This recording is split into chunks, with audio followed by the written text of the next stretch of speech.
Welcome back, everybody, to another episode of Eyes on the Audit and Mama Bear, brought to you by Vigilante Media. Hey, Mama Bear. Hey, good morning, good afternoon, good evening to everybody in this crazy world. Yeah, absolutely insane, this world. It certainly has in the last few days. It certainly has. Hello, Barbara. Hey, JD Audits. J Dubs. Hey, John. Hey, J Dubs Audits. How you doing, mate? Thanks for the subscribe earlier. I saw you there. Hey, Barbara. Welcome to the show. Yes, thank you to all the new subscribers. We have been getting a few. Thank you. Disclaimer, everybody. If you see any insane stuff that we're about to share, it's nothing to do with us, man. We're just the messenger here. Yeah. We're not part of the insanity that's going on around us. Yes. We're just documenting it. Yes. As you all know, the California's had some severe wildfires. And Empires. Did you say empires? they are having this morning, they are having a judicial meeting about them. It is both the Democrats and Republicans that are having this judicial hearing. It is the House Committee on the Judicial California Fires and Consequences of Overregulation. So we are doing we are going to live stream this. It just started a little bit ago. They have sworn in everybody. But we are going to take it back to when the meeting started. So in short, what we're going to do is we're going to watch a bunch of vampires lie to us. So we will see what comes of this and see what they're going to do. So Mellows and I are going to step off the stage and we are going to play it for you guys live as it happens to you guys. Well, it'll be a few minute delay, I suppose, because we're going to play it back to the beginning, right? Yes, it'll be a couple minutes delay, and then we'll catch up on break. So I'm going to remove we will be here, but we are going to let this play so that you guys see what is transpiring and what they are saying. All right, let's full screen this. Hang on. And then give me a second, guys. Let me just full screen. Volume. There you go. I'm going to mute up as well. Subcommittee will come to order. Without objection, the chair is authorized to declare recess at any time. We welcome everyone to today's hearing on California fires and the consequences of overregulation. We have a lot of members that will be waving on today. Without objection, Mr. McClintock, Mr. Kiley, Mr. Biggs, Mr. Liu, Mr. Swalwell, Ms. Kamler Dove, and Mr. Moskowitz will be permitted to participate in today's hearing for the purposes of questioning the witnesses. If a member yields them time for that purpose, I will now recognize myself for an opening statement. Earlier this year, Southern California was hit with tragedy as fires, exasperated by strong Santa Ana winds, engulfed large sections of Los Angeles. California Department of Forestry and Fire Management reports that the ongoing wildfires have burned more than 57,000 acres, destroyed 16,000 structures, and tragically caused the death of 28 individuals. These fires are not a new occurrence. Wildfires have been plaguing Southern California for hundreds of years. An abundant forest and shrubland, coupled with a relatively dry climate and strong coastal winds, increase the risk and prevalence of fires. Given the heightened threat environment, one would think California would prioritize mitigation efforts to reduce the number and the strength of fires. Unfortunately, California leaders have insisted and instead prioritized often counterproductive goals like planting trees installing electric vehicle charging stations, over-equipping their communities and first responders with the tools they need to protect their citizens and livelihoods. And unfortunately, this thinking has resulted in decades of overregulation that have left Californians more vulnerable to wildfires. For example, the state's increase of lawsuits brought by environmental groups under the California Environmental Quality Act, known as CEQA, has delayed proper forest management projects, such as controlled burns, timber harvesting, or brush clearing. It has also given rise to sue and settle litigation where environmental activists sue regulators for the purposes of imposing a friendly settlement agreement. Meanwhile, the California Coastal Commission has near dictatorial powers to approve or deny any project along the 840-mile coastline. This muscle was flexed in 2019 when the LA Department of Water and Power attempted to replace wooden power lines in the Pacific Palisades area with steel. They also tried to widen fire lanes and install fire-resistant power lines. But the Coastal Commission put the project to a halt and ordered Water and Power to pay a nearly $2 million fine due to the discovery of an endangered plant in the vicinity of the project. Governor Newsom rightfully waived the requirements of the CEQA and the Coastal Act to spare fire victims the burdensome permitting and review requirements as they rebuild their homes. Well, waiving the requirements exposes the very cumbersome nature of these regulations. Contributing to this crisis is the elected California State Insurance Commissioner, who routinely has chosen to put artificial price caps on insurance rates. This has led to decades of stagnant insurance premiums as there an obvious political incentive to oppose rate hikes, and has caused insurers to pause issuing new policies or leave the state entirely. It has also caused more reliance on the state's insurers of last resort, the California Fair Plan. According to the LA Times, and insurance companies that are leaving the state, and the Fair Plan has been seen as a policy that could count and grow for as little as 200,000 in 2020 to more than 450,000 as of September 2024. Taken together, these regulations have fueled the frequency and strength of wildfires in California. State and local leaders have also deprioritized fire prevention in their budgets. LA Mayor Karen Bass, for example, approved a budget for 2024 that cut more than $17 million from the LA Fire Department.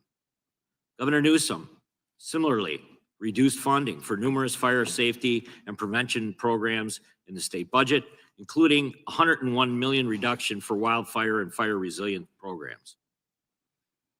I'm sure you can buy a lot of EV charging stations for $100 million. Today, we will hear from a panel of experts who have been preaching for years to stop appeasing the environmental activists and begin implementing adequate water and forest management policies. It's my hope that these witnesses will be prepared to offer recommendations that state and federal lawmakers may use to protect California from future fires. Absent real regulatory reform in the state, I fear history is tragically bound to repeat itself. I now recognize Ranking Member Mr. Nadler for his opening statement. Thank you, Mr. Chairman, and I want to congratulate you on becoming chair of the subcommittee. While I am sure that we will have many disagreements, beginning with today's hearing, I do look forward to working with you and to finding areas of common ground. Mr. Chairman, while tens of thousands of Californians are still reeling from the fires that forced them to evacuate and that destroyed their homes and their livelihoods, Republicans are exploiting this crisis with a hearing that does nothing more than provide a sad excuse to further their long-held goal of dismantling the regulations that keep us safe. Rather than face the undeniable facts of climate change and the need for urgent, unfettered federal assistance to help Californians rebuild their lives, Republicans want to change the subject. But we should begin by remembering the tens of thousands of people whose lives have been upended by this disaster. You look back in the history of California, for me, this is comparable to the 1906 earthquake in California. And the level of catastrophe and disaster here is high. And there's one reason that we're seeing a fire this ferocious. It's the weather, and the number one piece in the weather is the wind. Anthony Maroney is chief of the LA County Fire Department, one of the officials overseeing the firefight. He told us the devil winds hurled embers far ahead of the fire, like snowfall from hell. Made louder. The devastation wrought by these fires is unimaginable. And the only question we should be asking now is how we can help the people of California recover. And despite the heroism of first responders and plentiful water access, all but one small reservoir closed for maintenance, the fires tragically destroyed acres upon acres of homes and communities.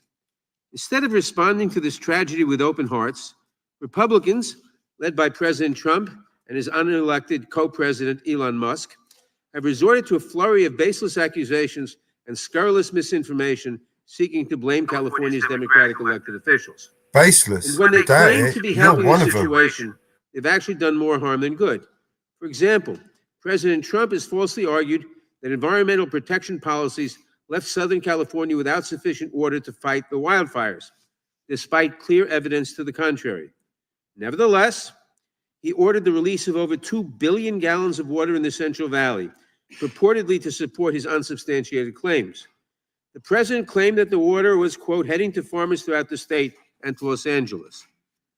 This critical agricultural resource, desperately needed by California's farmers for the spring, was instead, due to the president's actions, diverted into the Pacific Ocean, 100 miles away from Los Angeles. California does not need political photo ops that waste desperately needed water. They need real federal assistance. And how does the president respond? By insisting that any federal aid come with strings attached that further his own political agenda, like voter ID laws. Never mind that California already has voter ID laws, but the president wants to play politics rather than help those in need. And Gavin Newsom is going to sign those papers. And if he doesn't sign those papers, we won't give him money to put out all his fires. And if we don't give him the money to put out his fires, he's got problems. He's a lousy governor. So I said, Gavin, will you sign? It took him like a month and a half or 2 months, and then he decided for political reasons.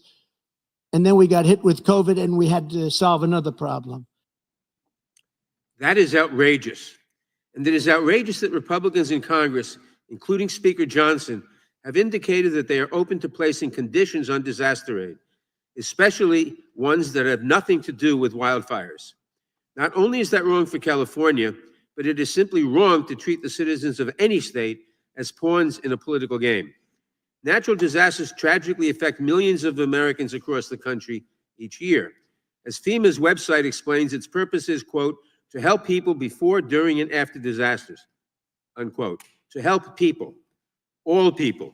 It is not there to help just the Republicans or just the Democrats or to promote partisan objectives. It has always been and should always remain strictly neutral in its work. Members should be careful before they consider attaching political strings to the federal funds needed to recover from natural disasters. If it can happen to California, it can happen to your state too.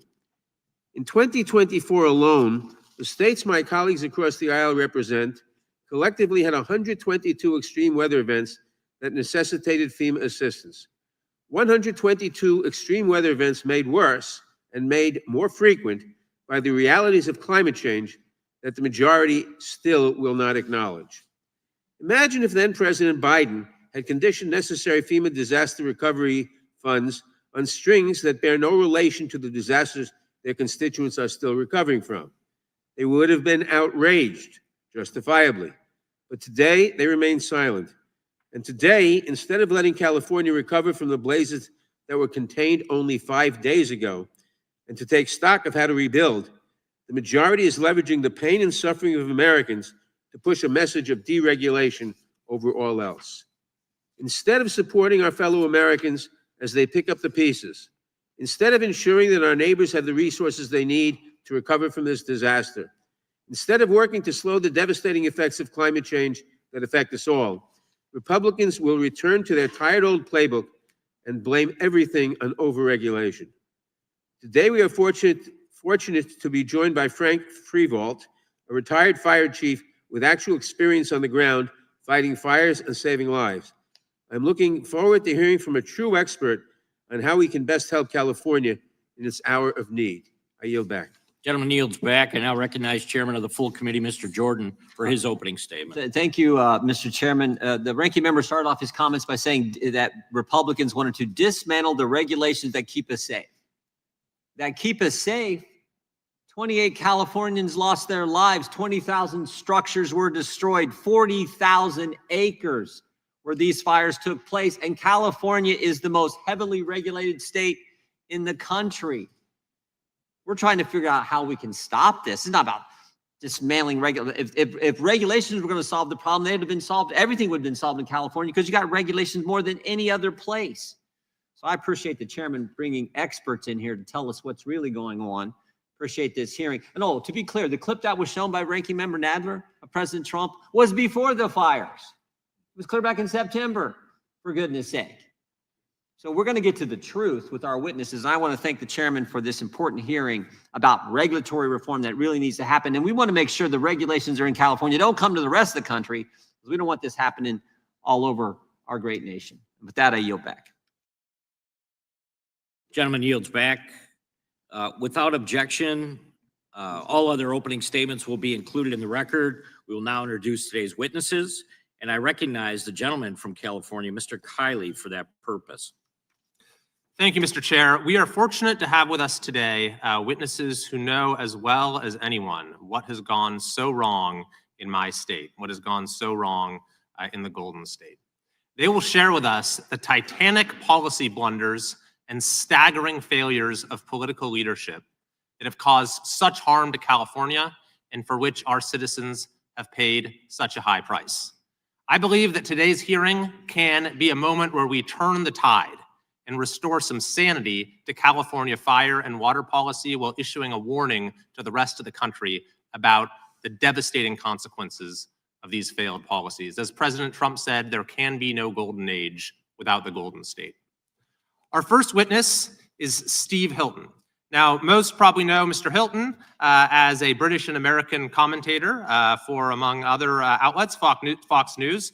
But he actually, back in 2010 to 2012, was the director of strategy for British Prime Minister David Cameron. And he has now brought his unique mix of brilliant strategy, passion, and a common sense approach to policy to found a nonprofit organization called Golden Together, which focuses on fixing the problems that are causing a mass exodus of people from the state of California. That mass exodus, by the way, is measurable. For 5 straight years, California has ranked #1 in the country in outbound U-Haul rentals. The greatest state in the country, most beautiful state in the country, has become the most popular state to leave. Mr. Hilton's testimony will cover the failures in leadership that have led to the lack of preparation for the fires in Los Angeles. Our second witness is someone who many of us in California know very well and whose insights we have been relying on for a long time. Mr. Stephen Greenhut is Resident Senior Fellow and Western Region Director for State Affairs at R Street Institute. He was a columnist for the San Diego Union Tribune who focused on California policy and state government. He authored the book, Winning the Water Wars: California Can Meet Its Water Needs by Promoting Abundance Rather Than Managing Scarcity. His testimony will identify many areas in which policy promises in California that were made with no follow-through from California leaders. As a California resident, he can speak to the personal impact many of these policy decisions have had on him and his family. And finally, Mr. Edward Ring, who is perhaps as knowledgeable about water and fire policy in California as just about anyone. Dr. Ring is the Director of Water and Energy Policy for the California Policy Center. He has a deep tactical knowledge of the poor decision-making of environmentalist California policymakers. He will speak directly to the prolonged environmental review process and the meddling of environmental groups that prevents proper fire mitigation and water management from happening in California. And lest anyone think that the purpose of this hearing is simply to identify problems rather than present solutions, I'd encourage you to check out Dr. Ring's written testimony in which he has literally dozens and dozens of concrete policy changes that California could make right now to improve the situation. Thank you, Mr. Chair, for convening this important hearing, and I yield back. Gentleman yields back. I now recognize the ranking member, Mr. Nadler, to introduce the Democrat witness. Thank you. Before I introduce our witness, I must take strong exception to what Mr. Kiley said when he said California was the most beautiful state in the Union. Obviously, New York is the most beautiful state in the Union. Chief Frevo has served since 1979 with special district, city, county, state, and federal fire agencies in roles from firefighter to fire chief. He holds an MS from Oklahoma State University in Fire and Emergency Management Administration, and currently serves as director of the Wildland Urban Interface Fire Institute at Cal Poly San Luis Obispo. Frank is an SME for the Gordon and Betty Moore Foundation Wildfire Advisory Council, and previously served as a senior policy advisor to the Western Fire Chiefs Association, with an emphasis on the development of resilient wildland urban interface communities. His work is grounded in aligning key stakeholders around a core set of parcel and community level mitigations that will disrupt the fire pathways which lead to conflagration. He is pursuing the actuarial evaluation of risk mitigations for both the public and private sectors because we share the same desired outcome, minimizing property loss to the peril of wildfire. I yield back. The gentleman yields back. We want to welcome the witnesses and certainly thank you for appearing today. We will begin by swearing you in. Would you please rise and raise your right hand? Do you swear or affirm under penalty of perjury that the testimony you are about to give is true and correct to the best of your knowledge, information, and belief, so help you God? Let the record reflect that the witnesses have answered in the affirmative. Thank you, and you can be seated. Please know that your written testimony will be Roughly entered into the translated, record we in its will lie to entirety. you to the best of Accordingly, our we ask ability. that you summarize your testimony in 5 minutes today. Mr. Greenhut, you may begin. Yeah. Chairman Fitzgerald, Ranking Member Nadler, and members of the subcommittee. My name's Stephen Greenhut. I'm Western Region Director for the R Street Institute, a free market think tank, and have written extensively about California issues for newspapers and books for the past 27 years. I love the state and want to see it prosper. One of the common themes in my writing has been the state's commitment These are the to expanding witnesses, right? bureaucracy and regulation without much regard for whether the new programs accomplish their stated goals. But the Los Angeles wildfires have exposed festering regulatory hurdles that have exacerbated the crisis. Many are years in the making, maddeningly complex, and not given to quick solutions. It's a confluence of bad policy involving brush clearance, water, insurance, firefighting, housing, and climate change. California has created a tangled web of regulation that renders this once innovative state incapable of accomplishing anything efficiently, even environmental protection. Consider California's extensive climate change agenda. Instead of building a resilient system that handles whatever Mother Nature throws our way, our state constantly uses it as an excuse for inaction on nuts and bolts issues. By the way, uncontrolled wildfires undermine whatever progress we're making in reducing carbon dioxide emissions. University of Chicago research found that the 2020 wildfires emitted close to double the state's emissions reductions achieved over 16 years. The governor has agreed that we need to step up brush clearance, but very little happens. The California Environmental Quality Act, CEQA, and other laws require environmental impact reports for clearance projects and 2 to 3 approvals for controlled burns. They can take years. The state could, for instance, consider using more funds from the Greenhouse Gas Reduction Fund to pay for this, rather than prioritizing a high-speed rail system that's unlikely to do much about the climate. It's always an issue of priorities.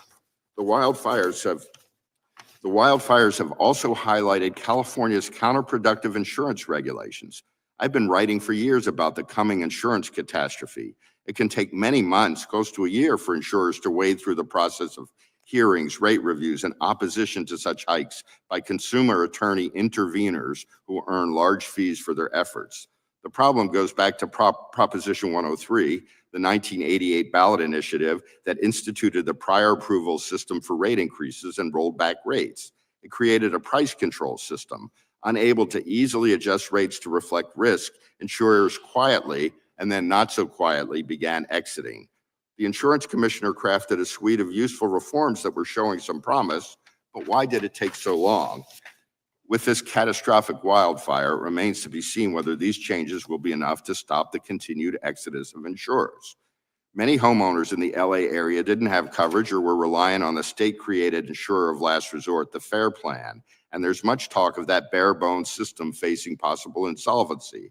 Rather than addressing the insurance emergency, the governor and lawmakers found time for a performative special legislative session about so-called oil industry price gouging. Again, it's about priorities. Water policy is a tangential issue related to wildfires, but California has built little new water infrastructure since the 70s, when the population was roughly half what it is today. The state passed a major water bond a decade ago, but we've seen little progress on building traditional infrastructure projects. The California Coastal Commission in 2022 even rejected a privately funded desalination plan in Huntington Beach over concerns about plankton. More water would not have stopped the wildfires, but additional water resources would bolster firefighting efforts and mitigate some of the effects of drought seasons. Instead of building the basic water infrastructure prioritized under the Pat Brown administration, recent administrations have focused almost solely on conservation and rationing. Yet approximately 50% of California's water flows to the Pacific, 40% is used for agriculture, and 10% is for urban uses. Limiting swimming pools and car washing is no solution. We've seen criticisms about an inadequate number of firefighters. Thanks to union power, we see abundance of LA firefighters earning total compensation packages above $500,000 a year, with one captain earning more than $900,000 a year. If pay reflected market rates, California state government and municipalities could afford to hire more of them. Finally, I want to touch on California's cumbersome building regulations, which are a notable hurdle in the rebuilding process. Thankfully, the governor issued an executive order suspending CEQA and the Coastal Act, but why has it taken disaster? State officials have relaxed some rules for arenas and high-density housing, but not in a far-reaching manner. Little by little, California has built up a massive administrative state. I'm hoping the heartbreaking nature of the wildfires will finally cause state officials to rethink this failed approach. Thank you for your time. You may begin.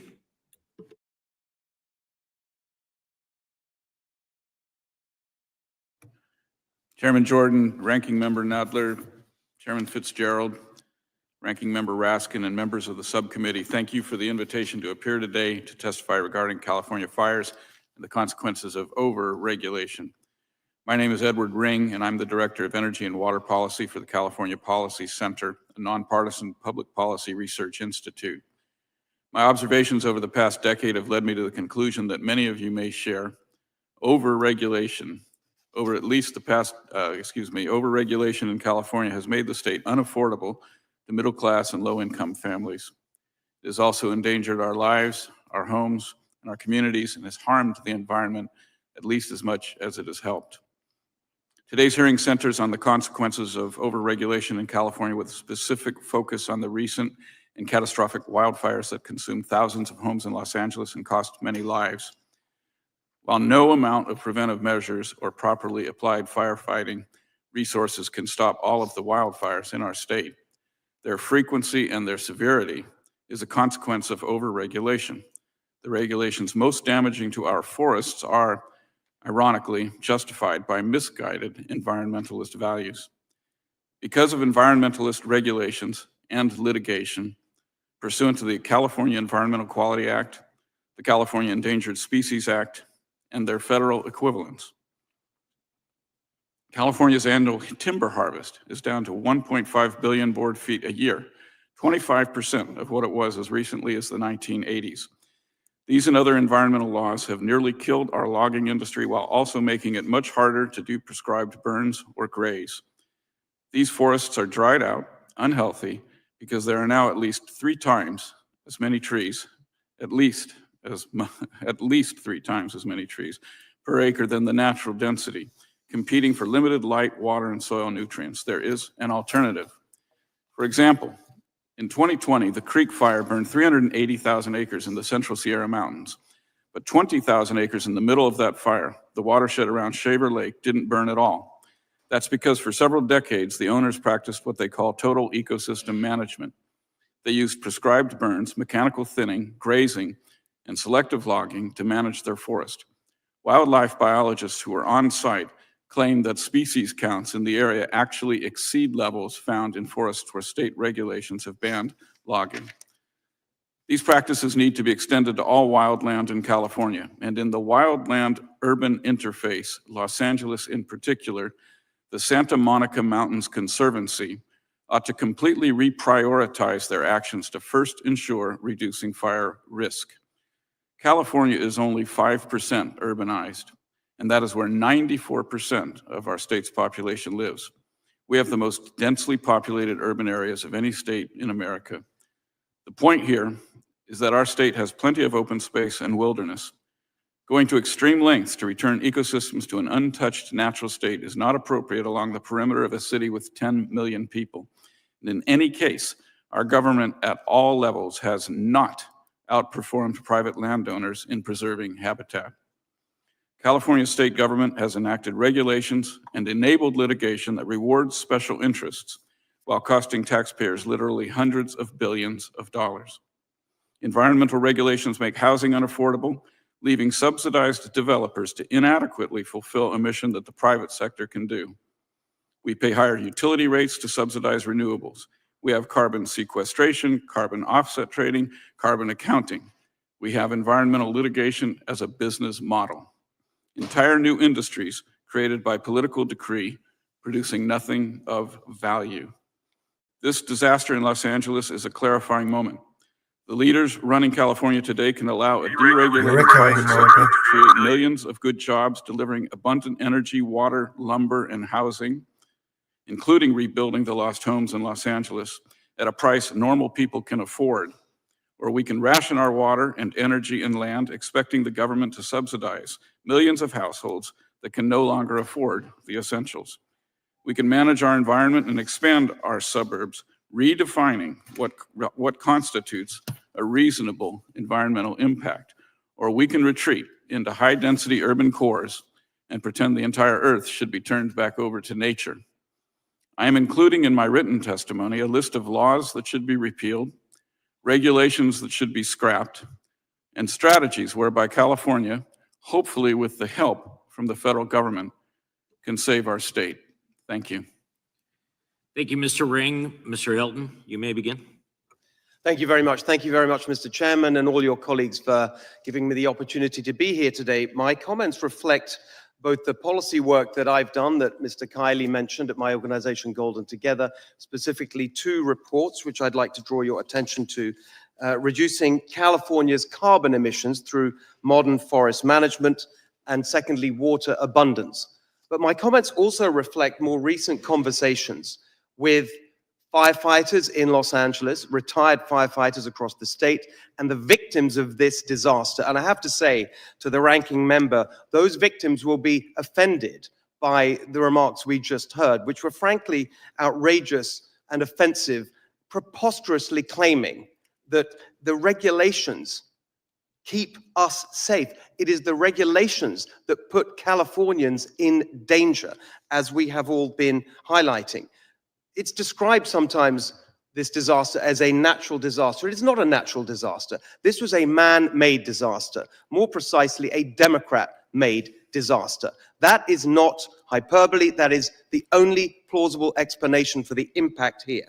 We are still waiting, of course, to understand the ignition, what precisely ignited these fires. But the impact, there's no question that it was the direct result of Democrat policy and Democrat appointments to the bureaucracies who implemented those policies. As we've been hearing, fire is a natural part of life in these areas that burned. That is not new. We have had fires for decades. We have had fire prevention for decades. But in the last 2 decades, that kind of sensible fire prevention was blocked by Democrat policy. We have heard a lot as we've watched these disasters unfold about containment. What does containment mean? It doesn't mean putting out the fires. It means clearing the perimeter, fuel management, fire prevention. That is what's actually happening. bulldozers and firefighters with axes. There's a simple question. We can do that before these fire disasters, or we can do it after. The choice that Democrats have made is to force it to be done by our brave firefighters after the event instead of preventively beforehand. Let's be specific. There was an article in the New York Times about Philip and Claire Vogt, who designed and built one of the most fire-resistant homes in America on a peak in the Santa Monica Mountains. Quote, "For months, Philip had been volunteering to clear away the dead undergrowth on the parkland surrounding his property, but California officials told him he could be fined for meddling with a sensitive habitat." Who are these California officials? Number one, CARB, the California Air Resources Board. In 2000, they issued new smoke management regulations that effectively prohibited the kind of controlled burns that were the norm for decades before. As we were hearing, the California Coastal Commission prohibiting sensible fire prevention measures to save a Bronton's milkvetch shrub, which they claim is endangered. And worst of all, as we were hearing, the Santa Monica Mountains Conservancy, every single firefighter that I spoke to in Los Angeles said, what are these people doing, stopping us from taking the sensible steps to keep our communities safe? This is the direct result of overregulation. And I could go on. In 2020, Senate bill in the California legislature, SB 182, would have mandated fire prevention and resilience, including evacuation routes, vegetation management, fire-safe construction. It was vetoed by Governor Newsom. Here is a quote from his veto letter. "It fails to account for the consequences that could increase sprawl." So yet again, you have sensible fire prevention blocked by overregulation because of ideology about the war on single-family homes that's being waged in California. On and on, every single aspect of this disaster, the failures that led up to it, the failures of response, all of it the result of Democrat policy. Who else is there to blame? Who else has been in charge in Los Angeles and across the state of California in these years? So now we have some demands. We have demands from the people affected who never want to see this happen again. Number one, any support from Congress for what's happened must include a requirement for their sensible reforms, the common sense measures that we have outlined here and is in the policy reports that we put before you. Safeguards to make sure this money, the federal money, is spent properly, any money. Just as we saw with the 9/11 victim compensation, we need a special master appointed to make sure that money is not wasted. And finally, there is a bill on the desk of Governor Newsom right now for Trump-proofing California, even as he goes to the office and begs for help for his state. Surely a condition of any support must be for Governor Newsom to veto that bill. Mr. Hilton, thank you. Thank you so much. Mr. Freiwald, you may begin. Good morning, members of the He committee. didn't want him to say anything more about that, did he? I'm the current director of the Wildland Urban Interface Fire Institute at Cal Poly San Luis Obispo. My opinions today are mine. They don't not necessarily represent the CSU system. No, it did not. To the experience and education that was covered initially, I'd like to add that of my time serving in the fire service, 19 of those years were in California. 24 of those years were outside of California. I think this will be important as we look at Mr. Freiwald, could you speak up just a little bit, please? Make sure your mic's on. The mic's on. Is that better? Very good. My apologies. I'm a soft talker. As I said, my name is Frank Freevault. I am the Wildland Urban Interface Fire Institute Director at Cal Poly San Luis Obispo. My comments today are mine. They do not necessarily represent those of the CSU, California State University. My experience that was discussed earlier, I want to make clear that about half of that has been inside of California and about half of it has been outside of California. Additionally, the comments that I'll make are informed by my service on the Western Fire Chiefs Association, which represents the states of Alaska, Arizona, California, Hawaii, Idaho, Montana, Nevada, and Oregon. And I also have a multi-state mitigation alignment project underway that mitigations for wildland urban interface properties that involves California, Oregon, Washington, Nevada, Colorado, Idaho, and Arizona. We are setting out really to solve two problems. The first is unacceptable levels of life and property loss in the wildland-urban interface. When we talk about interface, just like we have oceans and land connecting at the coastline, think of the interface as where combustible vegetation meets urban centers. So when we say interface, that's really the intent. The second thing that we are solving for is an impending national financial crisis that will cascade from the insurance market to the realty, mortgage lending, and general obligation municipal bond markets, in my opinion. There is understandably a lot of polarization on this issue. What I can tell you from my time working in the field on these types of disasters is that we need to reframe how we approach this going forward. And I would suggest we do it in the following ways. First, this is an urban conflagration problem. It is not a wildfire problem. It starts as a wildfire problem through embers entering communities and the reception of those communities on buildings. This is well understood through Jack Cohen's work. Second, this is a national problem. It is not just a California problem. Lahaina, Hawaii, the Marshall Fire in Colorado, Calf Canyon, Hermit's Peak Fire in New Mexico. This one usually surprises people, unless they lived back there or here. The Gatlinburg fires from 2016. 2,460 structures, 17,000 acres. You don't normally think about that happening there. And it's not just here.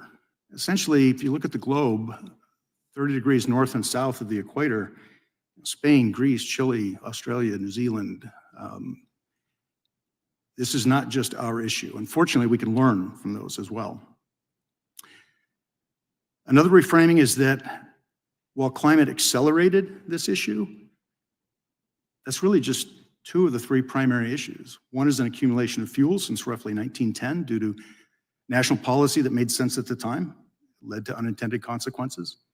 And the second is continued development into fire-dependent landscapes. These landscapes have a return interval that needs to be met. And the third is that while this issue has state and federal consequences, it is always a local government issue. And unless we reframe our approach to the questions and the answers, looking forward into what's coming versus looking backward into what has happened, we're going to continue to pursue things that are not going to be relevant to changing towards the outcomes that we need. I'd give you three things that I think we should commit to. First is we need to prioritize selective management of combustible vegetation within 1/2 mile of wildland urban interface communities above all other vegetation management actions. It's not to their exclusion, but it's that we need to prioritize those spaces.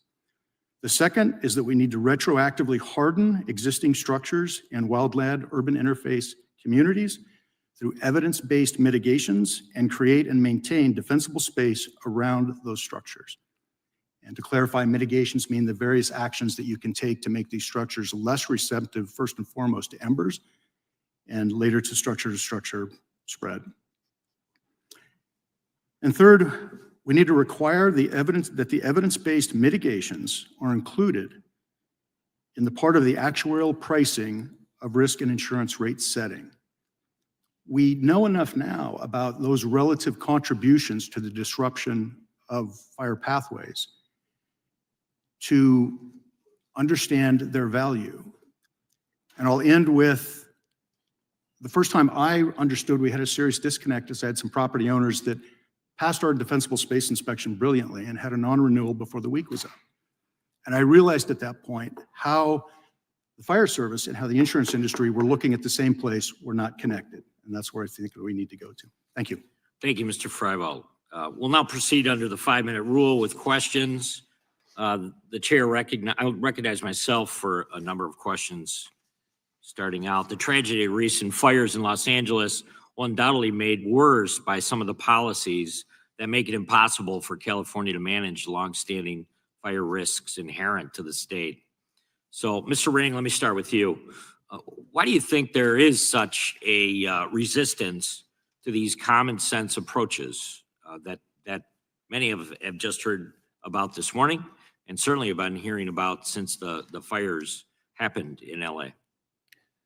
I can't think of a harder question to answer. I find it inexplicable I do think that some of the motivation for the litigation, for example, that we see against sensible wildland management comes as an economic motive. Again, the regulatory and legal environment, because of these laws, are such that it's very easy to file a lawsuit to try to break any project that's going to develop land or manage wildland. So I think a lot of it would have to do with that. I also think that there is a preoccupation with climate change that sort of diverts people from looking at, I think, what Steve referred to as the nuts and bolts.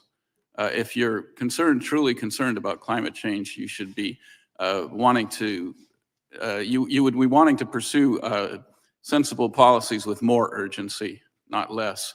So I think it's partly ideology, and I think it's partly some perverse incentives caused by the legal environment that we've created.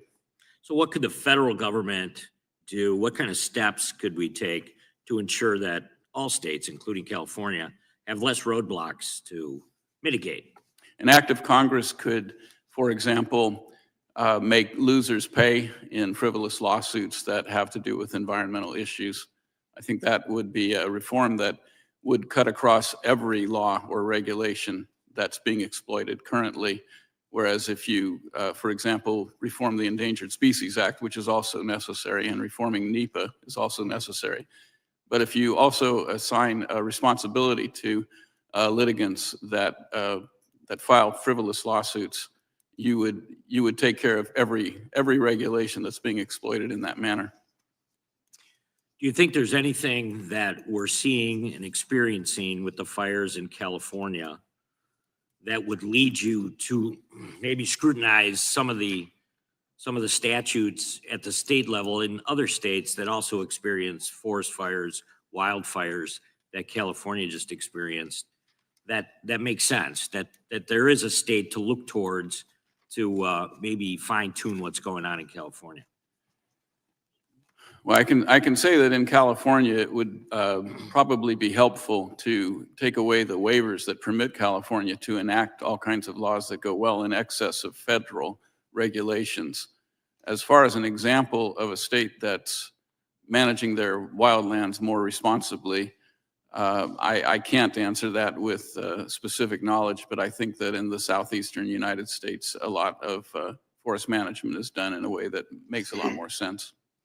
Very good. Thank you. Mr. Greenhut, let me ask you, many states require that state insurance commissioner has to approve a rate increase before it takes effect. The fast rate approvals are a crucial component of healthy state insurance markets. Many of us that served in state legislature worked in that area. So is there something that you're seeing that stands out when it comes to California that's lacking in this area, or some of the moves or changes that have been made as a result of trying to better position themselves and unfortunately failing when it comes to insurance rates? There are about 12 states with prior approval systems, and California's is the strictest. You pointed out in your opening that, well, for one thing, it made the insurance commissioner an elected position. There aren't a lot of insurance commissioners, often are looking to higher office, who want to be the person who approved a major rate hike. And the problem is this has been going on for years. We're not able to just adjust the rates and their process. There are things that could be done within the Prop 103 process. We could speed up the rate approval process, and California is notoriously slow for that. And it's supposed to, by the initiative, these rate reviews are supposed to take place within 60 to 180 days, and the average is somewhere like 293 days. And then, there's one example. We have these interveners who are consumer attorneys, and one of their consumer watchdog is one of them, and their predecessor group wrote the initiative, and they earn substantial fees, essentially opposing any sort of rate increase. And that, that just drags it out. There's Hey, one Mr. quick Green, example. I think we'll have an opportunity to talk a little bit further on that issue. Sure. So I'm going to yield back, and I'm going to recognize the ranking member. Doesn't want to talk about that either, does Thank he? you, Chairman. I first must respond to Mr. Hilton's inflammatory comments on my statement. Rules that prevent people's roofs from burning. Here we go. Rules that get rid of Vampire. inflammatory Mr. material around Nosferatu. homes. Rules that mean that the house next door is less of a fire threat to your own. These are rules that save lives. Blanket deregulation would heighten fire risk, not lower it. We have heard claims from Republicans, including President Trump, that the water systems in California were strained because of overregulation. But with the exception of one small reservoir that was down for scheduled maintenance, the reservoirs were full when the fire started. According to some estimates, when the Palisades fire started, there were 3 million gallons of water stored locally. But the demand to fight the fires was 4 times greater than the system had ever encountered. The widespread and simultaneous use of hydrants across the affected area did cause water pressure to drop, but as experts have explained, quote, hydrants are designed for fighting fires at 1 or 2 houses at a time, not hundreds. As one expert in the field observed, quote, we have really no lack of water. What we have is an infrastructure that is not made to fight cataclysmic fires, biblical-sized fires. Director Freevolt, for these large-scale urban fires like ones in Eaton and Palisades, would you say that these are once-in-a-career fires? Thank you for the question. Initially, when I started, maybe. But we can look at, you have plenty of access to the history and records and severity of wildland urban interface fire institutes or incidents. They're certainly on a rise. But I would also mention that to date, our largest acreage, life and property losses actually occurred a long time ago. First one was, at least it was recorded in this way, 1871 in Peshtigo, Wisconsin. That was burned somewhere between 1.5 million to 2.4 million acres. Between 1,200 to 2,500 people were killed. It jumped Green Bay. 16 towns were burned in that process. Thank you. I have one other question. After large fires like these, we should be doing everything we can to help people in need, not pointing fingers and trying to blame elected leaders. You said made a that, number of Matt. recommendations, but what would be most helpful to the people of California during this difficult time? Well, right now we need to focus on the recovery part, for sure. As we move forward, I'll go back to the 3 concurrent integrated actions that I mentioned in my opening statement. We have to prioritize selective management of fuel treatment immediately around wildland urban interface communities. We need to retroactively harden the existing inventory of structures. And we need to require evidence-based mitigations to be included in the pricing of risk. Thank you. I now yield the balance of my time to the gentleman from California, Mr. Liu, who can speak to the devastation and the need for disaster relief funds. Thank you, Ranking Member Natalie, for using your time. Thank you, Chairman Fitzgerald, for letting me attend. Mr. Hilton, are you a firefighter? I'm not a firefighter. Mr. Ring, are you a firefighter? Mr. Ring, it's about just a this yes issue. or no question. Mr. Ring, are you a firefighter? No. All right, Mr. Green, are you a firefighter? I'm not a firefighter. The Are you a firefighter? The northern part of my district was evacuated. I've talked to numerous firefighters. I've visited the intensive damage. I've had multiple briefings from firefighters, first responders, and fire chiefs. This is what they told me. The reason these fires in Southern California spread so quickly, caused so much damage, was because of Santa Ana winds that reached unprecedented gusts of 100 miles per hour. Gusts so high that helicopters and the airplanes could not fly. Also because of very low relative humidity and the driest conditions in California history. None of the firefighters said it was about overregulation or homeless people or the Delta spelt fish or the timber harvest or voter ID laws. So shame on anyone who is exploiting the pain and suffering of disaster victims to jam through partisan ideological policies. We should give disaster aid to these disaster victims now without conditions, just like we treat every other disaster victim across America.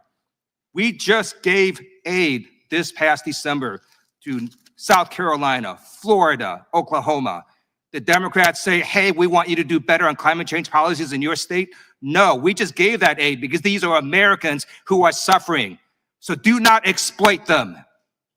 I yield back. Gentleman yields back. Ranking member has a unanimous consent request. Thank you, Mr. Chairman. Since the majority is having this hearing on California fires without the participation of members who represent the Palisades and Eaton, I seek unanimous consent to enter statements from That was actually a Representatives good attack, that Chu one. and Sherman into the record.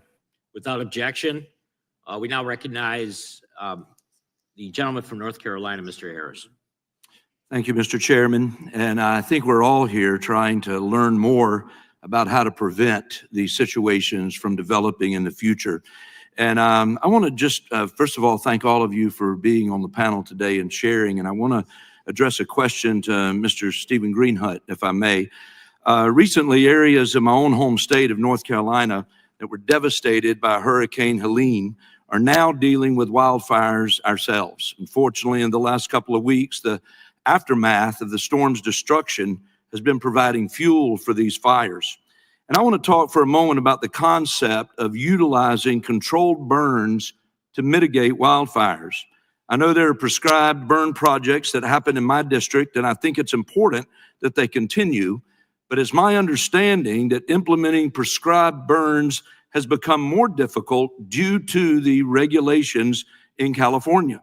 And Mr. Greenhut, are there significant barriers that exist in California to exercising these prescribed burns? And if so, what are they? Yeah, the California Environmental Quality Act, which continues to come up, CEQA, it just imposes enormous hurdles and delays to doing any sort of project. So when we had these horrific wildfires up in Paradise in Butte County, after the fires, it took 2 years before the county was even able to let out contracts for brush clearance. There was a previous fire where it took 18 months, I believe, to get a CEQA approval to do some brush clearance, and the community was destroyed shortly thereafter. So CEQA was a huge hurdle for everything. And one of the points about CEQA, we hear a lot that, we need these regulations to protect the environment. But the CEQA delays and lawsuit process doesn't help the environment. I was just looking up 49% of lawsuits, CEQA lawsuits, are public projects. And many of them are environmental projects, including parks, university housing, renewable energy. 80% of them are infill projects, which are, a lot of people in California say we need more of those to deal with climate change. And yet the lawsuits target those projects. And 64% of the lawsuits are from associations such as unions which don't have a history of environmental activism. So in other words, they use them to secure wage concessions. So is this helping the environment? And if we're slowing prescribed burns and brush clearance, and we've done very little, we're supposed to do about, according to CAL FIRE, about 1 million acres of clearance a year on federal and state land. And have been doing around 125,000 acres a year. And the governor said we need to do more of it. It's just we haven't seen more of it. And so yes. Well, and that was going to be a follow-up question. I understand that Governor Newsom publicly committed to step up the rate of mechanical thinning and prescribed burns in order to clean up the excessive fuel in the forest. And again, I'll just ask you, has Governor Newsom followed through on that commitment at this point? Well, I agree with what he's saying needs to be done. What I'm looking at is that we have all these bureaucratic hurdles. So I think even if a governor issues an executive order, everything still gets just gummed up in the works. And that's kind of what I want to address, is some of these long-term regulatory issues, not, the short-term partisan issues. Yeah. Well, let me ask you this, and I want you to use the balance of the time. If you were in charge of setting policy related to forest management and prescribed burns, what changes would you make? Well, I think the focus, since I'm not an expert in forest clearance, is dealing with CEQA. I mean, that is an impediment to everything. And our state, whenever there's a project our state needs to, some lawmaker wants to get through, such as the Kings Arena in Sacramento, what's the first thing they do? A CEQA exemption.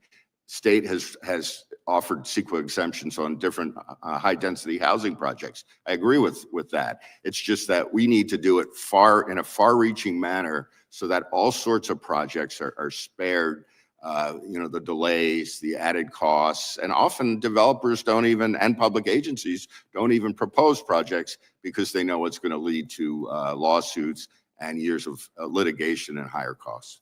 Well, and again, let me just say in closing, I want to thank all of you on the panel for what you're sharing. I don't think anybody is here to exploit anything today. I think we're here because we want to get the takeaways that can help us prevent anything like this from happening again. Certainly, I feel that way for my own home state of North Carolina and others around the country. So thank you, gentlemen, for sharing. Gentleman yields back.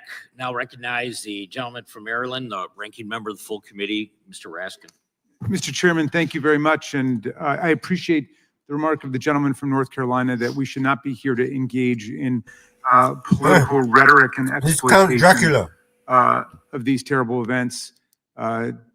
States, counties, localities all over America are affected by weather calamities that are coming on with extraordinary velocity because of climate change. I want to yield to the distinguished gentleman from California, Mr. Liu, several minutes in order to pursue his line of questions. Thank you, Ranking Member Raskin. So the majority's witnesses, Mr. Hilton, Mr. Ring, and Mr. Greenhut, are not firefighters. But thank goodness we do have a firefighter on this panel today, Mr. Freevold, who not only was a firefighter, he was a fire chief. And he, in his testimony, talks about that this is not a traditional wildfire. This is a wildland-urban conflagration. And I'm going to show you a little bit a firefighter, Mr. Liu. But I just want to explain, when you solve for the wrong problem, not only do you not get the solution, you can cause harm. So Donald Trump has it in his mind that somehow there's a spigot in Northern California. He's going to open a valve and dump water to Southern California. Here are the facts. Southern California's reservoirs are at near record levels when this fire happened. Didn't matter because Donald Trump then ordered the Army Corps of Engineers to release over 2 billion gallons of water that almost flooded farmland, if not for the local water districts that pushed back. But guess what? This water was saved for the farmers for the summer season when they needed the water. And so the president wasted all this water that isn't even reaching Southern California. It's going to evaporate for a PR stunt. So this was a harmful, ludicrous action to solve for the wrong problem. And so I want to show a video now of what was happening in the Eaton fire that wiped out Altadena. Just watch this 15-second video.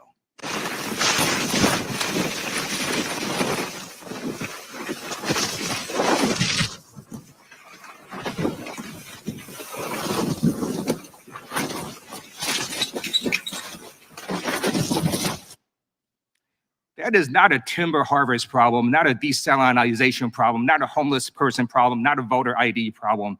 That is burning embers being blown by unprecedented Santa Ana winds that reach up to 100 miles per hour. And these burning embers that could be softball size would fly for miles and miles and miles and hit a structure and set that structure on fire. And then that structure became the fuel for the fire. That's what was happening. The structures became the fuel for the fire. And so, Mr. Freevold, can you talk about, first of all, confirm that that is true, and then explain in your testimony about strengthening sort of these structures with fire-resistant materials? Concur with what you said initially. Repeat the last part of your question, please. In your testimony, you talk about how to harden some of these structures with fire-resistant materials, which actually is something that might make sense, not for the other random policies that the majority of witnesses are trying to jam through on ideological reasons. I would point to two standing sets of work that we could start on yesterday. The first is the Wildfire Prepared Home designation from the Insurance Institute for Business and Home Safety. That's a package of mitigations that has been proven to be effective on really two things. It is preventative embers getting into structures and then starting the structure itself on fire. And it also helps with low duration, low intensity fire in and around the structure. While those are necessary, they're insufficient when we get high concentrations of structure. We need to get enough of those parcel level mitigations done to protect structure to structure spread. If you just do one here, one there, you'll still lose that piece. The second one comes out of the National Institute for Standards Technology, Technical Note 2205, Hazard Mitigation Methodology. Excellent set of recommendations. Thank you. And let me just say this, it is particularly outrageous for witnesses to somehow blame Democrats. You know who signed CEQA? Ronald Reagan. That's who signed CEQA. And Governor Newsom pre-positioned assets before this fire. But those helicopters and airplanes could not fly over the Eden fire because of the 100-mile-per-hour winds. That was the truth. That is what happened. Go do your own research. I yield back. And I'll yield back to the chairman. Gentleman from Maryland yields back. We now recognize gentleman from Texas, Mr. Good. I yield my time to Mr. McClintock. Gentleman yields his time. I thank the gentleman for yielding. First, I want to assure Mr. Liu that Messrs. Hilton and Ring and Greenhunt are three of the most insightful experts on California public policy that I've had the honor to work with during my 45 years of public service. And I can't imagine a more distinguished panel than we have before us right now. Mr. Liu might also be surprised to learn that before the modern era, California lost 4.5 million acres a year on average to catastrophic fire. Then in the 20th century, we established land management agencies to do a little of the gardening ourselves instead of leaving it to nature. We auctioned off excess timber to logging companies that paid us to remove the excess. We leased public lands to cattle and sheep ranchers to suppress brush growth through grazing. We did controlled burns to remove undergrowth. We cut fire breaks to contain fires. We used herbicides to keep brush from residential areas. We put out fires before they could explode out of control. And our fire losses declined from 4.5 million acres a year on average to just 250,000 acres a year throughout the 20th century. But we don't do those practices anymore. Our fire losses are now back up to an average of 1.5 million acres in 2020, 4.5 million acres. Mr. Greenhut, what happened? Thanks, Congressman. It just seems like an ideological shift. We've moved towards land preservation at all costs. And I was just looking through, thinking of but it doesn't preserve the land, does it? It's caused the incineration of the land. Exactly. I mean, the idea was to preserve species. I mean, we pointed out before that we and some of it's growth control too, pointed out that a project was stopped for hardening the telephone poles over concerns about an endangered weed. It's this, yeah. Mr. Ring, Yeah. is this a policy issue or is this an act of God? Everything's an act of God, but policy has a lot to do with what actually happens. California's forests, since the enforcement of environmental regulations became more aggressive, are now overgrown. I know you're very familiar with this. The average tree density, and this is verified by several studies from universities in California, Merced, Berkeley, Davis, elsewhere. The tree density in the Central Sierra is now about 5 times what's historically normal. The ladder fuels, which would ordinarily, that's the scrub and underbrush and young trees, which would normally burn in controlled burns or fires started by lightning strikes. When that doesn't happen anymore, you have trees that are allegedly dying because of climate change, but they're actually dying because you've got so many more trees competing with the same amount of light, you can actually nutrients. You can actually tell the boundary between the private lands that are not subject to these laws and the public lands just by the condition of the forests on each side of that boundary line. How clever of the climate to know exactly where the boundary lines are and only decimate the federal lands. I can offer some good news, and that is in 2016, we got a categorical exclusion from NEPA for forest thinning projects in the Tahoe Basin Management Unit. That simple change has taken the environmental studies from 4.5 years down to just a few months. It's taken the environmental reports from 800 pages down to a few dozen. It's increased the timber yield on the Tahoe Basin from 1 million board feet a year to 9 million board feet a year. It's tripled the amount of treated acreage. That's what saved the town of South Lake Tahoe from the Caldor fire. Unfortunately, right across the boundary line was the town of Grizzly Flats that was not protected by this law. It was completely incinerated by the same fire. Now, we got those provisions finally this year, just a few weeks ago, into the Fix Our Forests Act. It passed the House with 141 Democrats opposing it. Mr. Hilton, I'll give you the final word. What would you say to those Democrats? I think I'd first of all say to Mr. Liu, I think we'd take his righteous indignation a little bit more seriously if he wasn't in nearly every single case the first to jump on one of the terrible tragedies that we see too often in our country of mass shooting, to immediately call for the kinds of reforms that would stop it happening. These fires have nothing to do with mass shootings. Exactly. And that's what we're here to do, to stop people dying, to stop people losing their homes, to stop the terrible human and economic cost of these fires. That's what we are here arguing for, those kinds of changes that could be made and would stop the severity and impact of these kinds of fires. Gentlemen's time has expired. We'll now go to gentleman from California, Mr. Correa. Thank you, Mr. Chairman. I also want to thank and welcome our witnesses here today. Very important issue for California as well as the rest of the country. I'm a lifelong Californian. I know the Santa Ana winds. They're hot, dry, strong, unpredictable, and unforgiving. Just heard Mr. Liu talk about 100-mile-an-hour winds. This time, this area, it was the perfect storm. Hurricane strength winds, along with prolonged droughts in Southern California, made just fighting these fires impossible. Led to devastation, loss of property, and terribly, loss of life. But natural disasters are plaguing every state.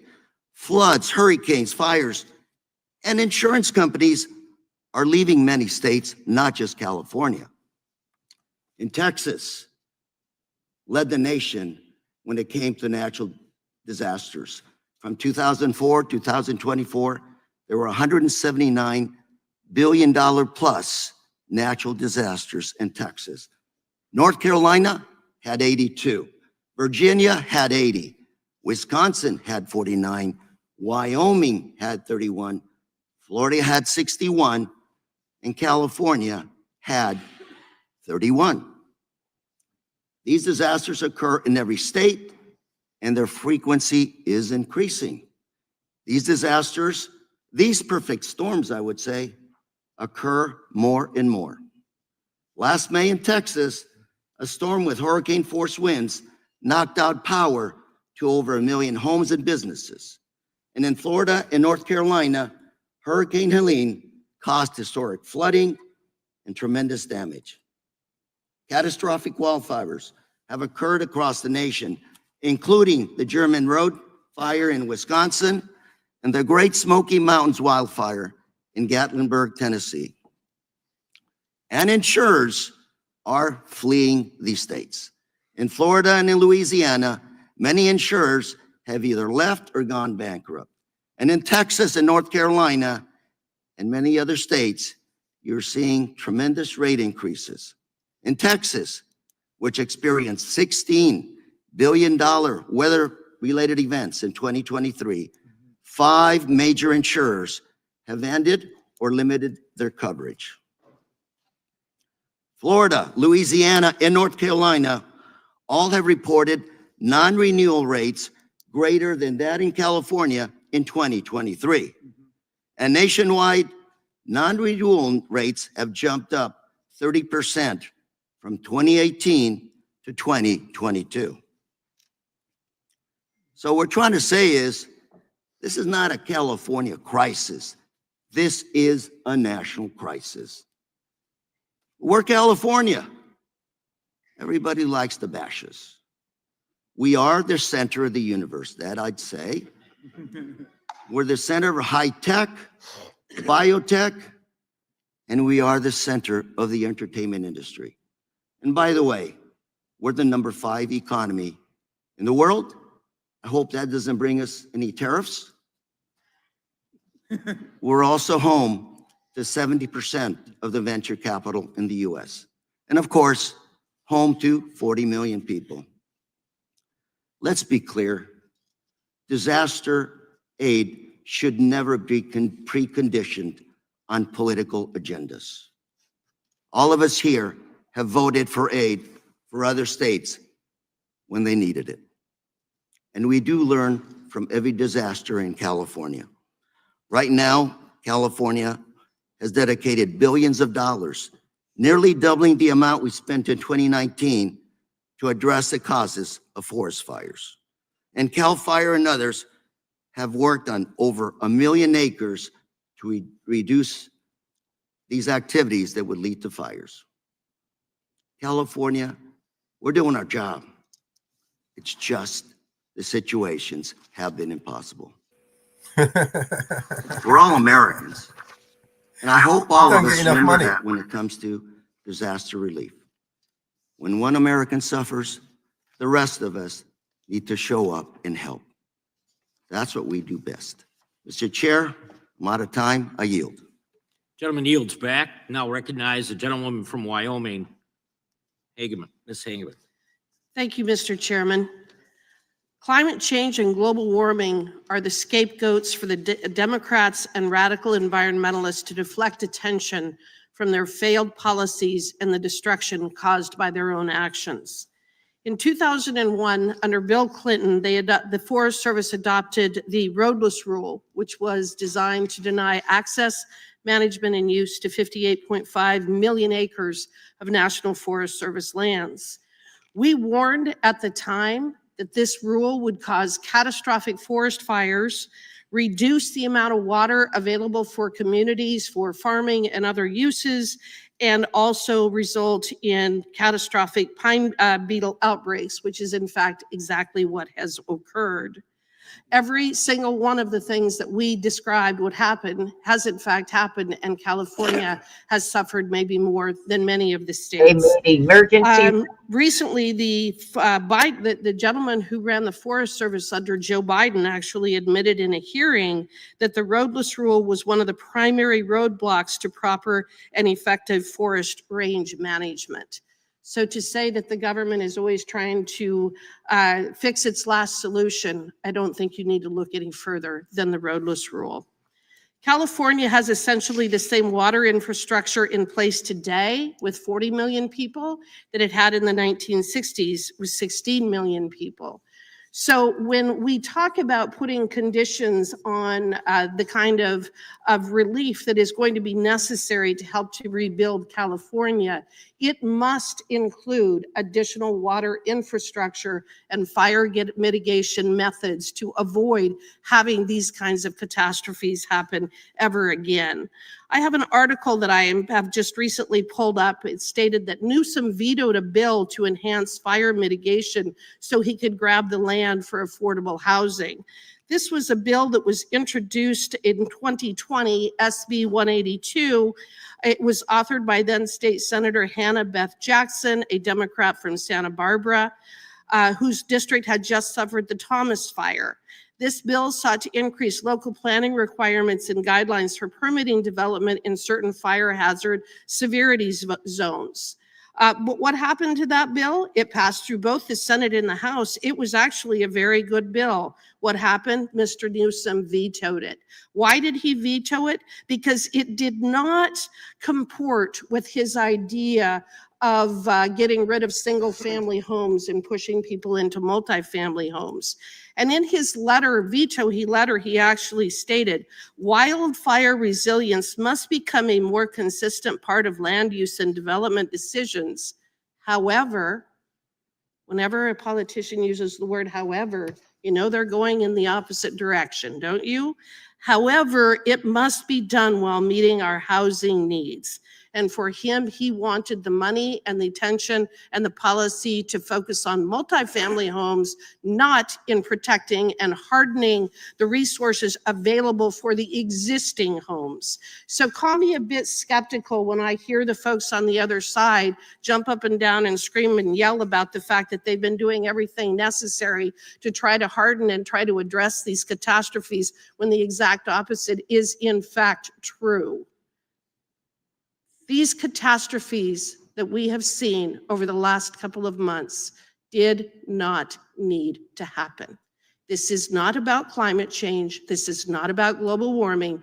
This is about bad land use decisions, bad policies, and restrictions of being able to actually make the kinds of changes that must be made. Mr. Ring, while you were being questioned earlier, you mentioned the need for ESA reform and penalties for frivolous lawsuits, but I don't think that you had sufficient time to explain what you were referring to. Would you please explain what you were talking about? Well, Steve has talked about this as well, and it applies to almost any kind of development or land use decision in California. There are laws, and it's not just CEQA, it's the California Air Quality Management, the CARB is a agency, and the Coastal Commission, which came up. But there's countless laws and regulations that provide grounds for lawsuits. One of the things that might be a very meaningful reform to CEQA would be to take away standing to third-party attorneys that truly have used CEQA as a business model and restrict CEQA lawsuits to district attorneys and the state attorney general.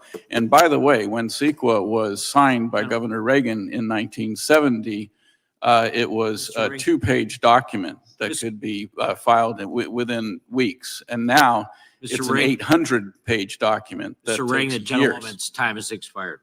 Thank you. Thank you for your testimony. We're not going to go to Mr. Correa for a UC. Mr. Chairman, I'd like to submit some documents for the record. Yeah, without objection. First one, Progressive Insurance becomes the latest insurer to flee Texas, October 19, 2024. Second one, 15 states facing imminent insurance crisis, October 4th, 2024. Third one, insurance crisis that started in Florida and California is now spreading. Your state could be next, July 2nd, 2024. Fourth one, California isn't the only place where insurers are dropping homeowners, January 18th, 2025. Fifth one, letter from Congressman Costa to Secretary Hesgreth, dated February 1st, 2025, concerning unplanned water releases. And the sixth one, a letter from members of the California delegation to the Chairman Fitzgerald and Ranking Member Nadler, dated February 5th, 2025, supporting California's insurance regulation. Thank you. Without objection, the chair now recognizes the gentlewoman from Vermont, Ms. Ballant. Thank you, Mr. Chair. The scale of this disaster is really almost impossible to comprehend. We've got 29 people who are dead. We've got 16,000 structures that were destroyed, so many Californians injured. And while these devastating fires were raging on, Republicans' first reaction was to blame the wildfires on, quote, DEI. So I'd like every witness to answer this simple question, yes or no, starting with Mr. Greenhut. Do you believe that people in Los Angeles died because the fire chief is a lesbian? Yes or no? Do you believe? No. Okay. Mr. Ring, do you believe people in Los Angeles died because the fire chief is a lesbian? No. Great. Mr. I don't know because your name is now upside down. Mr. Hilton, do you believe that people in Los Angeles died because the fire chief is a lesbian? No. Mr. Freevolt, do you believe that the people of Los Angeles died because the fire chief is a lesbian? No. Great. So glad we established that. But I want to remind everyone that while fires raged through Main Street and Palisades, Elon Musk said that DEI means people die in reference to the Los Angeles Fire Department's response.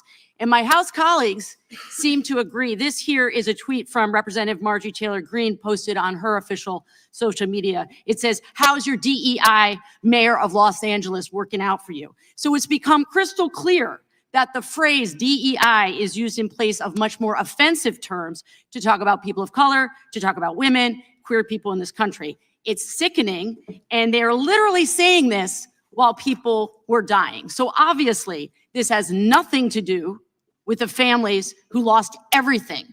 It does not do anything for the communities that were destroyed.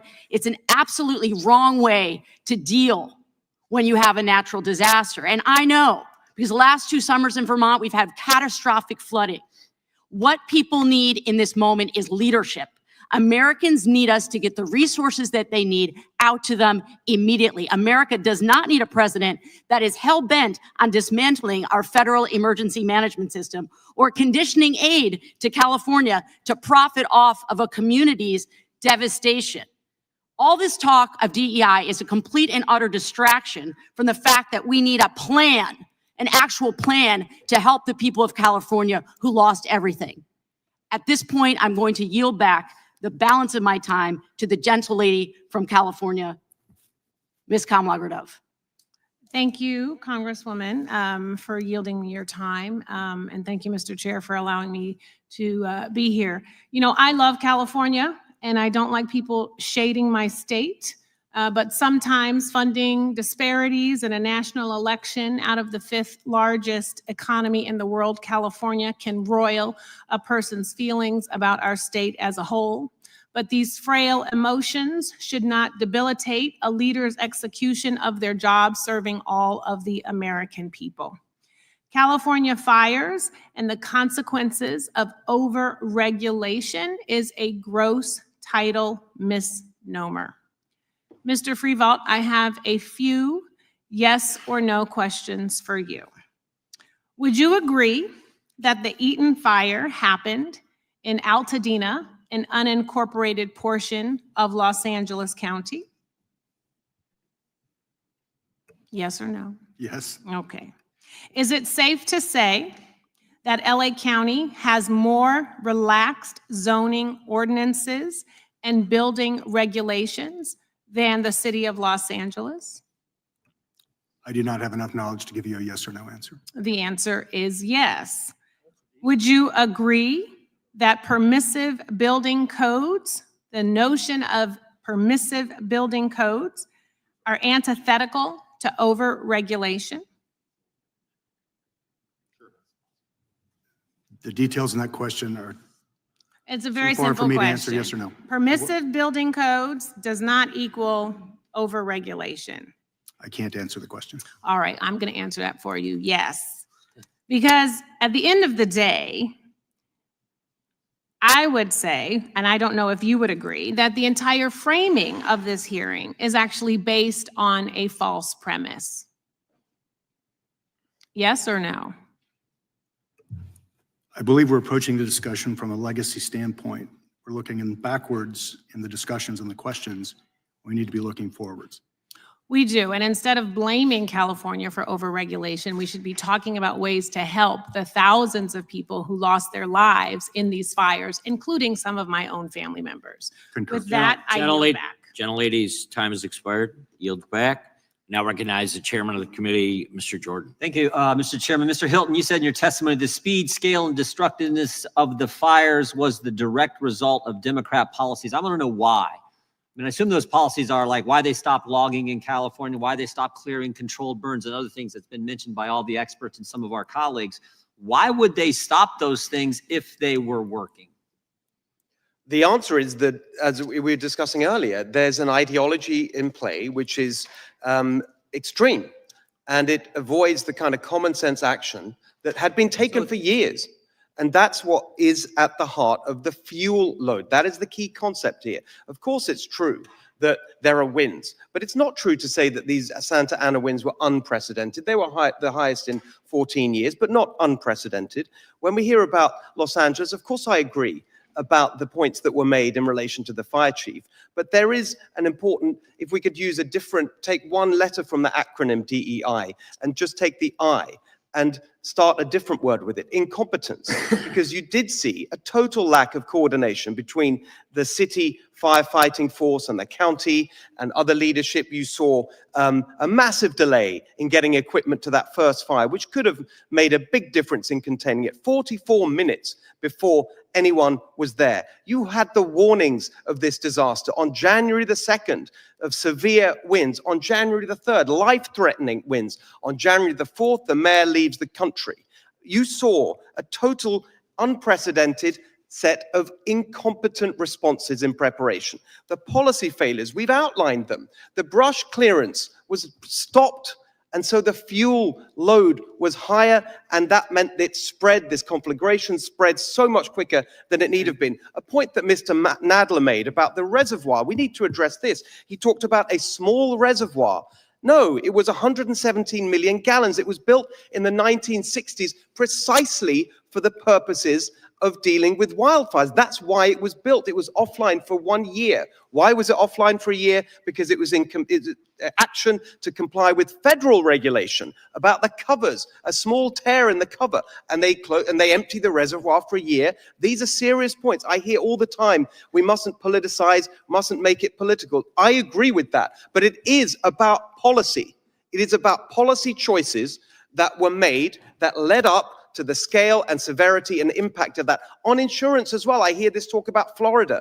No, it's a different reason we had a crisis in Florida with insurance. It's about scam, frivolous lawsuits, which has been addressed by the governor. In California, one of the reasons that insurance costs are so high is because it costs 4 or 5 times as much to build the exact same floor plan for a building in California as it does in neighboring states. Why? Because of the building codes, because of the CEQA legislation. Exactly as my colleague was saying, we need to end the private right of action under CEQA. That would make a huge difference. You can help with that. We are all here to stop this kind of thing happening again. And there are practical, common sense things we can do, which all of us have laid out. I'm going to yield my time to the gentleman from California, the remainder of my time. Thank you very much. And in response to the gentlewoman from Vermont, I think the issue here is that, for example, there was one firefighter turned whistleblower who said that LA will only purchase from vendors that support DEI, resulting in the fire department having to go with a vendor that will have to pay twice as much, or the shipment may take twice as long because of that requirement. And so I think the point is that a public safety organization should be singularly focused on public safety, and this is not the place for ideology or social engineering.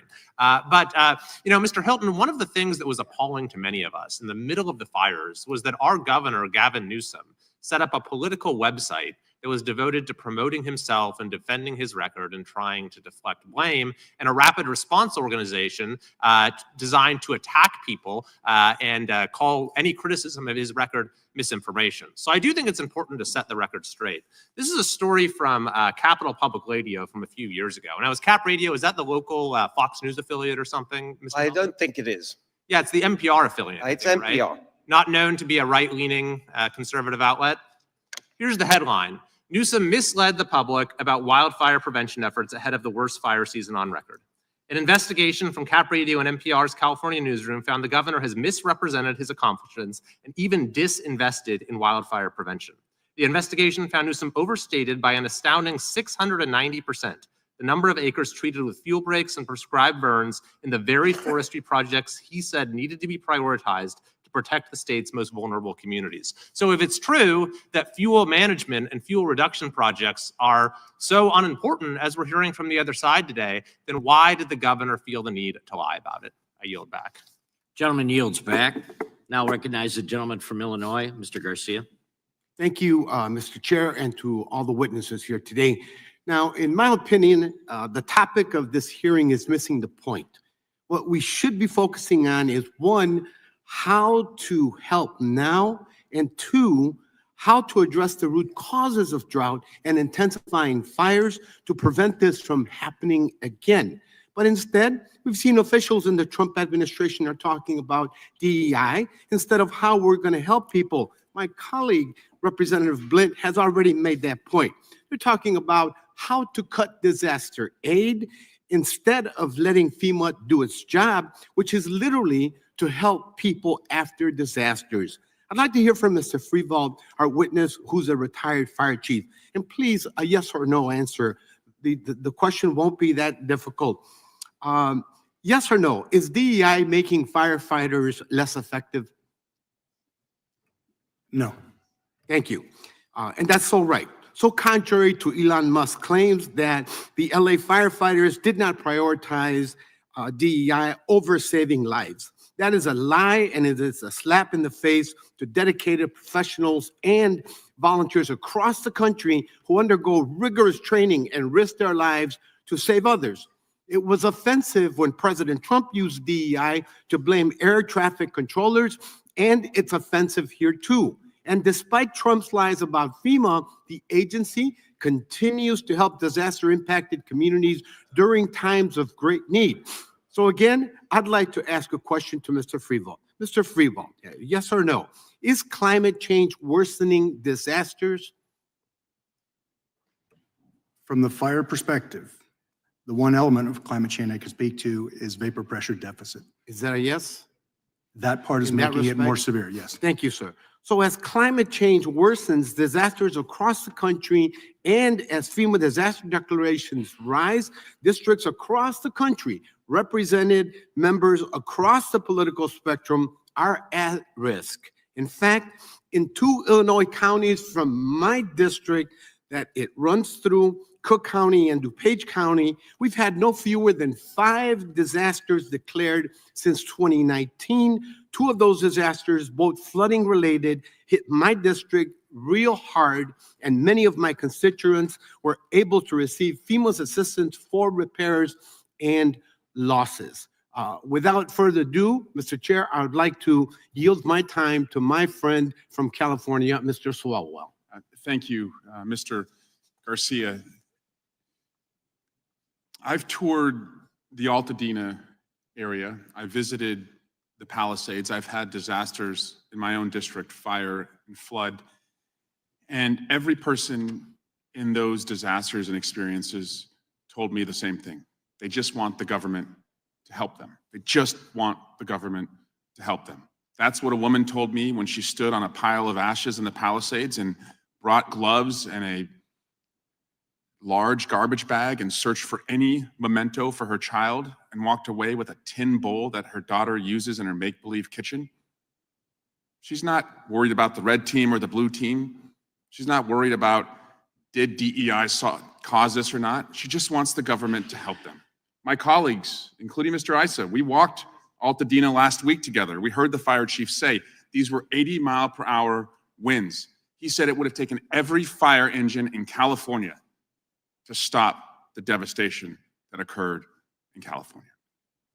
So I just asked my colleagues, let's work together on this. Let's be in the solutions business. Don't use DEI as an alibi. Because when the president blames DEI on an air disaster and blames DEI on a fire disaster, what that tells me is DEI to you stands for didn't even investigate. That's what it means to fire victims in California as well. So we're in the solutions business here. And Chief Freevold, I'd like for you to just tell us, as we move forward, as we look at code and zoning, what can we do to better protect against unseasonable winds in this new era that we're in? I'd return back to my opening statements on the 3 concurrent integrated actions. I don't believe you're here for there, but essentially prioritize selective management of combustible fuels immediately adjacent to wildland-urban interface communities, retroactively harden existing structures in WUI communities through evidence-based mitigations with defensible space, and require evidence-based mitigations to be included in part of the actuarial pricing of insurance rate setting. Thank you. Thank you, Mr. Garcia. I yield back. Gentleman yields back. I'll go to Congressman from California, Mr. Issa. Thank you, Mr. Chairman, and hello, Mr. Hilton. I'm going to direct my questions toward you, but I'm going to first thank my friend and colleague, Mr. Swalwell, because we were there together. We did stand together. We heard the same chiefs say the same thing. Problem is, he mentioned something that absolutely is true. Those people, the firefighters and the residents of Altadena, could not have stopped that fire. It was not going to happen with 80-mile-an-hour sustained winds. Whether there was unlimited water or not, it would have gone sideways. It wouldn't have gone down if they dropped it. We heard that together. We also heard a question from one of our mayors who asked, looking up at the hill where we were told the fire began, and they actually had camera footage of it beginning, could you have stopped it? No, exactly as Mr. Swalwell said. Then he asked, well, but if it had been cleared, would this have happened? And he said, absolutely not. So we have 2 truisms. One is no amount of water, no amount of fire equipment in the state in any way, shape, or form could have stopped a sustained 80-mile-an-hour wind with an unlimited amount of fuel that had built up over 30 years, never having been cleared under California law. Follow-up questions, Mr. Hilton. Mayor of Vista asked the question, well, why wasn't it cleared? And he said, we can't get the authority. He said on the other side of the mountain, on more federal land, some of it has been, but we have not been able to get a controlled burn on that in 30 years. Yeah. And I'm going to ask you just one more follow-up, I'll give you one more follow-up question, and then I'll explain it to you. Amazingly, we asked, is this fire, could it happen again? He said, oh, after what happened there, it couldn't happen again for a decade because it's been cleared. Yes. So, Mr. Hilton, is that what you're trying to achieve? Is that what you're bringing to us? Is the common sense question of why didn't we clear it, and when are we going to clear similar hillsides so that people not suffer again? Exactly. It is the best and most simple common sense preventative measure we can take. Here it is. This is the California Air Resources Board, 2000, their new smoke management guidelines, which prevented the clearance. Those hills haven't been cleared for 25 years. How's the smoke now? I mean, it's just so counterproductive. I'm not saying it's ill-intentioned, but the consequences have been deadly and devastating. As I mentioned earlier, the Santa Monica Mountain Conservancy, stopping people, saying you're going to be fined if you take responsible action to clear the brush. As I said earlier, it's our firefighters who end up having to clear the brush after the event. That's what they're doing when they say we're containing the fire. They're using bulldozers and axes to stop the perimeter from spreading. Why don't we do it before? And then we can prevent this loss of life. I agree with Mr. Swalwell. We need solutions. I totally agree. That's why my organization, Golden Together, we published a document, Rescue, Reform, Rebuild, with specific recommendations for how we can stop it happening again. Even on the question of firefighting, we can learn from other countries who do this better, using technology to spot fires much more early so they can be extinguished earlier, so they don't spread and turn into these kinds of conflicts. And if I can call on my colleague, Mr. Swalwell, again, last month I introduced H.R. 71, and oddly enough, what you see behind me is the amount of pages of green tape wrapped bureaucracy we would eliminate if H.R. 731 passes. Yes, that's 5 feet of single line printing that we would eliminate. That's what we're trying to do, and I would hope that my colleague would look at the bill, join me in cutting through some of that red tape. I want to leave with one thing. We have a lot to do together. Hopefully this hearing is going to cause people to realize that we can't blame just the water reservoir. We can't blame not enough firemen, or we certainly can't blame the homeowners. We have to blame the fact that we created an event that was going to happen sooner or later. It happened to happen there. But Mr. Hilton, what you brought to us today, and all of you, is the reality that this will happen again the next time there's a spark and a sustained wind in California, and fuel that has not been taken away for more than 30 years. So I'm hoping that we learn from this. I'm hoping that my colleagues and I can work together on the points that we can agree on. And I want to thank the witnesses for bringing up the fact that this was preventable. The problem was your government. Thank you. To yield back. Gentleman yields back. Now recognize the gentlewoman from California, Ms. Lofgren. Thank you, Mr. Chairman. I was also able to visit the scene of the fire last week with my colleague, Mr. Ison Swalwell. It was just tragic. I mean, really, the devastation is hard to comprehend. And the people, thousands and thousands of people who lost everything, it's really tragic. We need to work together to make sure that we do our very best to prevent something like that from ever happening again. But I do think it's important that we have the facts in front of us. For example, under the state's leadership, the number of CAL FIRE personnel nearly doubled from 2019 to the present. The state has now invested $2 billion in managing and reducing fuel load in forests. And in fact, the prescribed fire activity has more than doubled from 2021 to 2023. So I'd like to ask unanimous consent to put a fact sheet into the record, Mr. Chairman. Without objection. I understand that our street has connections to there have been representatives from insurance companies, nothing illegal or wrong about that. But what's being proposed is really, in the insurance area, something that is, I don't think workable. I mean, Florida tried it and didn't work. The premiums are 2.5 times as high in Florida as they are in California. And, but there is a problem with insurance in California and across the United States that we don't have an answer to. And I would ask unanimous consent to put that information in the record, Mr. Chairman. Without objection. I would just like to know, looking at the mountains in back of the fire in Altadena, you talk about forest, that wasn't a forest. It was a chaparral, it was scrub. And one of the things that happens in California is we go from, the rivers to the drought. In 2023, Los Angeles County got 200% of average rainfall. I mean, it just soaked the place. And the vegetation took off.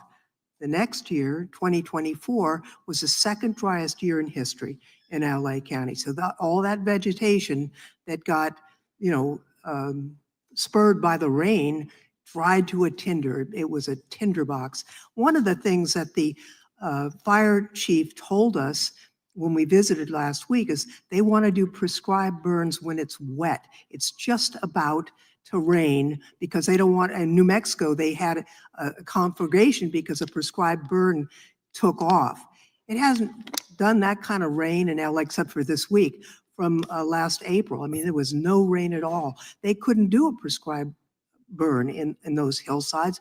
They're too steep to do, to put bulldozers in. That's impossible. So I'm just wondering, Mr. Prevost, I mean, as a fire chief, what do you do in a situation like that? I mean, I grew up with the mission that only you can prevent forest fires, right? Smokey the Bear told us that, and we didn't realize when we did that we were building up this fuel load that needed to, I mean, it's a tinderbox. It needs to be removed, but it's going to take a while to sort through the accumulation of that fire. What do you do in a situation like in Altadena where you have that chaparral, it's dry as a tinder, and it's not wet, you can't burn it? What do you do, Mr. Prevost? This is why I keep coming back to, we need to rethink the problem. This is not a wildfire problem. When we have embers that will travel miles, fire breaks won't accomplish what you're looking for.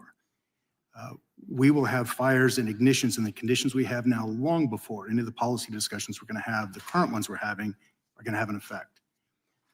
We must, as fast as possible, deal with the ignitability of the structures in these fire-dependent landscapes. If this is really about dropping losses of property and life in those settings, if that's what we're setting out to do, with laser focus, we have to mitigate those structures and do it at a density that will keep the structures from becoming the fuel type. You've heard it from everybody. Those conditions, you cannot stop the fire spread. Those conditions are going to get worse. They're not going to plateau.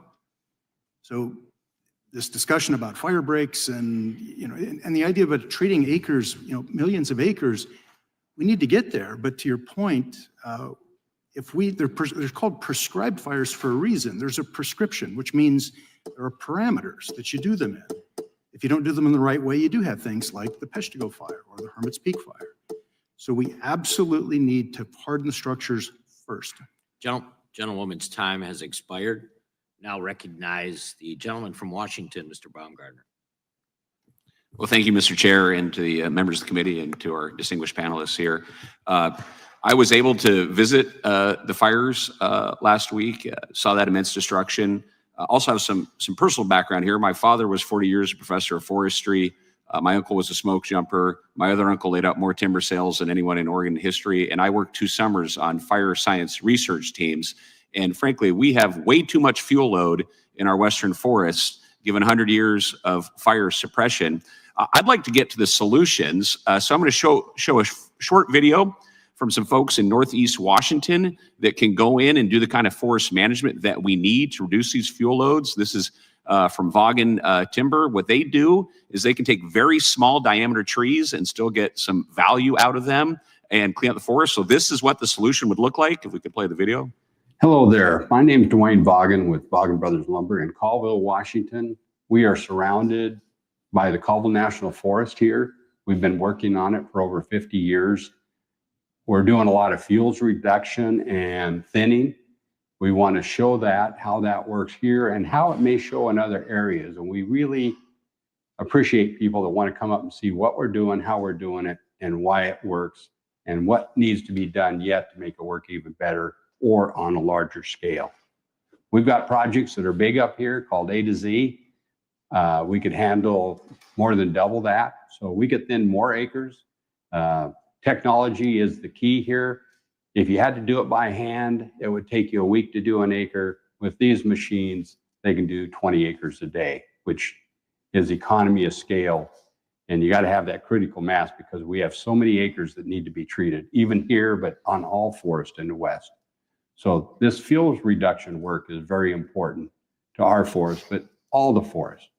Unfortunately, quite the tragedy happened down in California with the LA fires.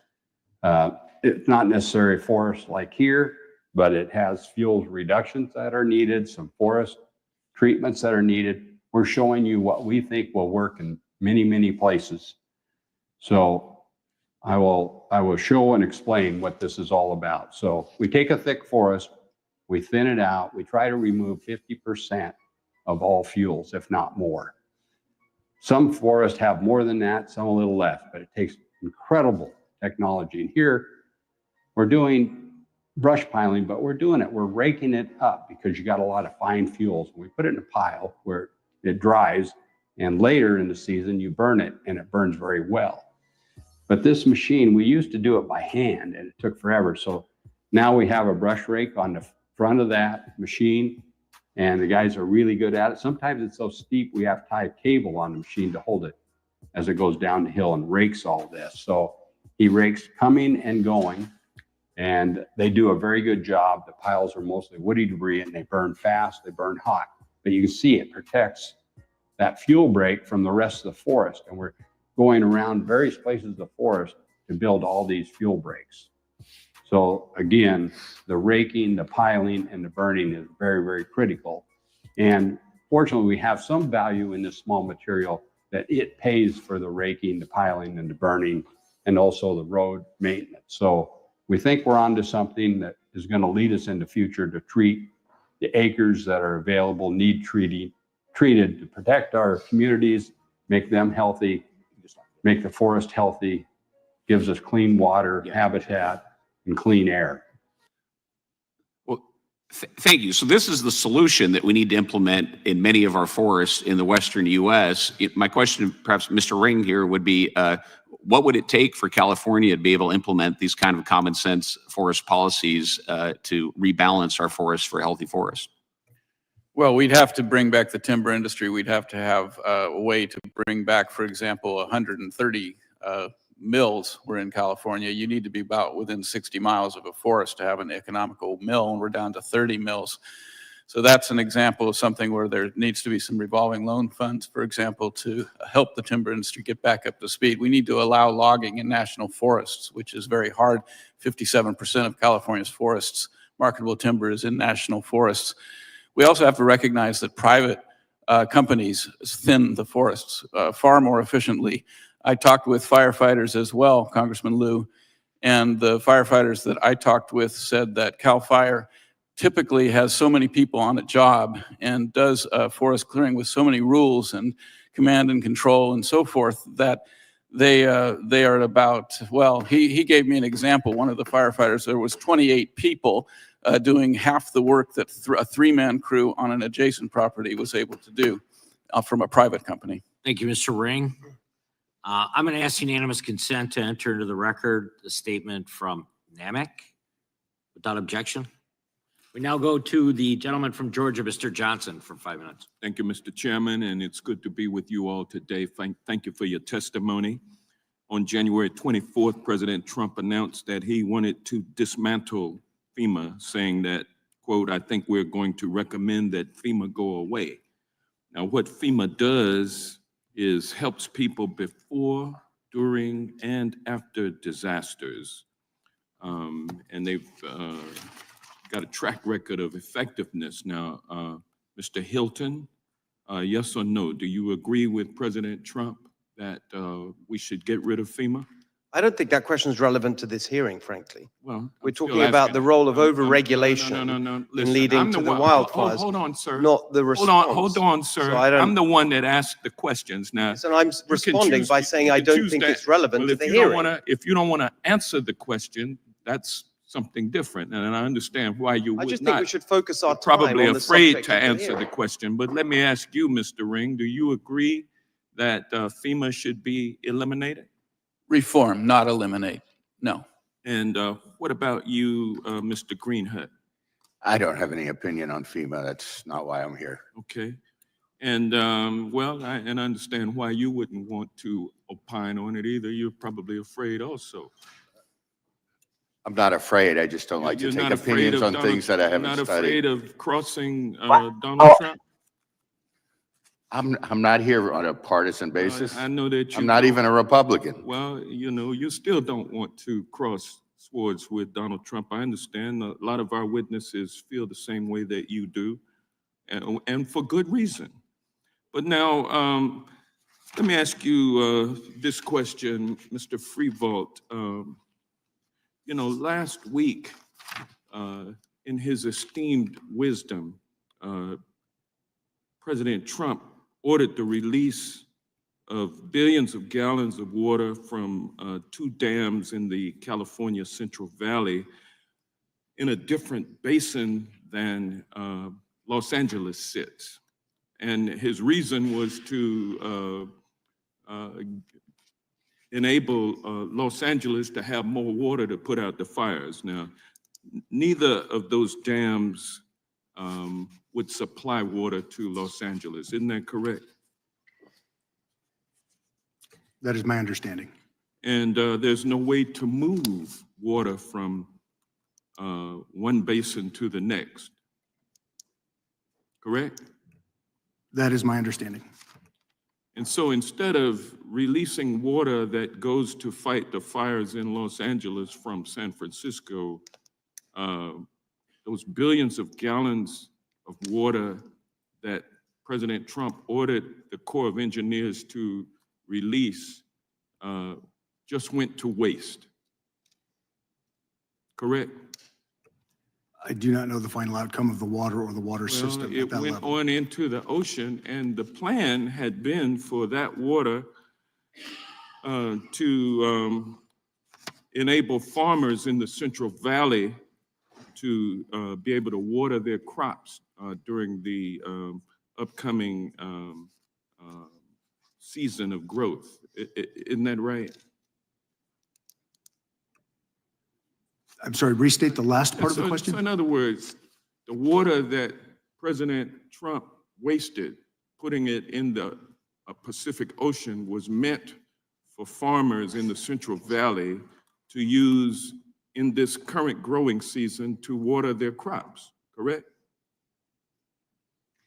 Would you like me to help you with this question, sir? No. Because I can give you the answers you're looking for. I'm not interested in talking. You're not interested in actual answers. Since you are afraid to answer my questions. I'm the just one about to answer your I'm the question one if you'll let asking me. the questions. You're the one that should be answering them, but you've already trying refused to do so. But you're not letting I'm not me. asking you this one, though. Mr. Freevault, I'm talking to. Mr. Freevault. He said he's not focused on Freevault. it. I can help you with it if you'll only ask me. Sir, if you would just be quiet, that would be helpful. Mr. Freevault? I do not understand the operational benefit to the LA fires and the release of the water. Yeah.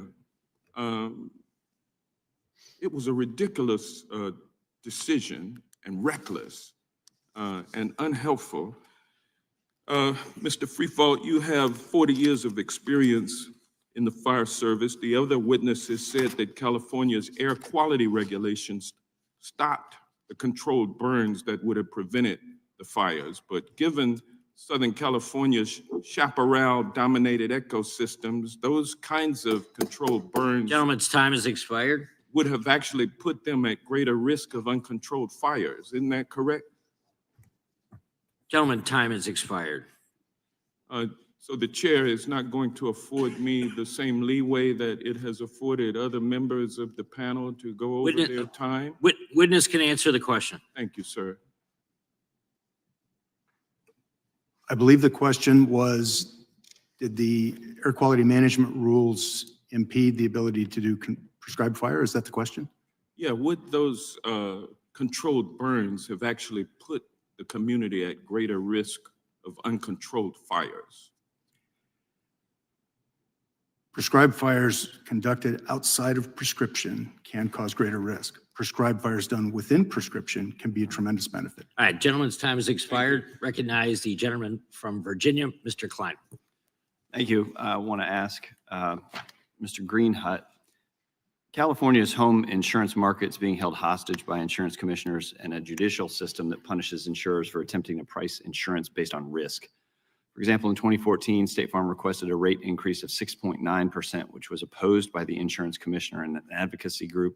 Initially, State Farm was told that instead of a rate increase, they were to retrospectively reduce rates by 7% and rebate their customers $100 million in excess premiums. After years of litigation, the courts ruled that State Farm didn't have to pay back the excessive premiums, but they were ordered to pay $2.2 million to the consumer group for their legal fees. And my understanding is this is allowing outside interveners, as it were, to challenge proposed insurance rate increases and being paid expenses for doing so. Is it reasonable to expect insurance companies to operate in an environment that required them to pay off their challengers even when they win in court? Well, imagine this started in 2016 and it was resolved, a year or two ago. And so the whole system, and it was designed by the consumer organization, and they get paid, intervener fees for supposedly standing up for consumers. So that whole process took several years, and they imagine going, if you have a business and you propose a rate increase, and then the government says, no, you have to decrease rates by X amount, and then you get launched into this long court battle. And even after you win the court battle, which State Farm did, and it was a pretty strong verdict in their favor, they still had to pay these interveners around a couple $1 million. And now under Prop 103, there are things that the state could do without going back to the initiative process to look more closely at how these interveners are paid and make sure that they contribute substantially to the process. A lot of this is languages in Prop 103. We need to enforce that language as it exists. So there are things that could be done about that intervener process without going back to the ballot. It sounds like, once again, California way of thinking. But to that end, let me yield the remainder of my time to my colleague from California, Mr. Kiley. Thank you very much. One of the problems with making climate change the sole focus of these discussions is that it leads to a sense of fatalism, like there's nothing we can do, or it leads to measures that are absurdly misaligned to the nature of the problem. So, for example, in 2020, in the midst of the worst fire season of California history, just unimaginable suffering, the governor, Gavin Newsom, came up with a grand solution, which was to ban gas-powered cars. This is actually what he did. His reasoning was, look, the cars cause emissions, which cause climate change, which cause the fires. Therefore, we just need to ban the cars. And in fact, followed up with a ban on trucks, on trains, even on lawnmowers and leaf blowers. So, Mr. Ring, in your opinion, what is the more effective strategy when it comes to fire prevention? Is it banning cars and leaf blowers, or is it reducing fuel through things like prescribed burns and strategic tree removal? Well, the answer to me is obvious. You're not going to have any sort of short-term impact, certainly, or even long-term impact if the rest of the world doesn't do the same thing with respect to whatever the theories may hold with respect to greenhouse gas and climate change. But what you can do is bring back logging, bring back grazing, and also mechanical thinning, which would be effective in the chaparral and on the steep hillsides. You can do mechanical thinning and you can do grazing. There's equipment that can do that nowadays. And of course, grazing, they've been able to do that for millennia. So bringing back logging, thinning, grazing, and prescribed burns is the solution. And a lot of that can be done commercially, which would actually generate tax revenue and good jobs instead of costing hundreds of billions of dollars. And by the way, which is more effective at reducing or limiting emissions? Those sort of fire prevention measures or banning certain consumer goods?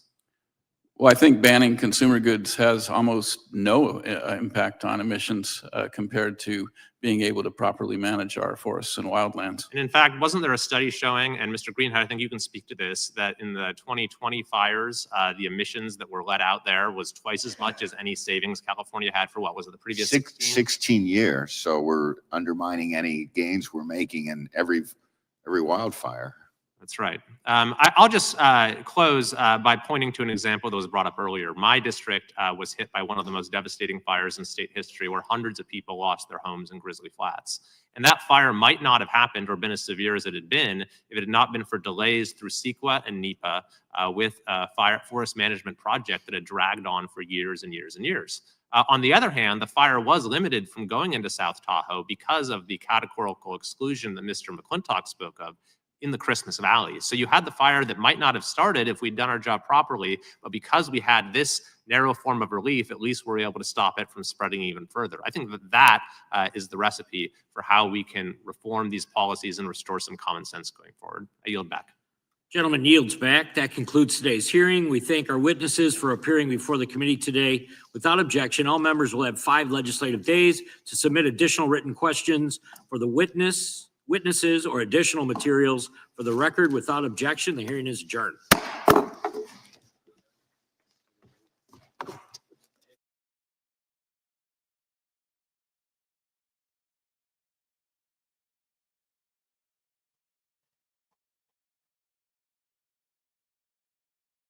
Wow, that was interesting. Right. So we stopped for a short recess, right? Or is that it? They have adjourned. Yeah. They've adjourned. Okay. They have adjourned. All right. Well, let's stick something else on while we wait for their. Let's see. What else can we find? What other interesting crapola are they talking about today? I've got something. This one's an interesting one.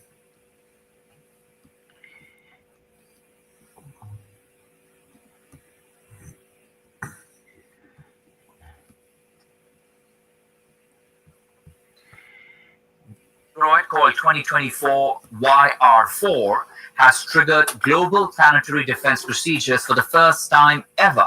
The asteroid was spotted by a telescope in Chile, and based on measurements gathered so far, it has a 1% chance of smashing into our planet just days before Christmas in 2032. CDB science and technology expert Dan Riskin says NASA has a plan in place to keep the Earth safe. Well, NASA researchers say they have found what could be the key to how life on Earth began and flourished.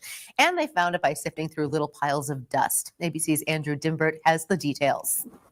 A breakthrough discovery from NASA, a sample from an asteroid holding the building blocks of life. Well, the name is essentially like a registration plate on a car. It's a unique identifier.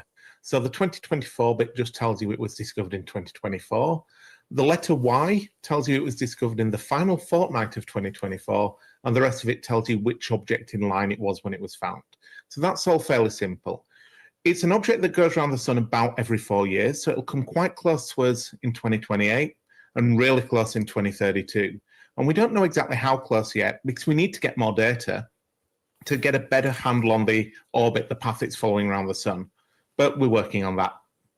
So if it does emerge more of a threat as we get closer to 2032, what actions can relevant space agencies even take?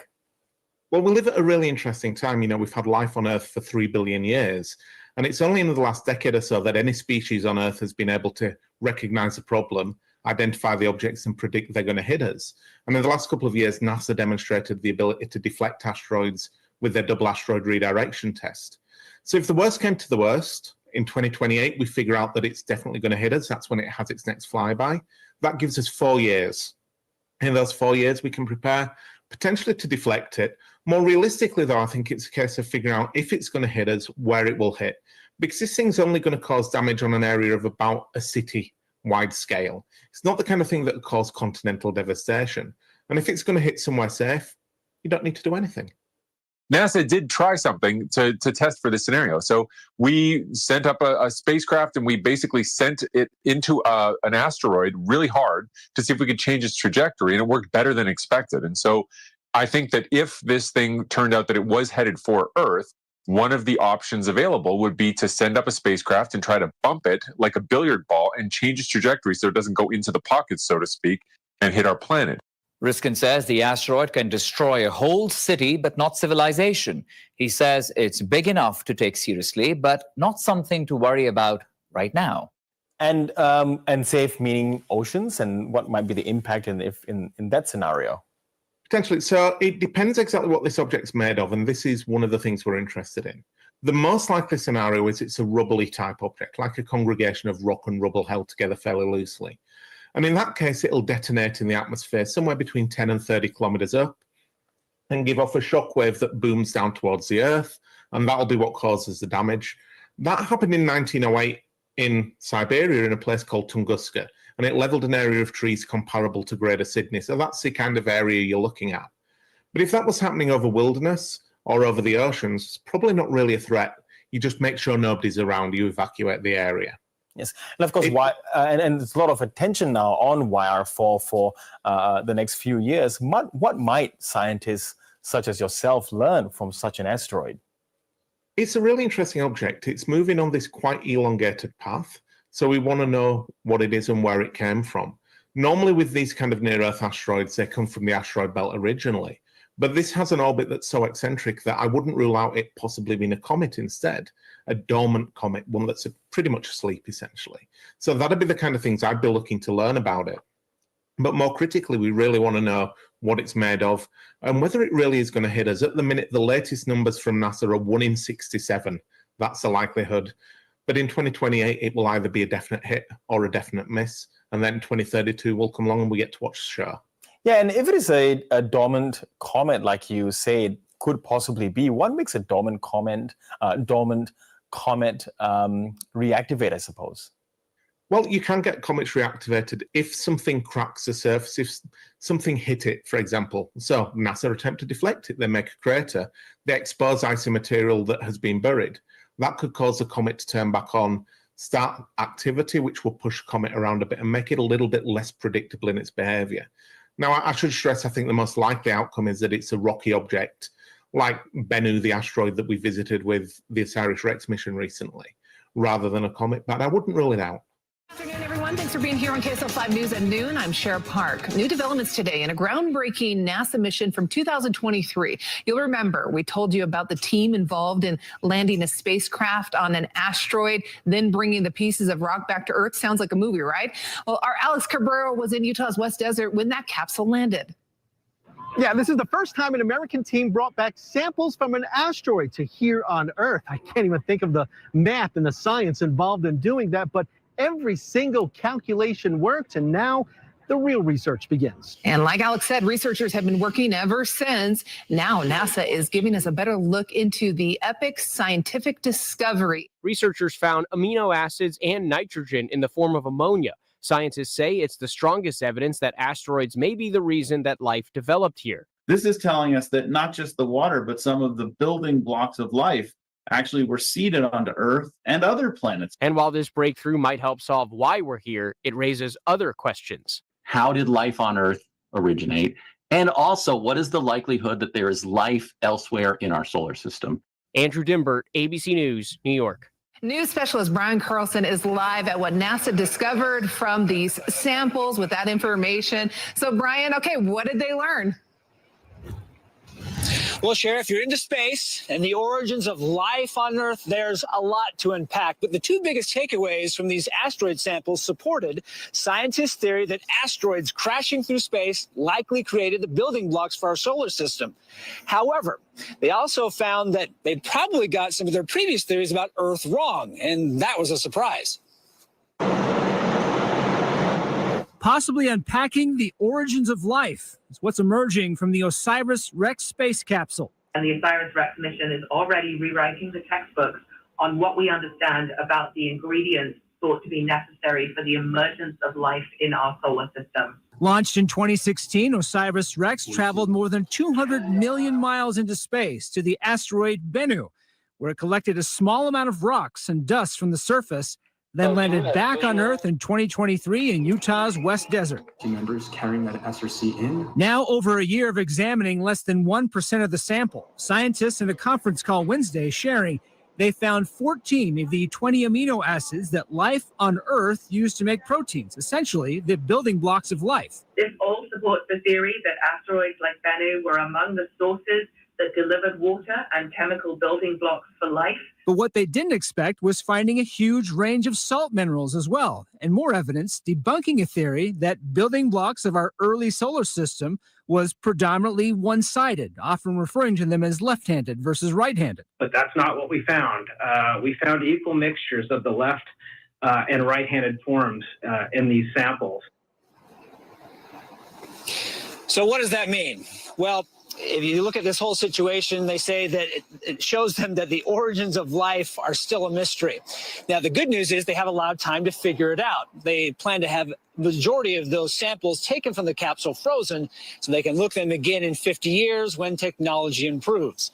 Live in Salt Lake City, Brian Carlson, KSL5 News. Yeah, I can imagine our technology needs to catch up with what they can really test and do and figure out from these samples. Very, very cool, Brian. Thank you for that report.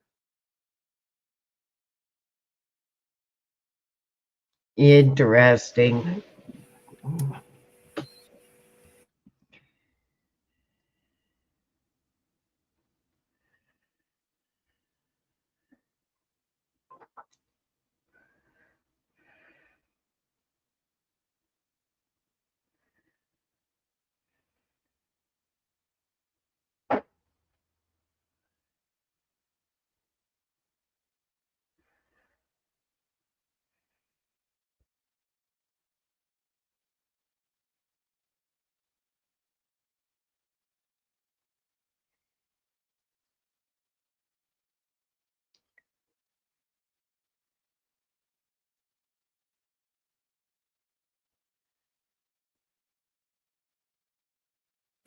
Oh, I got muted. Sorry about that.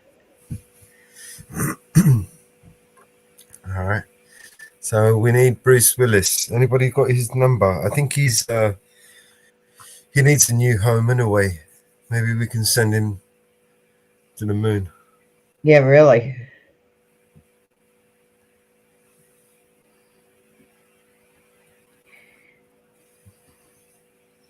Right. I didn't see Karen Bass. I was kind of hoping Karen Bass would be there to get grilled. Yeah, no, she won't show up. She won't show up. Come on. She's one that cut all the tax cuts on the LA budget.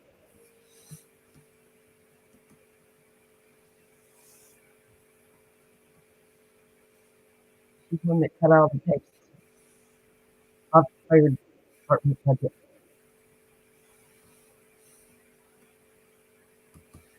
All of them.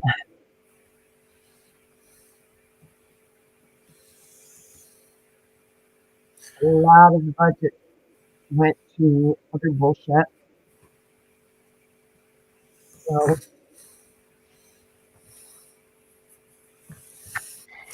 and now they've got the Olympics coming to LA. We'll see how much gets regulated over to the Olympics.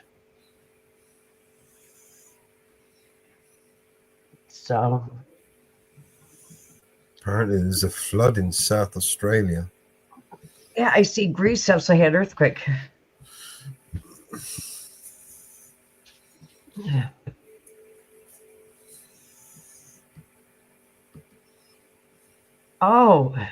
I see 60 Minutes released full tape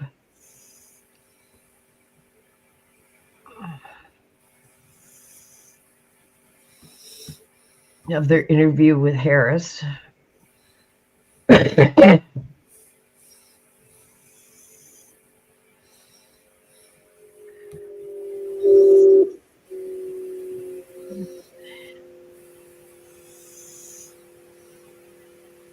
I haven't been able to find, I have to look for the 60 Minute.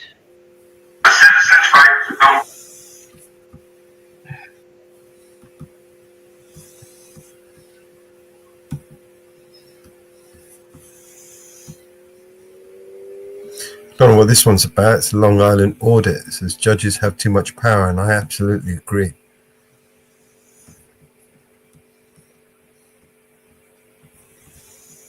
Government officials and the discharge of their duties to the public in a public space is basic, vital, and well-established liberty, safeguarded by the First Amendment.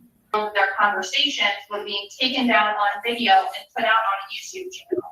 Your Honor, this is entirely unlawful. I have no idea whether or not your client committed disorderly conduct under the statute. I cannot dismiss it. The state's attorney has a right to charge whatever the state's attorney wants to charge. It's definitely a bad day for our First Amendment rights. Government censorship is never the answer. Transparency is.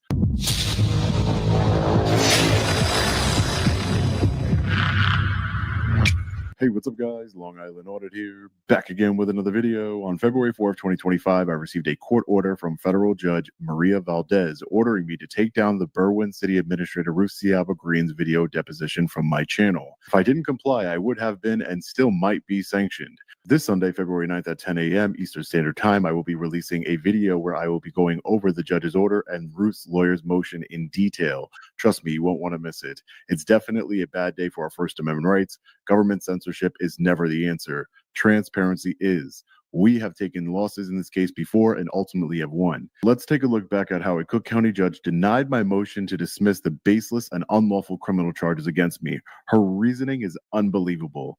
Let's get into it. Okay, so I have had an opportunity to read both of the motion to dismiss that was presented to me on behalf of Sean Paul Reyes, on behalf of his attorney, Mr. Jinks. And I also have had an opportunity to review the response that was submitted by the state's attorney, Ms. Dunbar. I asked Mr. Reyes' attorney if he wanted an opportunity to file a written reply to the response that was given by the state's attorney. He has declined to do so. He has notified me that he is ready to proceed for hearing today on the motion to dismiss. So I will go ahead and proceed. In counsel, you can go ahead and use the podium. Okay, go ahead, Mr. Jinks, and you may proceed.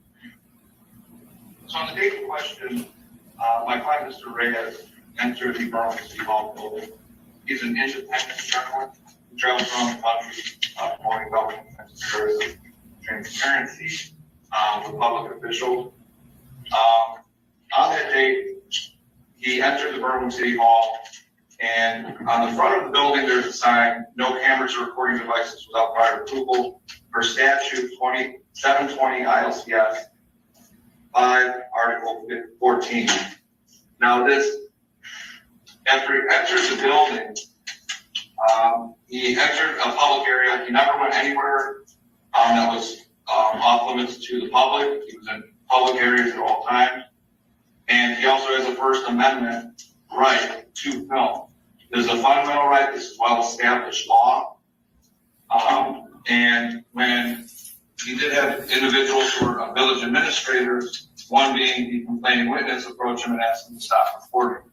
He declined, but while the complaining witness directed him, saying he can't record, and as an example, referred to the sign posted on the front door. However, that sign for that statute was found unconstitutional in Illinois back in 2014, which is the eavesdropping statute, which had to do with surreptitious recordings. Which what case found that unconstitutional? Do you have a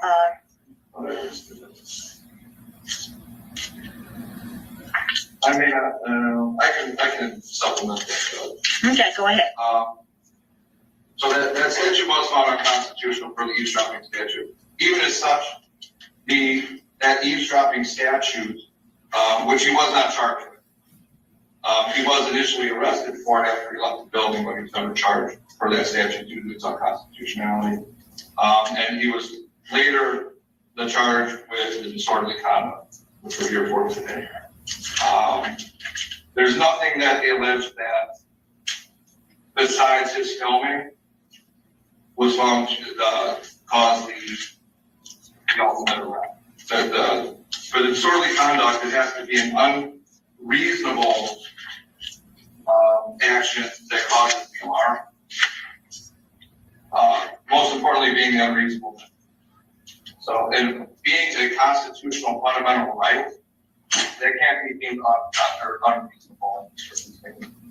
Nothing of his actions besides the filming itself and them asking him to stop and declining is what caused the complaining witness to say that she was alarmed. No other actions, no yelling, no screaming, or drinking water. It's not alleged that he was angry that caused the charge of disorderly conduct. And again, the complaining witness is a village administrator, so he's obviously a public official. And the cases I cited, ACLU versus Alvarez, 7th Circuit case from 2012, affirmed a First Circuit case, Lake v. Kunin, 655 Federal 3rd 78. The Alvarez case from the 7th Circuit affirmed the position taken in the Flick case, where Boston police officers were being filmed by a citizen, the same way this was. And that First Circuit held that a citizen's right to film government officials and the discharge of their duties in a public space is basic, vital, and well-established liberty, safeguarded by the First Amendment. It's not disputed that the complaining witness in this case is a public official, as she's a village administrator of Berlin. It's not alleged that Mr. Reyes entered anywhere that wasn't public. He was in the public hallway of the town hall. It's obviously a public place. And he was filming a public administrator in the action of her duty.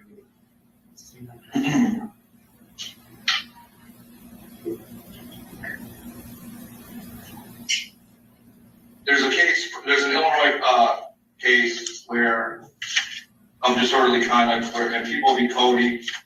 There must be some relationship between the accused conduct and public order, or between the conduct of others not to be harmed or molested. And sorry, 1 second. And the defendant, pretty much the case law as it stands has to do with the unreasonableness of the actions. The culpability revolves around not only the type of conduct, but it's dependent around the entirety and surrounding circumstances.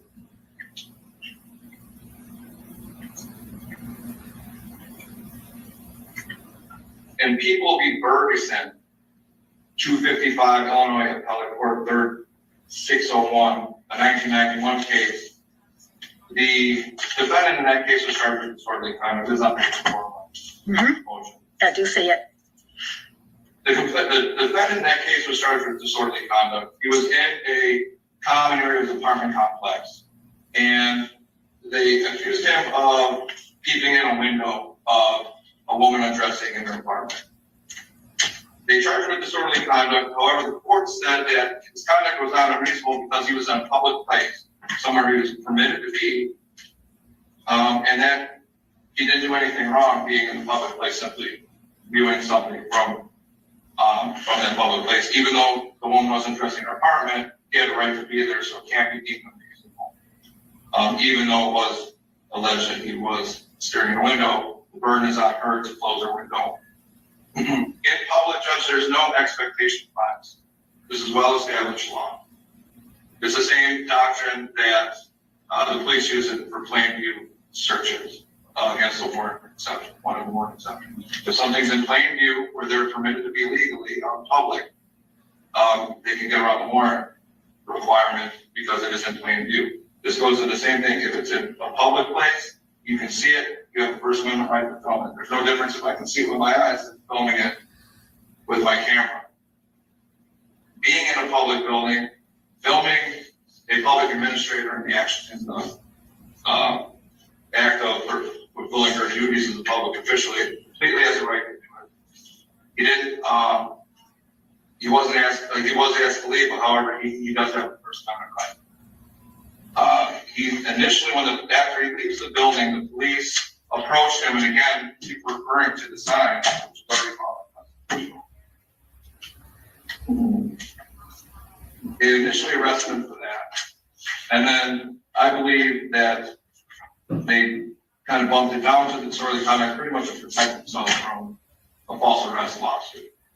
So I think that, and that's my opinion, that appears to be what they're doing, especially since she is a representative administrator for the city.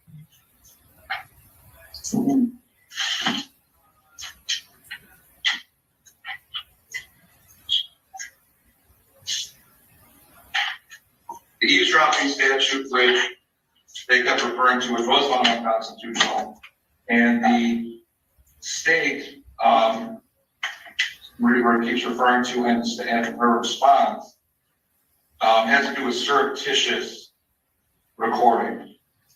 He was open and obvious, his camera was out, they knew he was filming, he wasn't hiding anything. So even if it was still good law, the eavesdropping statute still would not apply.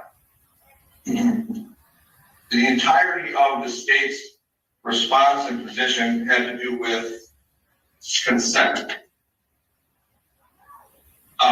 We mentioned in my motion that due to the security cameras being throughout the village hall, she should not be alarmed by someone else filming them without them interfering. The defendant was simply just filming from his camera, and you can't sit there and feign alarm because simply for being filmed when you're being filmed all day by security cameras. The state incorrectly argues that that's a consent issue. My argument was based on the alarm, which is required under the disorderly conduct statute. The state incorrectly argues that that we mentioned the security cameras based on consent, that she's consented to being filmed by security cameras. This isn't a consent issue. When you're in a public place, you don't have to consent to being filmed. There's no expectation of privacy in a public place. So consent isn't even a relevant argument. And that's pretty much the entirety of the state's position, is that they didn't consent to being searched, or sorry, didn't consent to being filmed, and therefore their First Amendment, Mr. Reyes' First Amendment right is somehow null and void. If that was the case, anytime someone has a protest or someone uses any of their First Amendment rights to videotape, to protest, freedom of speech, and it bothers one individual subjectively, even though that would completely remove any First Amendment right, because one person is bothered based on fundamental protected activity. He has a First Amendment right to film. He's in a public place filming a public official. Besides that, there's nothing that the state has argued based on his actions that could even be found in him. Again, if they're going to argue that he needs permission from people from the village to record, then we get into prior restraint arguments for those same constitutional rights. So based on all that, his actions, nothing he can do, nothing he's alleged to have done, based on his First Amendment protected activities in filming the public official, nothing can be deemed unreasonable. And if it's not unreasonable, then the disorderly conduct statute charge makes me. Thank you. Okay. State, you can go ahead and proceed.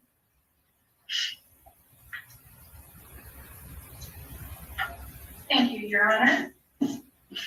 First and foremost, Your Honor, I would just like to make very clear there is no allegation in this matter that Mr. Reyes was in any way prevented or told that he could not be present in the public location for City Hall. Now, throughout counsel's argument, he had referenced the administrators who were present. And Your Honor, it's very clear in the police report that the complaining witness in this matter, Ruth Green, she did sign off on the complaint. She is the city administrator. However, there are multiple additional witnesses who are listed throughout the police report. Upon signing the complaint, upon notifying the police who are located in the same building, Ms. Green did indicate that there were people who had brought Mr. Reyes to her attention, as well as several of the employees working in her stead who felt uncomfortable by his presence and consistent reporting. One of the follow-up arguments that was made by counsel is with regards to filming and effectively saying that the people working at City Hall were feigning alarm when they notified the police that multiple people that were employed by the village of City Hall were made uncomfortable by his actions. Your Honor, the state referenced in our response to counsel's motion that Mr. Reyes was filming these recordings, as counsel indicated, for dissemination based on his status as a journalist. The filming that takes place within City Hall, very specifically and very intentionally, based on state requirements, is visual only. It only records what people are doing. There is no audio recording whatsoever. And you're on the video that was taken by Mr. Reyes and eventually disseminated through his YouTube channel was both an audio as well as a visual recording. The state made reference in our response that the state of Illinois is a two-party consent state. Now, if Your Honor chooses to take the position that the secretaries, as well as the administrator who represented them working at City Hall, are fully considered under the public official requirement that that they can be reported in public, that does not take into any consideration who was continuously mentioned in the state's response of the private citizens. Because it's a public building, there are private citizens located within Berwyn City Hall. There were multiple people that were on the phone with city administrators. And by Mr. Reyes being present in both audio and visually recording these people, he was recording their private conversations that were being had. And Your Honor, the requirement of that is laid out in the state's response that people do have a protected right to not have their phone conversations intercepted by a third party. Not only intercepted, Your Honor, but disseminated through his YouTube channel. And again, with Illinois being a dual-party consent state, there was no indication that people even knew that they were being recorded, let alone that their conversations were being taken down on video and put out on a YouTube channel. Your Honor, this is entirely unlawful. And based on that, he was asked merely to stop recording. He wasn't told that he couldn't file when he went into file. He wasn't told that he couldn't be there. He was merely asked to stop recording, and he refused. Now, Your Honor, in response to Mr. James's statement regarding feigning alarm,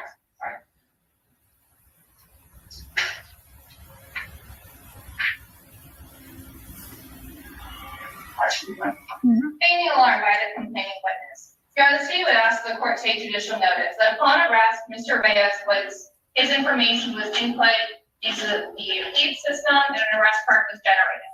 Your Honor, both the arrest card and a leads showing the defendant's any criminal history that he may or may not have indicates that he is listed as 6 foot 2 inches tall and 270 pounds. Now, Your Honor, counsel is in no position to tell someone what alarms disturbs them or provokes or disturbs their peace, particularly when someone of that stature enters into City Hall, is recording conversations that are not only going on between employees of City Hall, anyone who is working underneath them, anyone building phone calls, and any of the private citizens that are present. He also is not in a position that when they ask him to stop recording, specifically to stop audio recording those conversations between the private citizens, and he refuses, then he is not in a position to decide whether or not that alarms someone when their conversations are being recorded. Now, Your Honor, the case law that was cited by counsel, as I stated in my response, is almost entirely specific to the reporting of police officers, and we would ask that the court give it the appropriate weight based on that. And adopting all the additional argument that is included within my motion, Your Honor, we would ask that you strike down counsel's motion to dismiss, based first and foremost on the fact that he was recording and disseminating private conversations that presented any of the parties, which the state's position is an initial disturbance of the peace. And finally, upon being asked to stop recording those conversations, refusing to do so, therefore further disturbing the peace before it was again disseminated without the consent of any of the parties. And again, an adaptation of all arguments included in my written motion, we would ask that you deny counsel's motion. Okay, any rebuttal, counsel?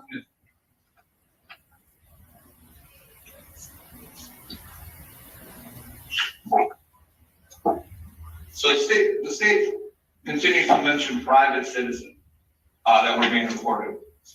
It's not relevant whether there's private citizens being recorded or not. This is a public space. There is no expectation of privacy in a public space. The complaining witness is not a private citizen. So arguing that a private citizen who's not even a complaining witness is somehow alarmed isn't even relevant in this argument because none of them signed the complaint. They have nothing to do with this. And the state alleging that some of them made complaints doesn't matter. Even if the alarm by the complaining witness was real, even if she actually was alarmed, it still does not take away the fact that she's a public official in a public place with no expectation of privacy, being filmed by Mr. Reyes, which he has a First Amendment right to do. Even if one individual is actually alarmed, Mr. Reyes' conduct was not unreasonable, and that's the standard under the sort of conduct. Were his actions unreasonable, objectively unreasonable, that would cause the alarm. You can see she's really triggered. Look at her face. Guilty under the sort of conduct. Doesn't matter if she was actually alarmed. Oh, yeah, she is. If that was the standard, it's a slippery slope to remove fundamental right. The First Amendment right would be gone in any protest, any filming of anyone, simply because one subjective person is alarmed. Again, he's not alleged to have yelled. He's not alleged to have approached her in a threatening manner. The only conduct by Mr. Reyes that is alleged to have caused an alarm is simply filming and being asked to stop him and saying no. Doesn't matter how big he is. Simply filming does not somehow impose a threat objectively on the complaining witness. The state also mentioned that Illinois is a two-party consent state. Again, she's arguing the unconstitutional law for eavesdropping.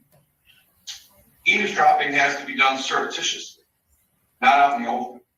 It has to do with secretly recording conversations between people. Hold on for a minute, people I'm hearing noise. Go ahead, counsel. The eavesdropping in Illinois has to do with surreptitiously recording private conversations. It cannot be assumed to be a private conversation when you're out in public.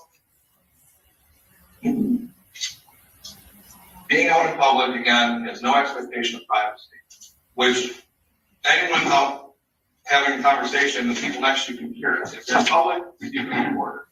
You can see it, you can record it, you can hear it, you can record it. As long as it's not done surreptitiously in a private conversation. So the eavesdropping statute that the state continues to argue is irrelevant as well. This would be the same relative to an attorney having a conversation with a client in public. We know that privilege is they're waived, and they can't use that privilege if there's somebody nearby that can hear it because you're not in a private setting. This would go back to the same type of situation where if you're in public, there's no expectation of privacy. That is the biggest, strongest argument in favor of Mr. Reyes. Again, this is well-established law. There's a fundamental right and simply cannot just be taken away. You simply cannot take away someone's First Amendment rights to film simply because one person is alarmed. Even if that alarm is, even though if they're actually alarmed, it still doesn't matter because it has to be done on the objective unreasonableness of the person's action. And a fundamental right cannot in and of itself be deemed unreasonable. Thank you. Okay, thank you, counsel.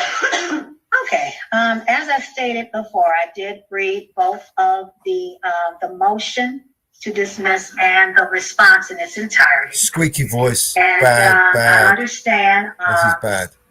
Yeah. The defendant's counsel's arguments. She doesn't want The to. thing is, nothing. Mr. Reyes was not charged with violating the statute regarding no recording devices. He was charged with disorderly conduct, which is a very fact-driven. Because he was recording, you ignorant fucking stupid idiot. I have lots of questions. Want to explain why? I can't ask you any of those questions, counsel, because your client has a right to remain silent. You all don't have to do anything but show up and watch. It's the state's burden when this case goes to trial, and it looks like it's definitely going to trial, to show that under She's the already disorderly prejudged it. conduct Yeah, statute here in Illinois, that your client committed was disorderly conduct beyond a reasonable doubt. That's their burden. I have not heard any testimony from any of the witnesses, the police officers. I have no idea what they are going to say. Your client doesn't have to say anything. He pleaded not guilty, I thought. I have not heard anything, and I have no idea whether or not your client committed disorderly conduct under the statute. I cannot dismiss it. The state's attorney has a right to charge whatever the state's attorney wants to charge. I have had cases before where they were charged, the defendant was charged with the wrong thing. They have to show beyond a reasonable doubt under the statute that your client committed disorderly conduct. And that is a question of fact. So based on that, your motion to dismiss is going to be denied. And I think we should go ahead and set this for trial. All right, fellow patriots, as you can see, we have had bizarre rulings in this case before that violate our constitutional rights. And in this case, we ultimately won.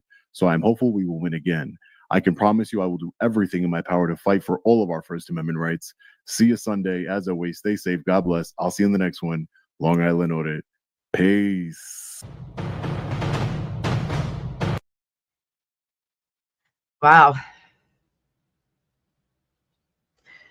Okay. We have some hot debates going on in the House and in the Senate.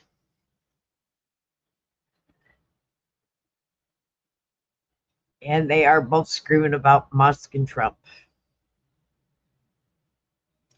Which one do we bring up? Oh, you're bringing up the Senate. And President Trump by kidnapping. You don't have to take it from me. You can take it directly from the White House press secretary. Quote, "This is not a rescission of the federal funding freeze. The president's executive orders on federal funding remain in full force and effect and will be rigorously implemented." So that was the chaos of last week. I want to talk about how that chaos remains. What we are still seeing this week and what it means for folks back home and across the country, because there is still significant confusion and the remaining freezes are still causing significant pain. For example, I've heard from cities in my state and from the Washington State Department of Transportation. Now, it's still hard to get a clear picture given the chaotic rollout, rollback, and more. But they are telling me they are concerned about infrastructure projects all over my state that are already getting delayed now and could get derailed entirely because President Trump is still illegally blocking funding we passed with his executive orders. If this illegal freeze continues, people will lose jobs. Communities will lose out on projects that have been in the works for years.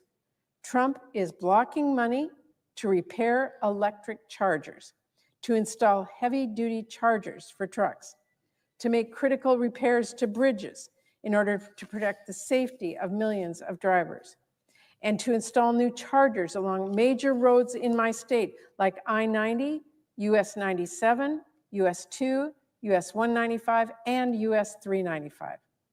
Stopping these projects is just pointlessly hurting commuters and businesses. It is costing construction workers. It is killing jobs. Trump is holding up road projects to make streets safer for pedestrians, bicyclists, and drivers, like a Safer Streets project in Richland, Washington, and critical safety barriers in Spokane. Not to mention the Liberty Park Land Bridge in Spokane, which would reconnect communities and provide more green space for families to enjoy. Or funds for the city of Lakewood. They are planning to revitalize their downtown and bring in more retail space and restaurants and healthcare services and financial services, and make upgrades to roads and provide a new festival area and park areas and more. Trump's freeze is also a concern for the Samish Indian Nation as it works to improve safety and access to their land at the Campbell Lake Road intersection, which has seen growing traffic in recent years, and for a project led by the Tulalip tribe to improve the interchanges along I-5 exits. The congestions on these ramps can get so bad it backs all the way up to the main highway. We want to get those projects done. We want to get them done, and the last thing we need is uncertainty about these stalled funds. There's also a project underway to upgrade the technology at our border with Canada, replacing and improving the outdated wait time system to improve accuracy and help our inspection and our transportation agencies. This will help travelers who are headed to Canada avoid long wait times at the border and help fans from around the world, by the way, who are traveling between Seattle and Vancouver for next year's World Cup move quickly. But not if Trump's executive orders stop all of this funding. Same for the efforts to update our statewide planning with a new electronic system that would make the process for planning and specifications and estimates more efficient. And of course, in Washington State, we can never forget about fish, which are crucial to our culture and our economy in many ways. Trump's ongoing funding freeze is putting projects to improve fish habitats on ice, replacing the culvert at Thornton Creek, replacing the failing culvert at Wapato Creek, which is right underneath the Pierce County Terminal at the Port of Tacoma, or removing the fish barrier culverts at Johnson Creek, which will open up nearly 3,000 meters of upstream habitat. Not to mention other wildlife preservation work, like an undercrossing structure and wildlife barriers east of Winthrop, and work on our waterways. Funding from the bipartisan infrastructure law is still not restored today for some projects on the lower Columbia River, projects like a stormwater infrastructure that will help keep toxins out of our water and restore wetlands and protect our ecosystems. Our ports, so critical for not only Washington State's economy, but for the entire country, are caught up in this too.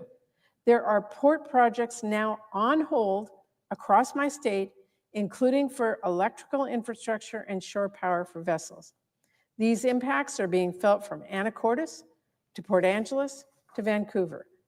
Frozen funding is hurting working families in Washington and across the country, and it is making our economy less competitive. And we cannot forget our ferries, which are so crucial to many commuters in my state. Washington State ferries are looking to improve their data with a better system for collecting and analyzing and reporting wait times at all of our terminals. That would help give them some information so they can improve their efficiency and make life better for the people they serve. Losing that funding means more people will miss ferries, and it means long waits in line for Washington State commuters who cross the water for everything from work to school to medical appointments. We also have absolutely essential electric transmission and distribution projects that are on hold now, and they're in jeopardy. These are projects that are necessary, helping reduce our wildfire risks, ensure grid reliability, improve resilience to natural disasters, and lower costs for ratepayers across my state of Washington. Those are all funded under the bipartisan infrastructure law. That is a bipartisan infrastructure law that members of Republicans and Democrats worked on and passed. It's a program that Republicans thought was important enough to provide $10.5 billion.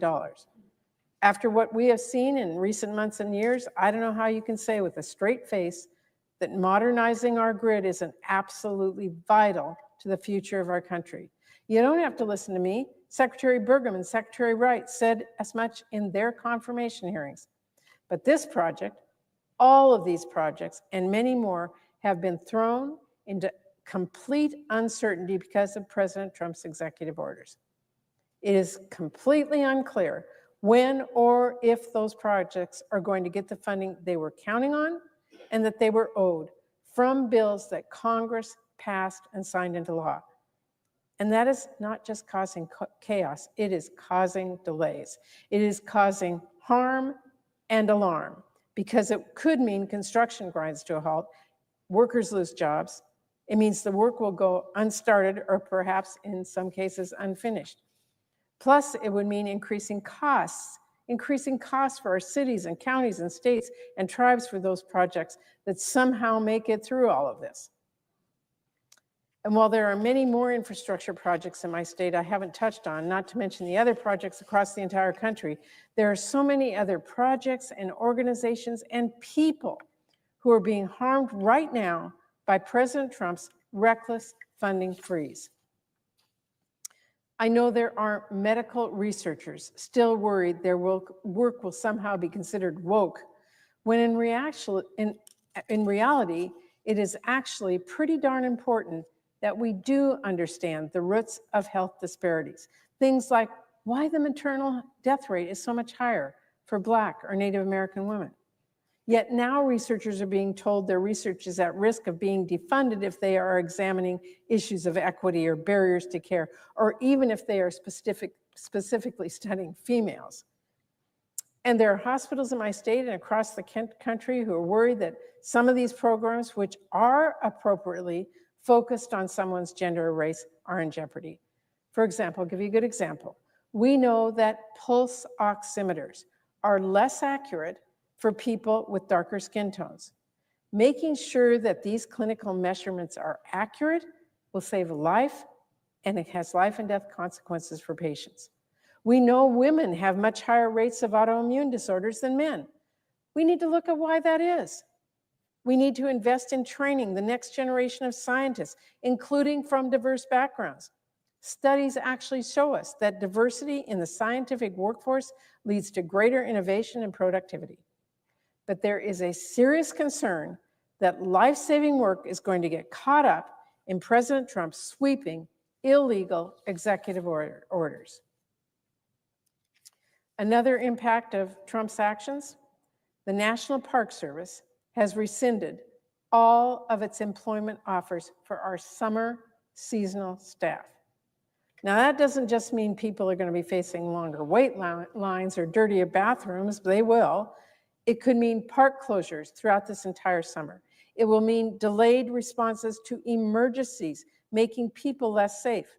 And outside our national parks, Trump is also freezing regional cleanup efforts, things like stopping illegal dumping and improving air quality in our communities. And Mr. President, let's talk about foreign assistance. Because for decades now, there has been widespread bipartisan understanding that promoting stability abroad, promoting democracy, improving health, strengthening trade, building partnerships is crucial to US leadership. But Trump's executive orders put all of that at risk by illegally freezing funds. I have heard from organizations that operate all over the world about how they were unable to deliver the life-saving aid that millions of people rely on due to these stop work orders.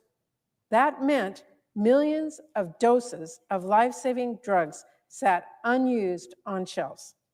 Time-sensitive prevention methods against diseases like malaria were not carried out, putting millions at risk. Training for more than 64,000 healthcare workers put on hold. Hundreds of millions of metric tons of US-grown commodities sitting and at the risk of spoiling in transport instead of reaching their final destinations across the world to feed people in need. And despite a so-called waiver from the US State Department to resume work, much of this life-saving aid is still today on hold. Without a start work order, those organizations fear they are taking on significant risk now in continuing operations. Put simply, this was already unacceptable. And now, over the weekend, President Trump and Elon Musk have decided, against all reason, against all evidence and against the law, mind you, to completely dismantle USAID. And that is on top of the illegal funding freeze that has already been pushing US businesses and nonprofits and international aid groups to make tough choices for truly pointless reasons. It should be obvious that these cuts will hurt people across the world. These cuts are going to mean that people starve. These cuts will mean that people don't get clean water. These cuts will mean more disease outbreaks with higher death counts. These cuts will mean less help for victims of violence and higher death rates for pregnant women. And anyone with an ounce of humanity can see this freeze will get devastating fast. And it is important to note, it will get devastating in ways you cannot just make up with more money later once that damage is done. That is just not how it works. When people are starving, you cannot just feed them money. You need to have already made the investments to grow food. When democracies are in crisis, you can't just cut them a check. You need to have helped them build strong institutions. When a deadly disease outbreak strikes, you're going to learn very quickly that an ounce of prevention is worth a pound of cure. These are not lessons we need to learn the hard way by letting people die. We know it all painfully well right now. And so to freeze that funding is asking for disaster, and not just for other countries across the world, but for us, for the US, and for our families here at home. Freezing foreign assistance is not putting America first. It is guaranteeing America comes in last. Because every funding gap we leave is an opportunity for our adversaries to step in, fill that gap, and play the hero while casting us as the villain. How are we supposed to lead the world if we are unwilling to invest in it? I'll tell you right now, China's not holding back. They are investing constantly because they know they aren't just building infrastructure across the world, they are building stronger partnerships. And we just counted ourselves out of that competition. You want to end US global dominance? You want to tell the world the US is done being a leader? You want to tell other countries we cannot be trusted to keep our word? Because that is exactly what we were doing if we let Trump get away with illegally cutting off global aid with the stroke of a pen and letting the richest man in the world cut off help for some of the poorest people in the world. And let's be clear, it is not just US leadership on the line here. There are US jobs at stake. That reality is hitting home hard this week. Back in my home state of Washington, there are some world-class organizations that I know may have to lay off people this week, hundreds of people, all because of President Trump's funding freeze. It is a scene that is not isolated to Washington state. I know it is playing out across the country as well, with thousands of layoffs across 38 states and counting. And I know so long as President Trump's lawless war on foreign aid continues, so will those layoffs. We will see hundreds, if not thousands more every week. International aid organizations may make a difference around the world, but they support American jobs too.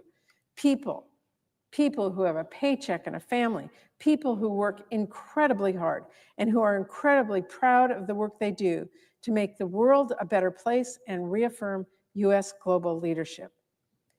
But they are being sent packing, not because they have done anything wrong, not because this work is not important, but because President Trump and Elon Musk are listening to wacko conspiracists and ultra-isolationists, while ignoring the experts, ignoring the obvious realities, and again, ignoring the law. We should all stand against this. And I know, Mr. President, we are here tonight to discuss the vote nomination. But I want to talk about someone who's not been nominated to anything. He's not been elected to anything. And yet he is serving as de facto co-president, Elon Musk. Arguably, he's more important and more influential than the elected sitting president. And he has proven himself in lockstep with Russ Vought, who we're voting on this day, tomorrow, when it comes to slashing programs that matter to American families and ignoring the laws of our nation. In recent days, Musk has been busy illegally shuttering USAID, cutting off foreign assistance programs, which I said will lose jobs for Americans, lose lives in countries around the world, and lose leadership as adversaries like China fill that gap. Shockingly, Musk has even had people fired for denying his lackeys classified resources that they had no authority to access. And last weekend, we all learned that Elon Musk essentially commandeered access to the Treasury Department's most sensitive payment system, handling $6 trillion every year and managing nearly all of our federal reimbursements. It is a system that contains extremely sensitive personal and commercial information. And I've been hearing from people across my state who are truly alarmed about what Musk and his associations having access to this system could mean for their data and for funding that they count on. Let's not mince words here. An unelected, unaccountable billionaire with expansive conflicts of interest, deep ties to China, and an indiscreet axe to grind against perceived enemies is hijacking our nation's most sensitive financial data system and its checkbook so that he can illegally block funds to our constituents based on a slightest whim or wildest conspiracy. Funds, mind you, that Congress, on a bipartisan basis, passed.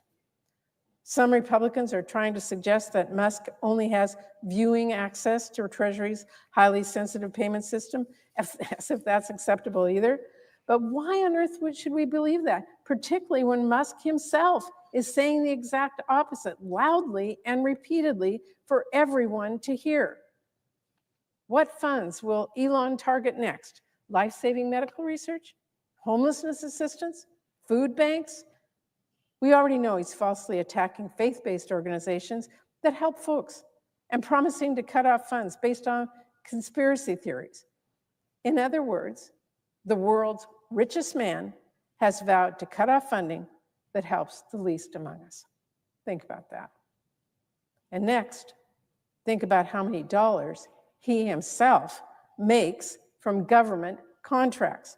I mean, seriously, the richest man in the world with countless government contracts, ties to our adversaries, is taking over the Treasury in the name of fighting corruption? The irony is almost as rich as Musk himself.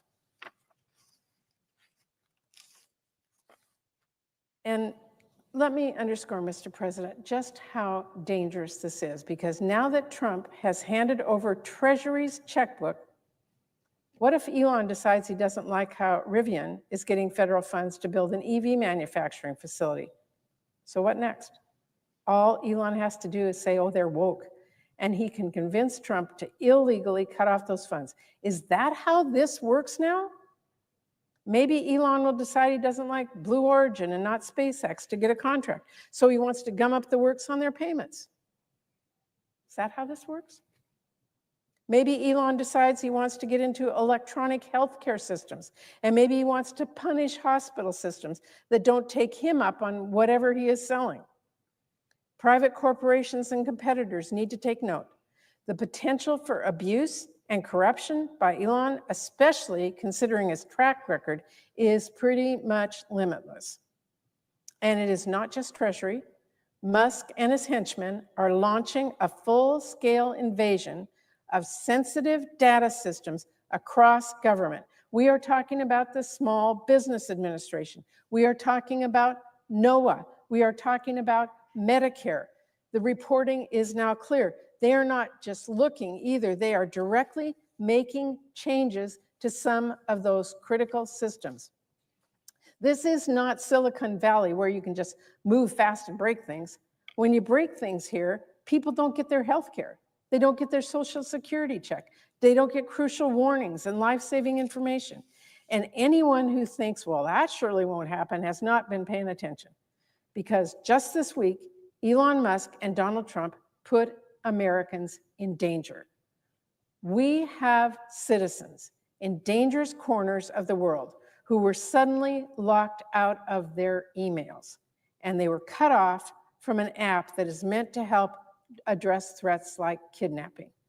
So no one should be shrugging this off and just saying, well, what's the worst that could happen? Because this can get really, really bad, really, really fast. And if anyone is thinking, well, it's okay, we have guardrails, we have laws, make no mistake, even though Trump and Musk have absolutely zero legal authority to hold up any federal payments that are law, this has not stopped them so far. As we've seen, they're already halting other funds illegally. They are already firing government watchdogs and officials left and right, regardless of our laws. They are already putting forward blatantly unconstitutional executive orders. The fact of the matter is Trump and Musk have yet to find a law they think applies to them. They think because they are rich and powerful, they get to call all the shots, regardless of the courts, regardless of Congress. That is not how things work in this country. Billionaires are not above the law, and neither are presidents. We do not have a monarchy where a president is king. We do not have an oligarchy where the richest people get to the largest say. We in this country have a democracy, if we can keep it, where each citizen has a vote. We have checks and balances, where the president is accountable to the Congress and to the people, where he has to follow the laws we pass. But some of my colleagues across the aisle seem to be forgetting that our democracy doesn't work by magic. We have to do our part here to hold presidents accountable. Our job is not to say yes to everything the president does, no matter how lawless or harmful. Our job is not to shrug our shoulders or cover our eyes. It is to fight for the people who sent us here and to defend the Constitution. So Democrats will be pushing back with the tools we have. We will speak out, we will press this administration, we will open investigations, and we will demand accountability. But one tool we do not have is the majority in this Congress. So that means, Mr. President, our Republican colleagues have to say enough. We need them to join us. We need them to stand up to the corruption and the lawlessness and stand up for the people they represent. And Mr. President, while I'm on the subject, I want to talk about another scheme that Elon Musk cooked up.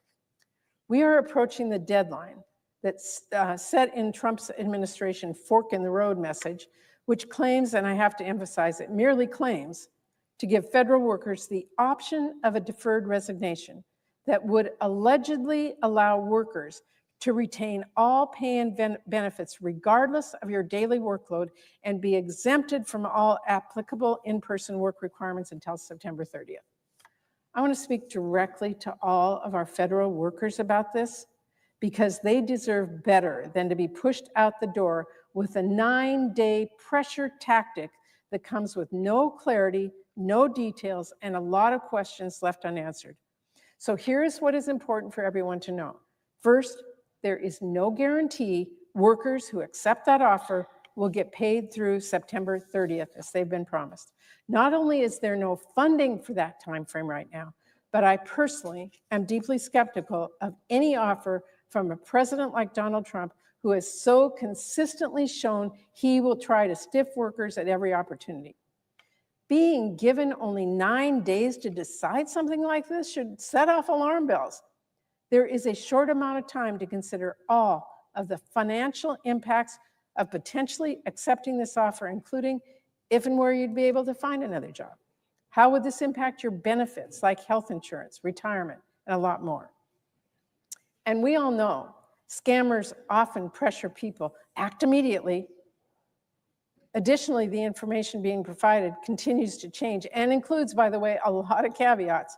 It claims you can rescind your resignation if you change your mind, but that your job may no longer exist. If that happens, then tough luck. It claims you aren't expected to work if you accept this offer, except in cases determined by each individual agency. It claims you can stay in your current role. However, there is no guarantee your position will be needed. The lack of clear information and resources about exactly what will be allowed is rightfully creating confusion for the more than 56,000 federal workers in my state alone. To me, this leaves a lot of questions unanswered. And finally, Mr. President, I want to express a real gratitude for our federal workers who power so many essential services provided by our government. The American government is not Twitter. People rely on our federal workers, and sometimes their work can be the difference between life and death. Federal workers help inspect meat processing facilities. They make sure baby formula is safe. They approve life-saving drugs and treatments. They manage our air traffic. They help ensure clean drinking water. There is so much more. Where this administration continues to show outright hostility towards many of our federal workers, I want you to know I will continue to fight for our federal workers. Everyone from Hanford workers and the scientists at the Pacific Northwest National Lab to the people who are making sure you get your Social Security check.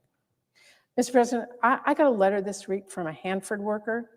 They started last year, hoping it would be a stable job that would let them provide for their family while making a difference in their community. This employee has already been recognized several times for hard work, and then Elon Musk tried to push them out the door with this scammy buyout thing, and now they are on the list of employees who are at the threat of being terminated for no good reason.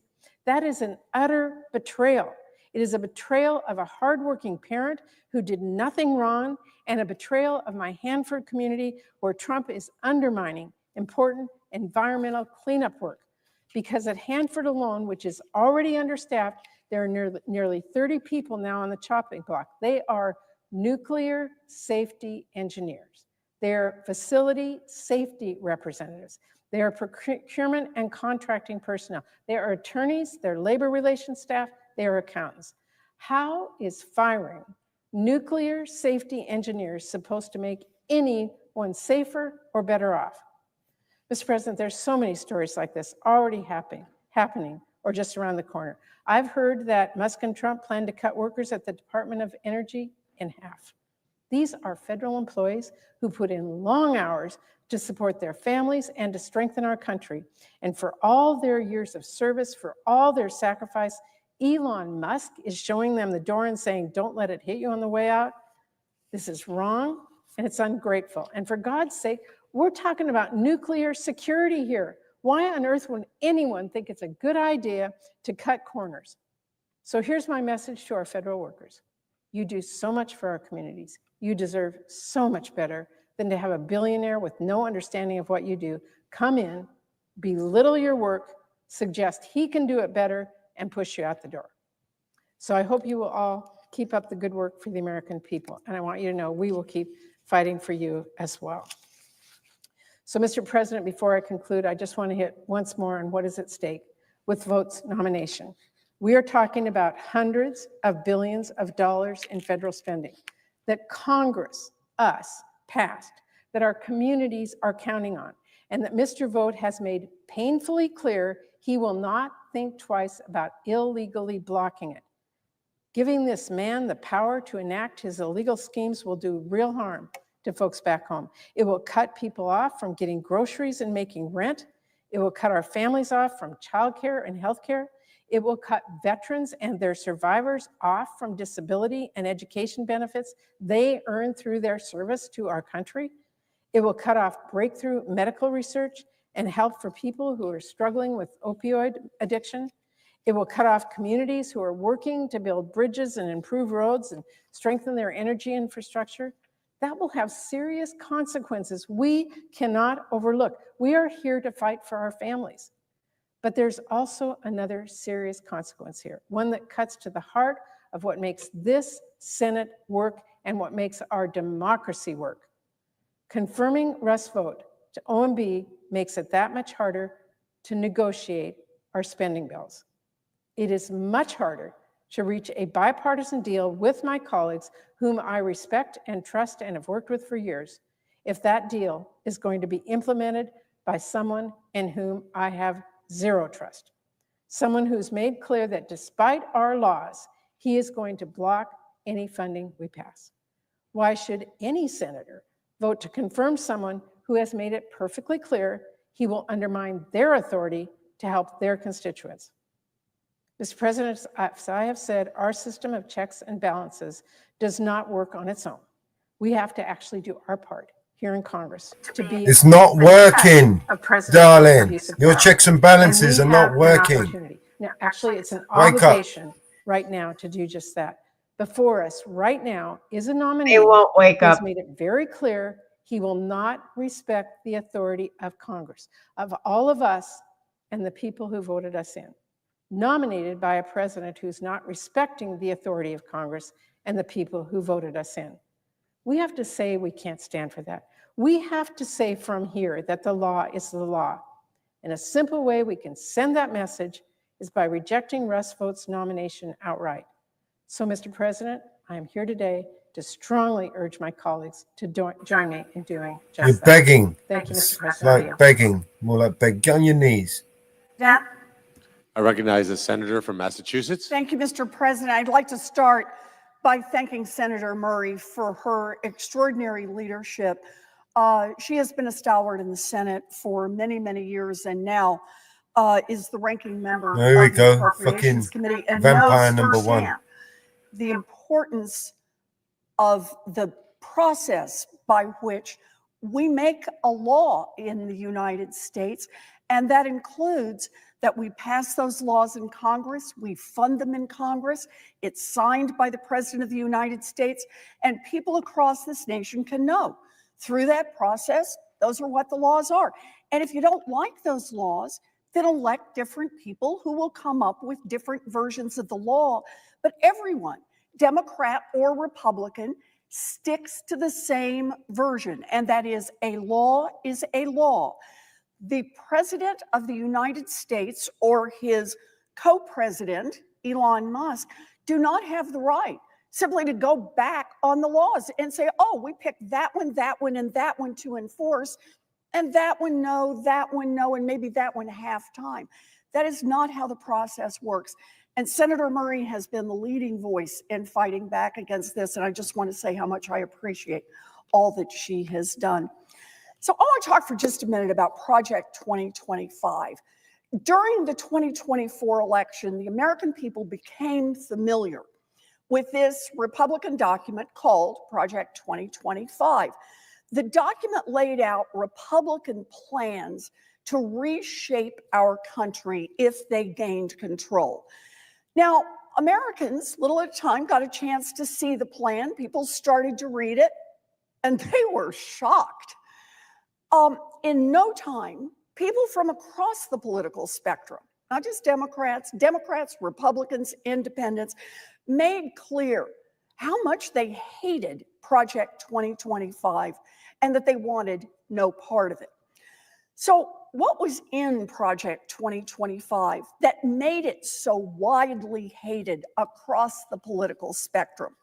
A few things: firing civil servants, weaponizing the Department of Justice and the Federal Bureau of Investigations, unleashing force onto protesters and targeting political opponents, restricting abortion nationwide, ripping retirement and health care benefits from seniors, dismantling public education, and biggest and best, funding tax cuts for the rich by raising taxes on America's middle class.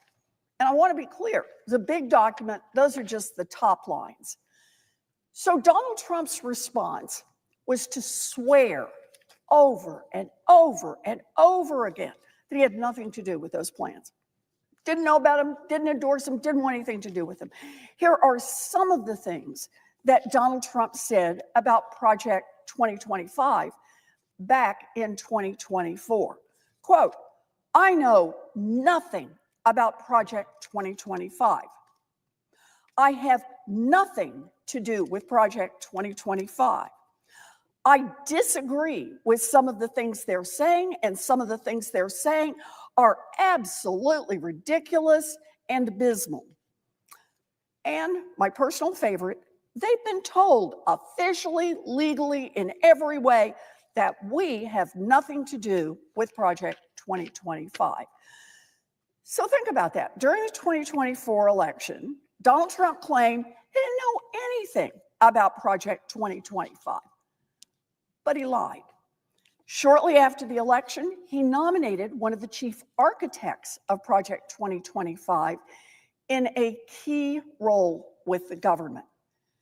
Now, Donald Trump has named the lead architect of Project 2025, Russ Vought, to oversee the federal government's entire budget office.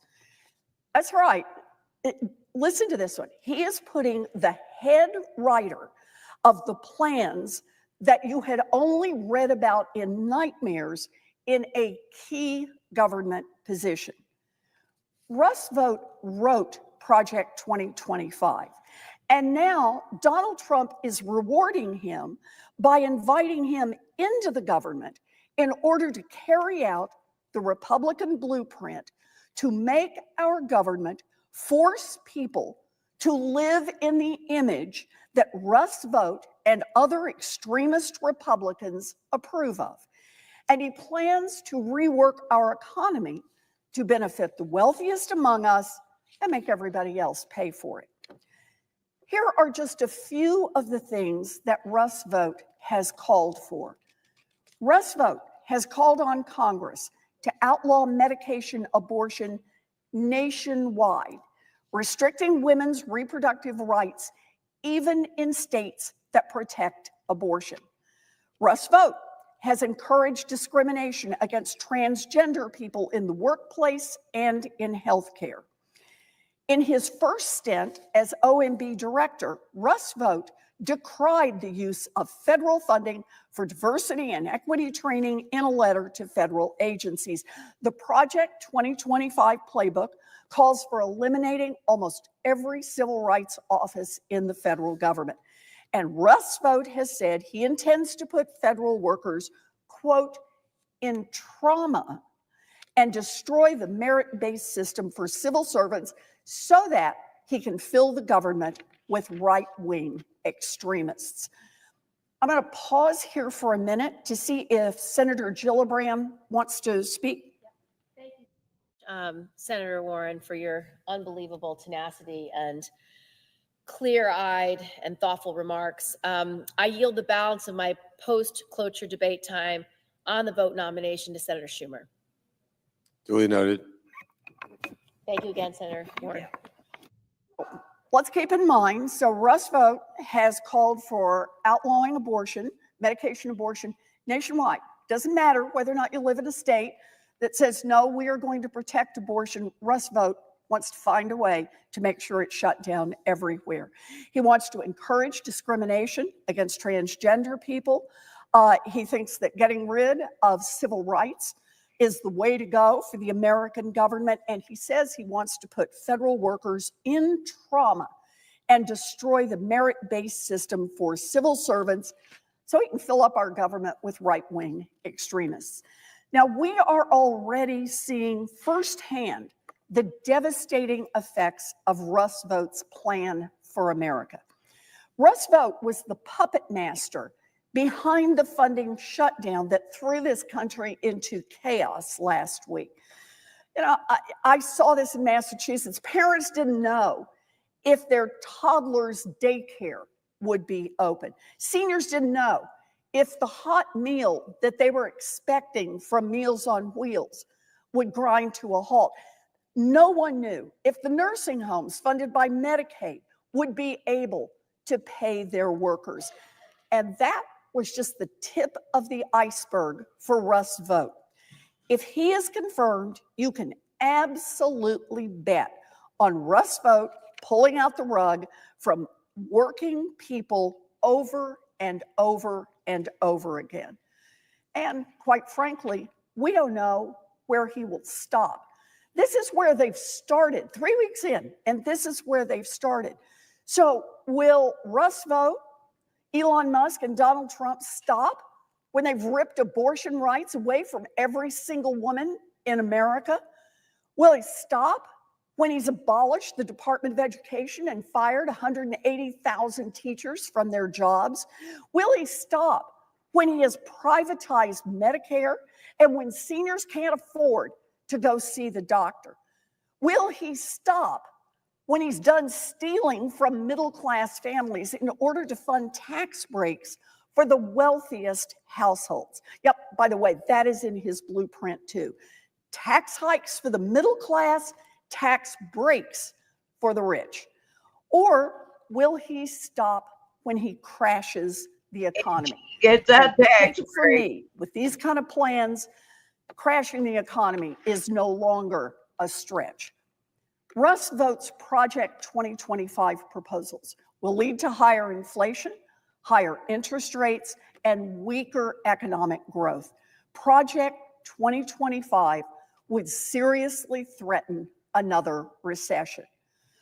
Look, already, families all across this country are feeling the pressure from high grocery prices, while Donald Trump and his administration just turn their backs on working families. American families cannot afford for Russ Vote to be in charge. We don't know how far Russ Vote's extremism will go, but we can't afford to wait and find out. Americans voted for each and every one of us right here in the United States Senate to fight for them, and they do not expect us to roll over and play dead. It is our sworn duty to stop dangerous people like Russ Vote before he destroys our freedom, our economy, and the stability of every working family in this nation. And so I urge every senator to vote no on his nomination. I also want to take this chance to share some of the stories I've been hearing from my constituents, the people of Massachusetts. The impacts of Donald Trump's and Russ Vote's policies are affecting people in the Commonwealth of Massachusetts and all across this country. I am here to fight for the people of Massachusetts, and I'm here to share their stories. So I want to start with a message I received from a family child care center that cares for hundreds of children each day so that moms have the opportunity to succeed in their careers. Here's how the message goes. Quote, our community of early educators and families is on edge. We work with a very diverse population, and the rumors and threats related to immigration activities are having an impact. We have begun having families question removing their children from much needed and valuable early education programs because they are scared to separate from one another or even to go outside. 99% of the families we are working with are receiving a subsidy for their care. So with current funding through the Department of Early Education and Care, I believe it breaks down to approximately 60% federal and 40% state funds. We have also historically been recipients of CDBG funds to support our training program, which would only be possible with federal support. So think about that. When Russ Vote and Donald Trump and Elon Musk just decide to start shutting programs down, we have childcare centers who are writing in saying, in effect, they're not going to have the money to keep the doors open for the children and the mamas that they serve. Or take this from a small business owner in Linfield. Sadaf owns a small business that works to innovate new lab equipment to improve cancer and prenatal screenings. She gets money from the National Health Institute. This is exactly the kind of person we want to see doing work right here in the United States. And here's what she writes. My small business is currently partially funded through an NIH NHGRI grant. Today, the grant is frozen, and we are unable to access any funds. If this freeze lasts more than a month, we will have to lay off hardworking employees and shut our doors. Think about that. Here's someone who has built a small business around doing more effective cancer screenings and prenatal screenings. And she has been recognized by the National Health Institute as someone who's doing the kind of cutting edge research and delivering the kind of services. Just want to say, we Paul, need. you're a cunt. And because Russ Vought, Donald Trump, and Elon Musk say, nope, we're just going to freeze funding here, the consequence is, she says, I'm at risk of having to lay off my employees and close my business. I've heard this from many of my constituents. Another in Worcester runs a small nonprofit to help communities vulnerable to the climate crisis. They have $1.5 million in contracts that they now can't access, and soon they're going to have to lay off employees. The impact of holding this money up is real. It is felt in our communities. It is felt household by household by household when people can't get to the money they need so that they can issue the paychecks and keep people working. Why and how is that making America any better off? Or take this story from the Boston Globe entitled, Am I Going to Lose My Husband? The Real Price of Trump's Budget Freeze. Quote, the freeze is harming real people.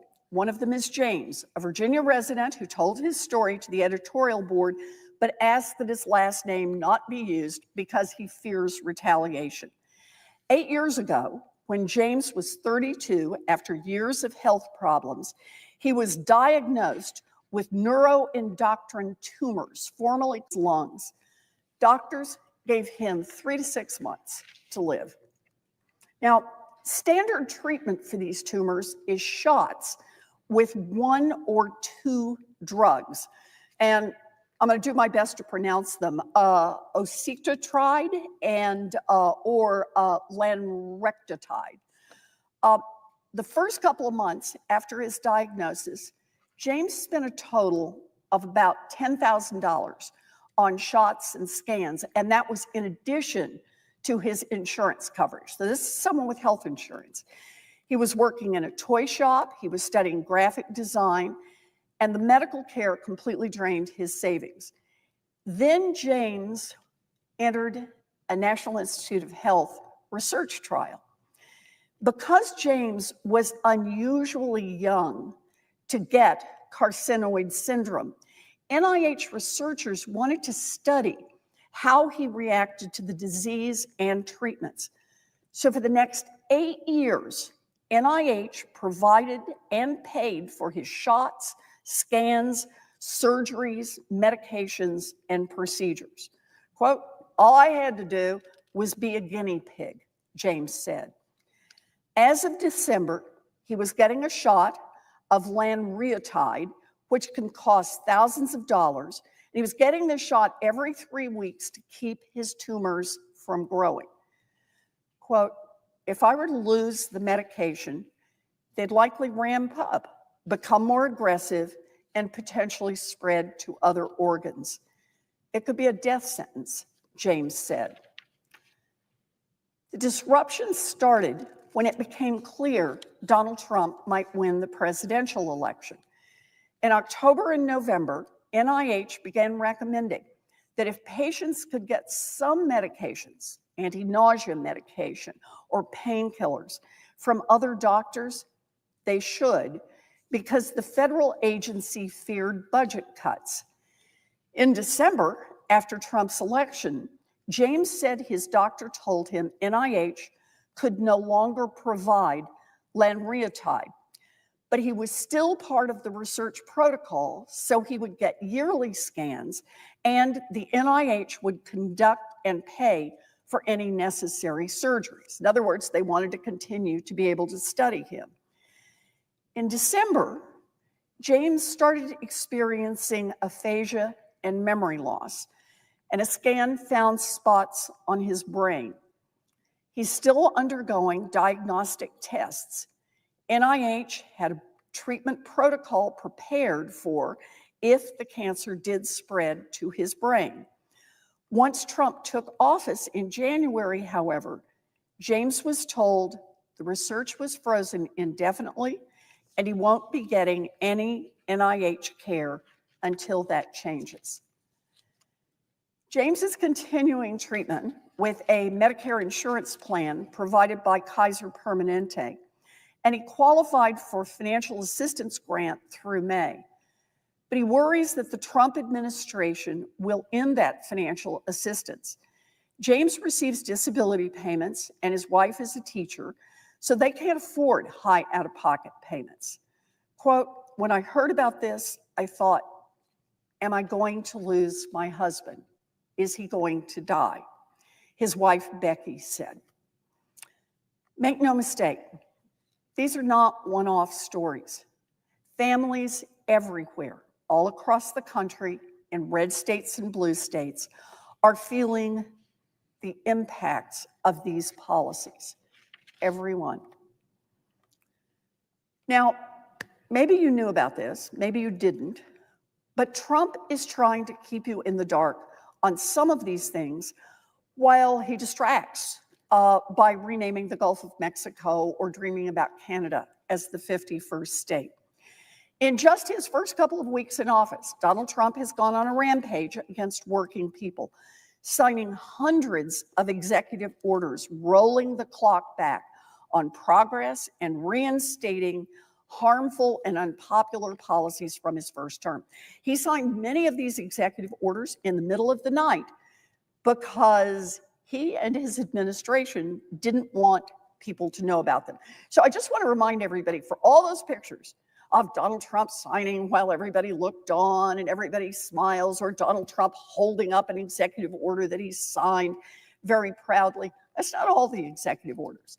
There were a lot of executive orders that got signed late at night and then just pushed out. Here are some of the executive orders that the American people may not know about and that are right in lockstep with Project 2025. Executive Order, Donald Trump, call for a federal government hiring freeze. Project 2025 proposed implementing a, quote, hiring freeze for career officials, end quote. So Trump does the executive order, exactly what Project 2025 was proposing. Or here's Donald Trump's executive order, quote, I hereby order a freeze on the hiring of federal civilian employees to be applied throughout the executive branch. There it is, Project 2025, Donald Trump's executive order. Another executive order, he withdrew from the Paris Climate Accords. So let's start with Project 2025. It proposed that the, quote, next conservative administration should withdraw the U.S. from the UN Framework Convention on Climate Change and the Paris Agreement, close quote. And here is Donald Trump's executive order signed late at night. The United States ambassador to the United States shall immediately submit formal written notification of the United States withdrawal from the Paris Agreement under the United Nations Framework Convention on Climate Change. Project 2025 calls for it. Donald Trump delivers. He paused the implementation of the Inflation Reduction Act and the bipartisan infrastructure law, which is fighting the climate crisis and helping cities and towns across America to upgrade their roads and bridges. Project 2025 called to repeal, quote, massive spending bills like the Infrastructure Investment and Jobs Act and Inflation Reduction Act, which establish new programs and are providing hundreds of billions of dollars in subsidies to renewable energy developers, their investors, and special interests, and support the rescinding of all funds not already spent by these programs. In other words, Project 2025 is saying, shut it down, shut it down. Here's Donald Trump's executive order, quote, all agencies shall immediately pause the disbursement of funds appropriated through the Inflation Reduction Act of 2022 or the Infrastructure Investment and Jobs Act. So there we are. Project 2025 calls for it. Donald Trump delivers with an executive order. The fact that he cannot legally do that doesn't seem to have slowed him down at all. In fact, Project 2025 talks about repealing those laws. That means you come to Congress, and then Congress votes on it, the House, the Senate, and only if you get majorities in the House and the Senate do you send it over to the President of the United States to sign it into law. Donald Trump isn't doing that. Republicans are in charge of the House. Republicans are in charge of the Senate. But instead of saying we're going to amend the law that has already gone through the process and been signed in, the money has all been appropriated for it. Nope. Instead, Donald Trump says, middle of the night executive order, and I'm just going to say, stop spending money. That is impoundment, and it is clearly unlawful. He is in violation of the law. Now, on abortion, Trump reinstated, and expanded the global gag rule, a heartless rule that makes women and girls across the world less safe by cutting funding for health centers that may provide abortion. You know, Planned Parenthood gave us an idea of just how bad this is. Here's their quote on this. This is also known as the Mexico City policy. The global gag rule prevents foreign organizations that receive certain U.S. assistance from providing counseling, referring, or advocating for legal abortion in their country, even with their own money and their own resources.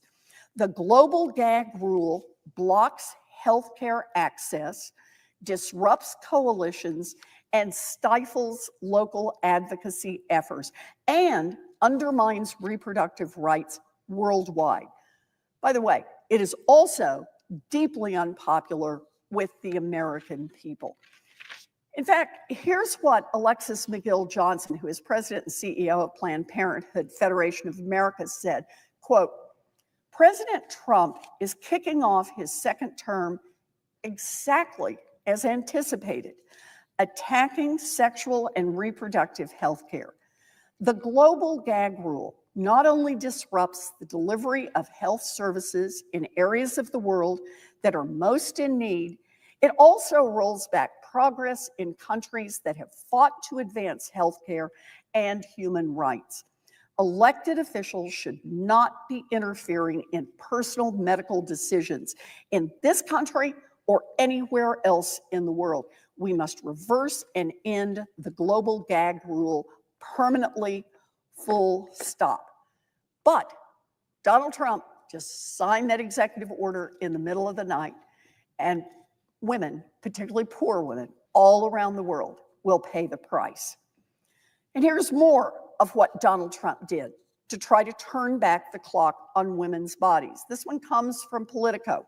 Quote, President Donald Trump's campaign trail promise to leave abortion regulation to the states lasted just a few days into his presidency.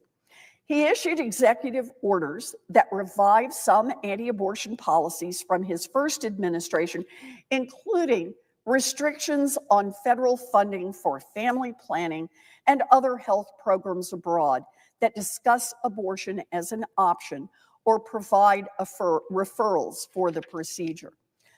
So the president signed the executive orders hours after addressing the annual anti-abortion March for Life in a pre-recorded video.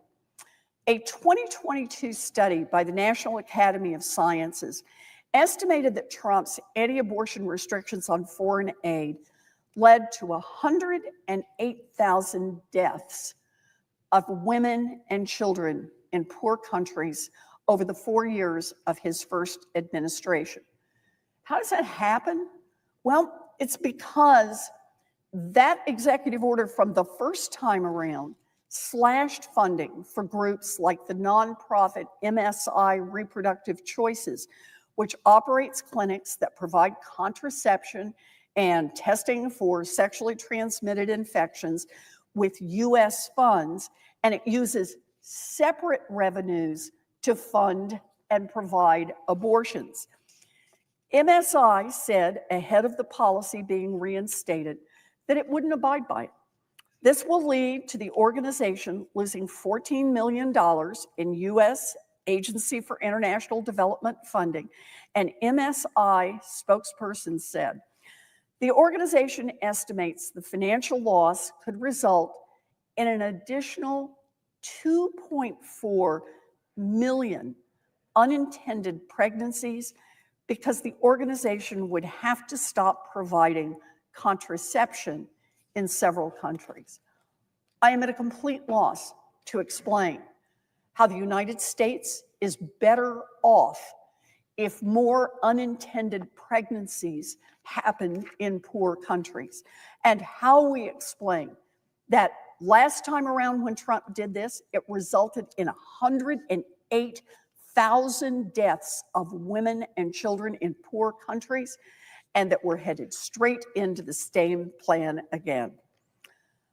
Another study by Stanford University researchers found that the narrower version of the Mexico City policy that several GOP presidents enacted prior to Trump caused the number of abortions to increase across sub-Saharan Africa because so many women lost access to contraception. Let me say that one again. For everyone who thinks that abortion should not occur, understand the consequence of the Trump executive order. And that is that it increases the number of abortions across sub-Saharan Africa because women lose their access to contraception. Abortion rights advocates have also argued that the policy is overbroad because it imposes restrictions in countries where abortion is legal. One day earlier, in another move that thrilled abortion opponents, Trump issued pardons for roughly 24 people convicted of forcibly entering and blocking access to abortion clinics. In fact, this has been an important part of the Trump executive order stream in this area. The idea that the federal laws that protect women who are walking from where they've parked their car to an abortion clinic, and also a place where they may get contraception, where they may get a mammogram, where they may get other health screenings, not to be interfered with, that they get a chance to walk without having people scream in their faces and spit on them, that has been taken away by the President of the United States. He has said, move in a little closer, bear down harder on those women. And still, the anti-abortion groups that helped Trump win re-election are looking beyond these actions and are pushing for more from the new administration. So, for example, what are they asking for now? Well, they want to look at a ban on telehealth prescriptions and mail delivery of abortion pills. They want to do rules forcing states to provide more detailed information on all abortions within their borders so they can see more about who's getting what treatments. And the repeal of the Biden administration rules that expanded abortion access for some military members and veterans. It's all happening out in plain view. Let us be clear. This is and always has been about controlling women's bodies. Donald Trump packed the Supreme Court with anti-abortion extremists to get Roe overturned, and he bragged about it afterwards. This is the latest in Trump's years-long crusade against women's reproductive rights. And understand this, we will fight back. Now, as you probably have already seen in the news, Elon Musk has taken control of the government's critical payment systems, which include sensitive personal information for millions of Americans. This is the system that makes sure that your grandpa gets his Social Security check. This is the system that makes sure that your mom's doctor gets the Medicare payment to cover her medical appointment. And this is the system that makes sure that you get the tax refund that you are owed. And now it has been taken over by Elon Musk. Every organization, from your state government that uses federal money on that bridge project, to your local Head Start that takes care of little kids while their mommies and daddies go to work, is now at the mercy of Elon Musk. Maybe you get paid, but then again, maybe you don't. Elon just grabbed the controls of that whole payment system, demanding the power to turn it on for his friends and turn it off for anyone he declares he doesn't like. One guy deciding who gets paid and who doesn't. It is not the law, but it is the reality. Now, there's a second problem here. It is not just payments from the federal government that are now in Elon's control.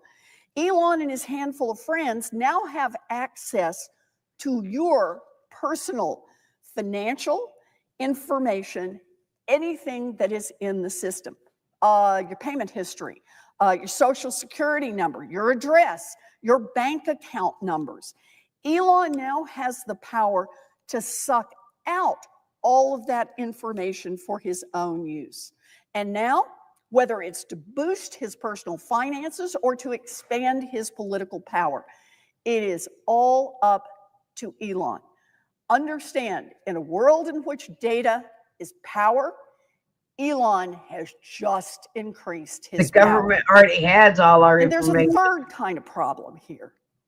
In order for this handful of programmers to gain access to over $6 trillion, our $6 trillion payment system, we don't know what kind of safeguards were pulled down. Are the gates wide open now for hackers from China, from North Korea, from Iran, from Russia? Heck, who knows what black hat hackers all around the world are finding out right now about each and every one of us, copying that information and storing it for their own future criminal uses. How many back doors are being installed right now in the system that is truly the financial guts of our economy, the one that makes sure that the payments go out? All of that information is now at risk.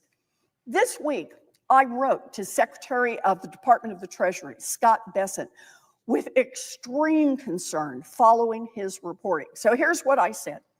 Quote, I write regarding a disturbing report that in one of your first acts after you were confirmed as Treasury Secretary, you have given Elon Musk and his surrogates full access to the federal government's critical payment systems, which includes the sensitive personal information of millions of Americans.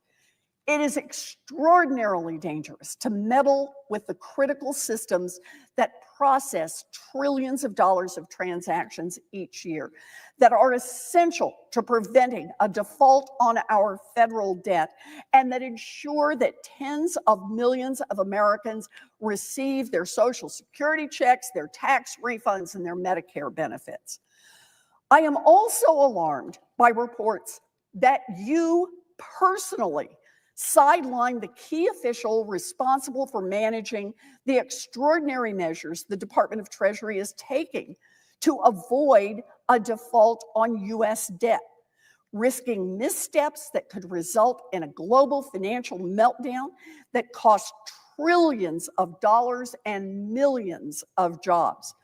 I am writing to seek answers about your role in this security and management failure, and about how you intend to protect the integrity of the federal government's financial operations after handing over the systems to Mr. Musk's team.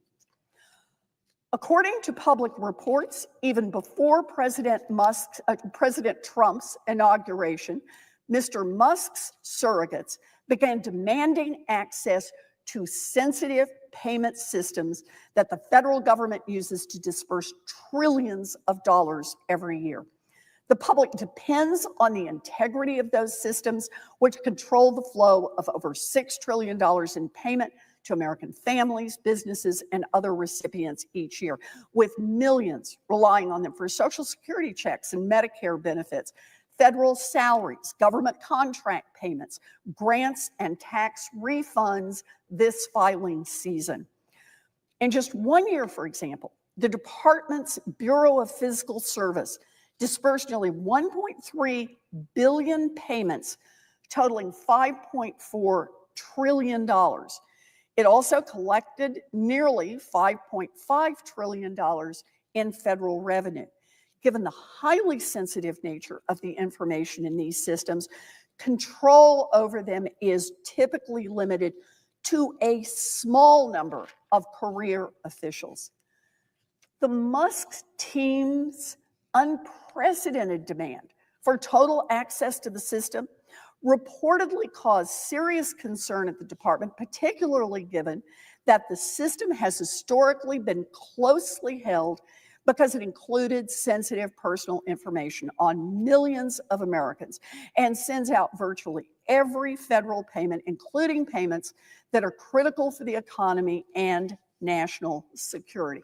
You know, I just want to say off to the side, you and I were both in a banking hearing this morning, and one of the questions that Democrats put to our bankers who were present is, would you let someone come in and see the personal banking records of your customers? And the bankers, of course, said no.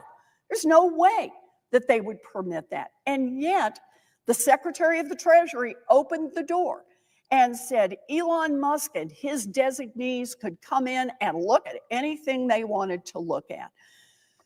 Controlling the system could allow the Trump administration to unilaterally and illegally cut off payments for millions of Americans, putting at risk the financial security of families and businesses based on political favoritism or the whims of Mr. Musk and those on his team who have managed to work their way inside.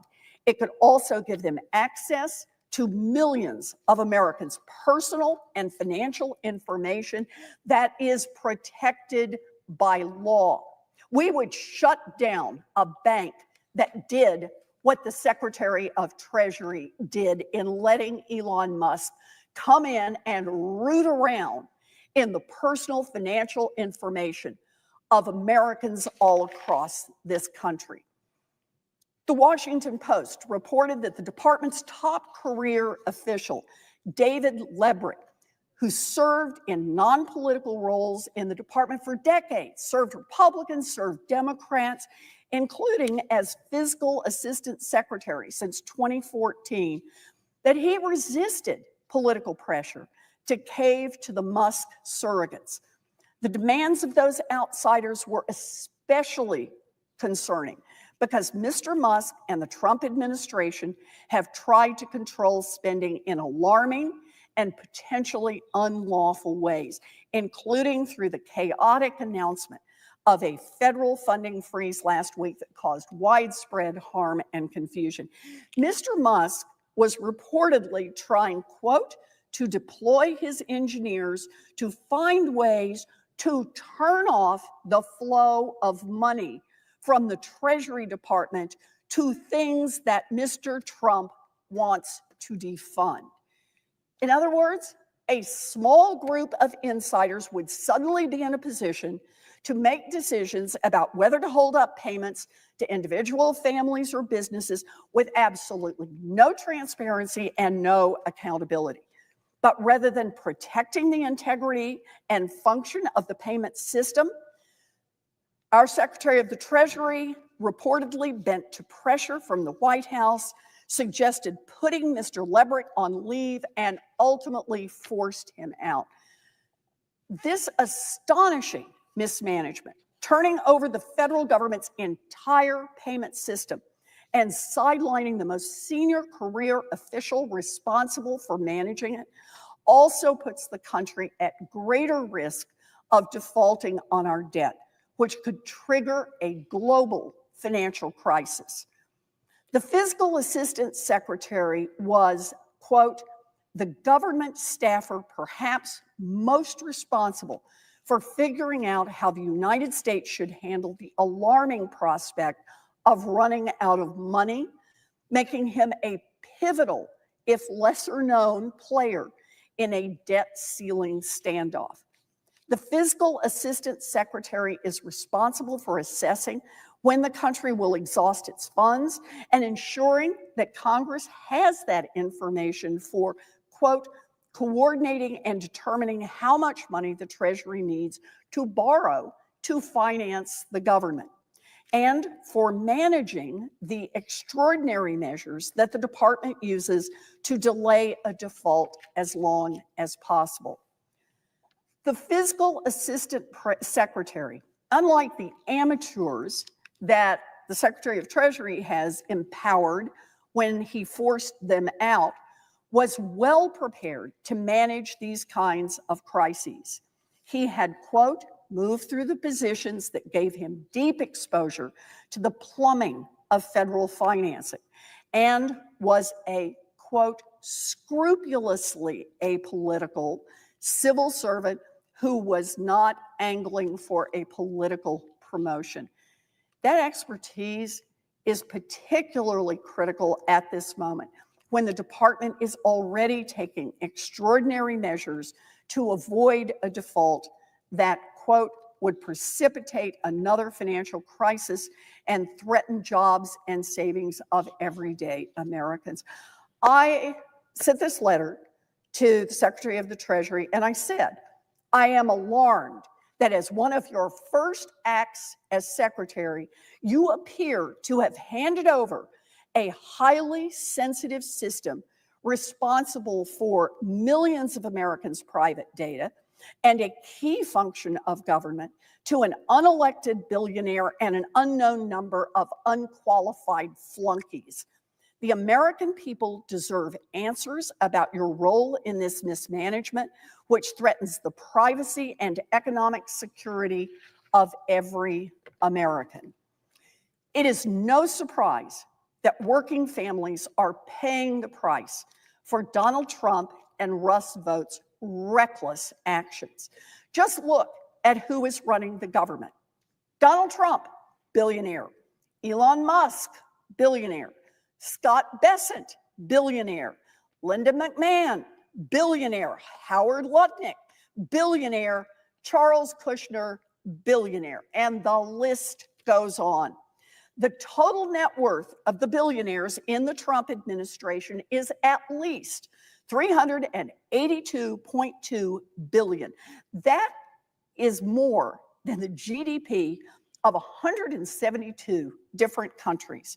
Elon Musk, first buddy and head of the Department of Government Efficiency, himself is worth $410 billion.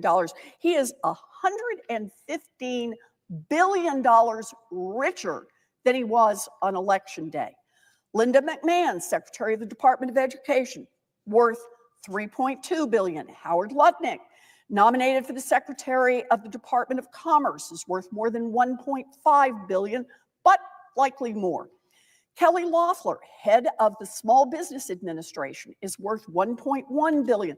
Robert F. Kennedy Jr., nominated for Secretary of the Department of Health and Human Services, estimated to be worth about $15 million, and he has refused to give up a lucrative arrangement with a law firm that will enable his family to make millions off vaccine-related lawsuits, $2 billion. Take this piece from CNN, quote, Elon Musk plowed at least $260 million into efforts to send Donald Trump back to the White House, new filings show, a massive infusion that makes him one of the largest single political underwriters of a presidential campaign and underscores the outsized influence of the world's wealthiest person in this year's election. Thursday's filings with the Federal Election Commission show that the Tesla and SpaceX executive gave a total of $238 million to a super PAC that he founded this year, American PAC, which worked to turn out voters on Trump's behalf in key states. But he was also the financial backer of other groups that cropped up in the final days of the election to support Trump, including one that spent millions on advertising to defend Trump's record on abortion. It had sought to link Trump's views on abortion to those of the late Supreme Court Justice and liberal icon Ruth Bader Ginsburg. These people have no shame. Musk, through a trust that bears his name, donated $20.5 million to the group named RBGPAC on November 24th, according to filings with the Federal Election Commission. He was the sole donor to the group, which was formed in mid-October. The donation's timing meant that Musk's involvement was not disclosed until after the election, after the inauguration, not until last Thursday's post-election filings with the federal regulators. Ginsburg's granddaughter, Clara Spira, publicly denounced the ads, which sought to neutralize abortion as a liability for Trump in the campaign, as misleading and an affront to Ginsburg's legacy as a staunch defender of abortion rights. So true. According to the new filings, Musk also donated $3 million to the MAHA Alliance, a super PAC that ran stark ads in key swing states, urging supporters of Robert F. Kennedy Jr. to back Trump in the closing stretch of the campaign. Kennedy himself had ended his independent campaign over the summer and endorsed Trump. Now, MAHA stands for Make America Healthy Again, Kennedy's spin on Trump's MAGA catchphrase. Trump has now tapped Kennedy, one of the nation's most prominent anti-vaccine conspiracy theorists, to oversee the Health and Human Services Department. Trump has selected other big donors for roles in his incoming administration. Howard Lutnick, the Cantor Fitzgerald Investment Bank chief, whom Trump has tapped to head the Commerce Department, made a nearly $3 million in-kind donation, the $6 million that Lutnick previously donated to the super PAC over the course of the election cycle. Other Trump supporters who have landed spots in his administration also donated to MAGA Inc. They include Linda McMahon, the former wrestling company executive, tapped to serve as education secretary. She donated more than $20 million to the Trump-aligned super PAC this cycle. McMahon and Lutnick also serve as co-chairs of Trump's transition operation. Other Trump picks who have made seven-figure donations to MAGA Inc. include former Georgia Senator Kelly Loeffler, his choice to lead the Small Business Administration, Scott Bessent, whom Trump has selected as Treasury Secretary, and two of his choices for plum diplomatic posts in Europe, Arkansas investor Warren Stevens and Charles Kushner, the father-in-law of Trump's daughter, Ivanka, end quote. And look, don't get me wrong. If you made a fortune because you had a great idea and you built a terrific business, good for you. But I guarantee that any great fortune in America was built, at least in part, using workers that all of us help pay to educate, built at least in part on getting your goods to market on roads and bridges that all of us help to pay to build, built at least in part protected by police and firefighters that all of us help pay the salaries for. And now, instead of creating a system that will let the next guy or gal that comes along build something, these guys want to pull up the ladder. They poured money into the 2024 election, and now they expect a return on their investment at the expense of everyone else. The Trump strategy is to flood the zone, partly so we don't see each of the horrible orders and pay attention to them, but partly to demoralize us. Trump and his Republican friends hope that we will be demoralized.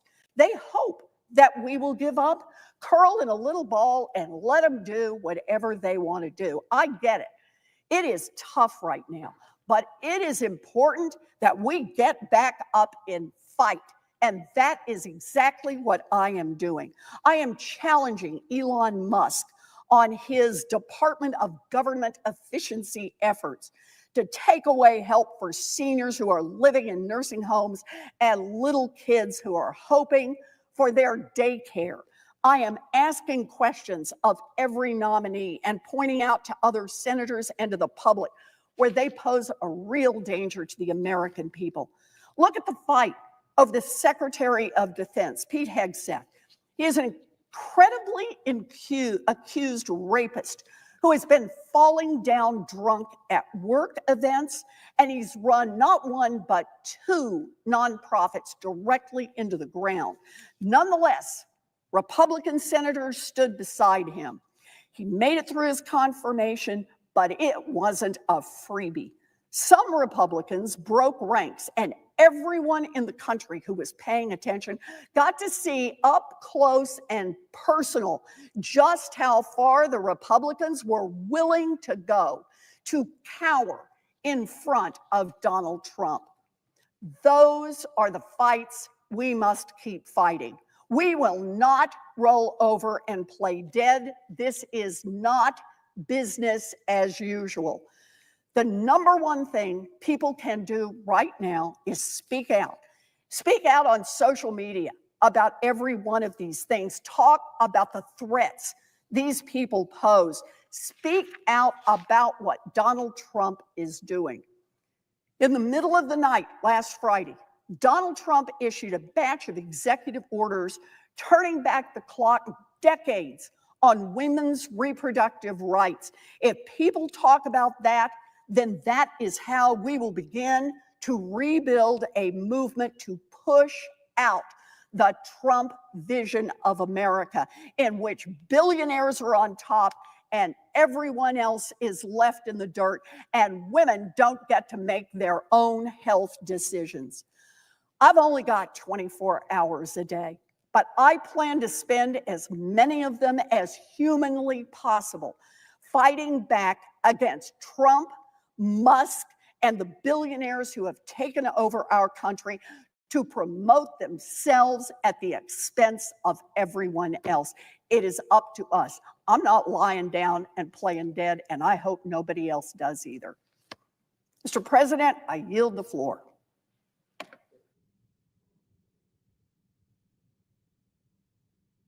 Finally, I can't wait. I couldn't wait for it to shut the fuck up. Mr. President. Hey, Grim, how are you? Senator from Georgia. Thank you, Mr. President. I yield 30 minutes of my post-cloture debate time. Hey, Grim, how you doing, bro? To Senator Merkley, and 30 minutes of my post-cloture debate time on the vote nomination to Senator Schumer. The senator has that right. Thank you, Mr. Chairman. Mr. President. The senator from Louisiana. Thank you, Mr. President. Mr. President, I have 8 requests for committees to meet during today's session of the Senate. They have the approval of the majority and minority leaders. Duly noted. Thank you, Mr. President. With me today is one of my colleagues from my... See that? He had his newspapers up there. He was reading the newspaper. He is one of my right-hand people and does great work, and I'm honored that he could join me today. Gosh, I don't know where to begin. I've been in the Senate for 8 years. In dog years, that's 56 years. And it feels like 56 years. I've learned a lot, met a lot of interesting people. You know, before I got here, everybody told me about the Washington bubble. And I said, you know, how serious could they be? Well, it's true. There is a Washington bubble. This place is different. It's in its own way, sometimes disappointing, sometimes refreshing. It is deeply weird.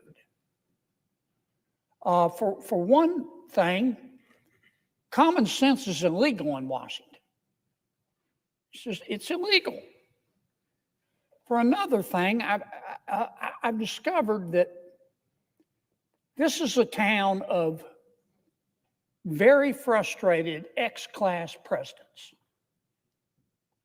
And there's a Washington way of doing things. And when things aren't done that way, when somebody challenges the status quo, many, not all, but many of these frustrated ex-class presidents in Washington, on the Hill and otherwise, they get excited, not in a good way. They can't get their mind around doing anything other than the Washington way. Some of them, particularly in the media, they go almost catatonic, or the exact opposite. They foam at the mouth.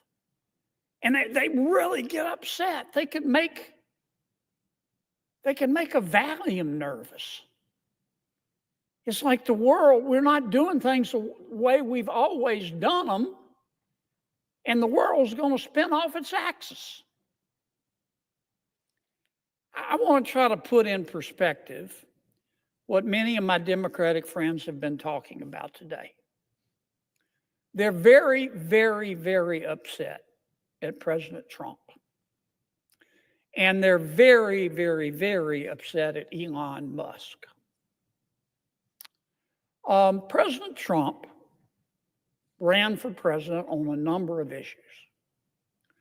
One of the issues he ran on, he said it almost every day. He said, if you elect me president, that's what he's been doing. He went out and appointed, through an executive order, Elon Musk, who some people like him, some don't, but he's not a dummy. He's a very successful business person. He's got a top secret security clearance. President Trump issued an executive order, and he turned to Mr. Musk, and he said, Mr. Musk, I want you to do for me what I said I was going to do in the election. I want you to go through all the spending, line by line. Now, let me ask you something, Mr. President. How are you going to review the spending without reviewing the spending? How are you going to audit the spending by an agency without auditing the agency? That's what I mean when I say common sense is illegal in Washington, D.C. That's what Mr. Musk is doing. He's put together a crackerjack team, and they're going through everybody's spending line by line, item by item. And my Democratic colleagues are very, very, very upset. And they've been very eloquent. They've talked about the process, and President Trump's executive order supposedly violates the Constitution. And they've accused Mr. Musk of having conflicts of interest. And so I've heard people say he's sitting over there with a notepad, copying down everybody's social security number, and he's going to go use it to make money. I mean, people in this town, not just my Democratic colleagues, they're really upset. They've never had anybody question their spending. But that's what Mr. Musk is doing. But you know, I've listened. This has been going on for a week. People have been screaming like they're part of a prison riot. Oh my God, look at what Musk is doing. He's looking at the spending. And I've listened to people talk about the process and debate whether it's constitutional and discuss how many lawyers can dance on the head of a pin. But you know what? I haven't heard one single person who's upset with President Trump or Mr. Musk talk about what he's found. They don't want to talk about the spending porn. the waste of taxpayer money that he's found. I mean, that's the point of all this. I tell you who is interested: the American people. The people in America who get up every day and go to work and obey the law and pay their taxes and try to educate their kids and try to do the right thing by their kids and try to save a little money for retirement, and have had to live through 20% inflation under President Biden. They understand what Musk is doing. They understand spending porn and wasting taxpayer money. Now, Mr. Musk started with the USAID. That handles a lot of foreign aid for America. American people are very generous. In our country, when you're homeless, we'll house you. When you're hungry, we'll feed you. In our country, when you're too poor to be sick, we'll pay for your doctor. And we send a lot of money overseas to help our world's neighbors. And the USAID is in charge, in large part, of that. But I'll tell you what Mr. Musk discovered. I find it fascinating. He discovered that the American taxpayers are giving money to Afghanistan. He found that we are giving money to Yemen. He found that we are giving money to Syria. I didn't know that. Some of our foreign aid is going to Yemen, Afghanistan, Syria. He found that the USAID has 10,000 people. 10,000 people, employees. And every year they give away $40 billion. Mr. Musk also found, and I'm not saying that all of this money is wasteful. I'm not. Some of this money, I'm sure, does some good. That's why Secretary Rubio is going to revamp the department to separate the good from the bad. But this is the kind of stuff Mr. Musk found. He found that the USAID gave money to support electric vehicles in Vietnam. Our money, taxpayer money. He found that USAID gave money to a transgender clinic in India. I didn't know that. I bet you the American people didn't know that.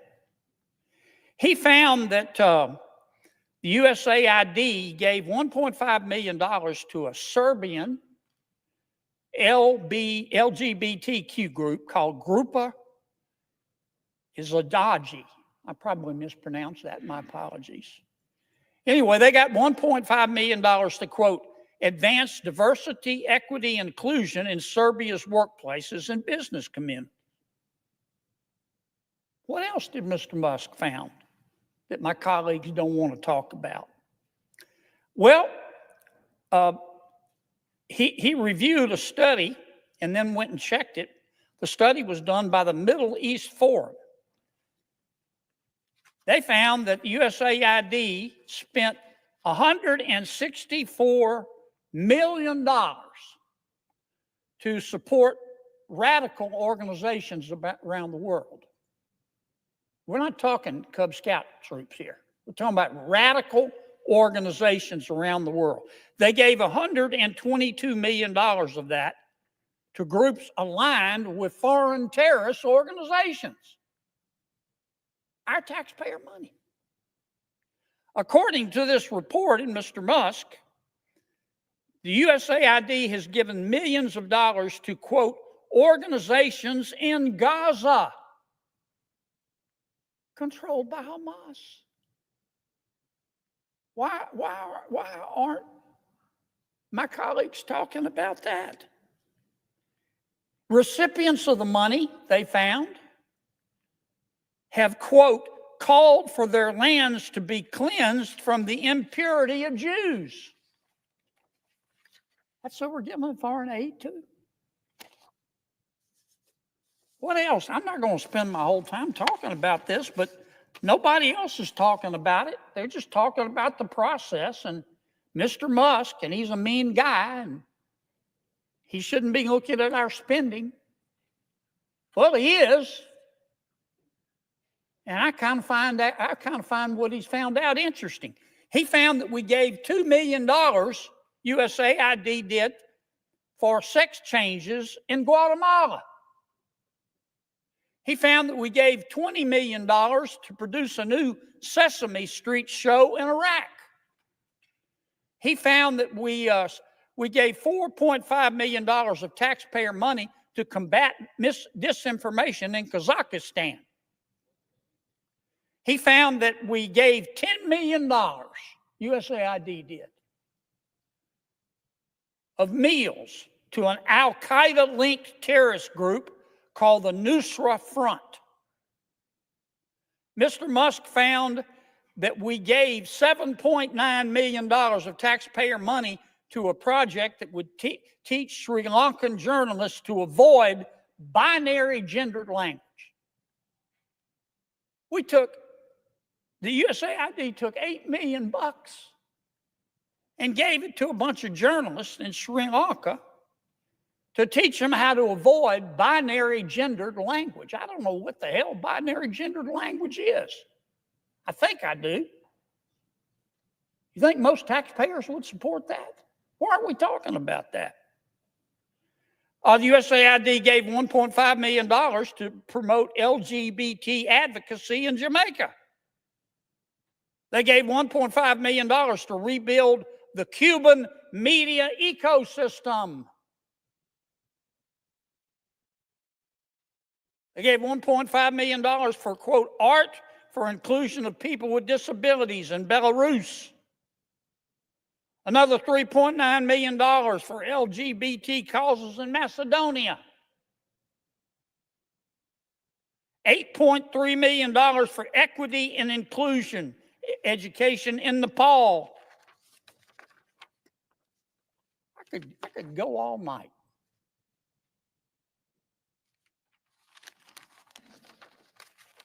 And many of my colleagues are upset. They're really mad at Mr. Musk. Hell, I think we ought to give him a medal. All he's doing is what President Trump said he was going to do. President Trump said he's going to audit the spending.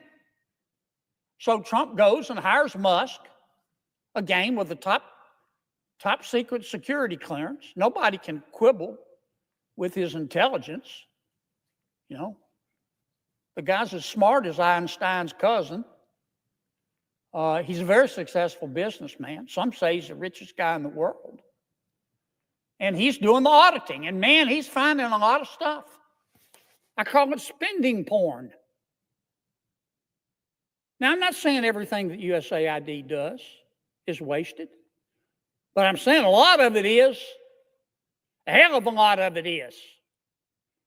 And we ought to be on the floor of this United States Senate thanking Mr. Musk. And we ought to be asking him to go through every agency and look at everybody's budget. Everybody's budget. That's what the American people want. They don't want to talk about process. They don't want to continue with the Washington way. They want to save some money. Now, let me tell you what's really going on here, too, Mr. President. For 4 years under President Biden, and for 8 years under President Obama, and I respect both of them. I don't hate anybody. I don't. When I say my prayers at night, one of the things I ask God, God, don't let me hate, because it's hard in Washington. Don't let me hate. I have all the respect in the world for President Biden and President Obama. Tough job. But between them, they spent 12 years in Washington. And presidents set the tone. They control the questions that are asked. And here's the question that President Obama and President Biden asked for 8 years. I heard it for 12 years. I heard it every single day. Who needs to pay more in taxes? Is it you? Is it you? Who needs to pay more in taxes? We need more money. Who needs to pony up more? That was the issue. But that's not the issue today. We have a new president. You know what the issue is today? What the hell happened to all the money? What the hell happened to all the money? And that's what Mr. Musk is finding out. That's all this is about. And I'm just shocked that my colleagues have decided that this is a hill they're going to die on. How can you look the American people in the eye and support this kind of waste? Support this kind of spending porn? I mean, the election to me made at least one thing clear, that the American people are sick and tired of people in Washington denying reality. The last administration tried to convince us that we were living in a crime-free world where inflation was temporary and the border was secure. And the American people didn't buy it. You know why? Because it wasn't true. And the administration, our last administration, tried to argue that Bidenomics was making our lives better. But the American people knew differently. They understood Bidenomics to mean I get to spend more to live worse. And they voted. Now, I mean, the American people were poorer under the last administration, but they didn't become stupid. They could see that the government was creating a problem, not trying to fix it. And they noticed the national debt, too. Put up that first chart for me. You know what our national debt is, Mr. President? $36 trillion. Not million, not billion. And how much of that did Trump do? $36 trillion. It takes my breath And now away. instead of doing his own job, House he wants an ever been over unelected bureaucrat to do his job of our for him. gross domestic product. Our debt's growing faster than our economy. And we toss around these numbers, $1 trillion, $1 billion, $1 million, $1 squillion, like it's nothing. I want to try to put this in context. If I started counting right now, and I counted one numeral, if you will, per second. 1, 2, 3, 4, 5, 6. I hate this guy. 7. And I kept counting all day and all night. I didn't sleep. I counted between bites of oatmeal at breakfast. I just counted continually. We get your One point, numeral idiot. per second. It would take me 32 years to count to 1 billion. 32 years to count to 1 billion. It would be 2057. I'd be dead as Woodrow Wilson. Good. That long. And that's just $1 billion. Our debt's $36 trillion. You know how long it would take me to count to $1 trillion? 31,000 years, if I counted one numeral per second. About as old as Chuck Grassley. 31,000 years. It would take me 1 million years to count to 36 trillion. Those are the kind of numbers we're talking about. And the American people understand it. Since 2019. I think he's already spent like 3 or 4 trillion. 2%. He just started. We're not having babies. 2%. And that's after massive immigration. You know how much our budget has grown? 55%. 55%. Yeah, we've had inflation, but we hadn't had 55% worth of inflation. That's how we got to this $36 trillion in debt. Put up the next chart for me.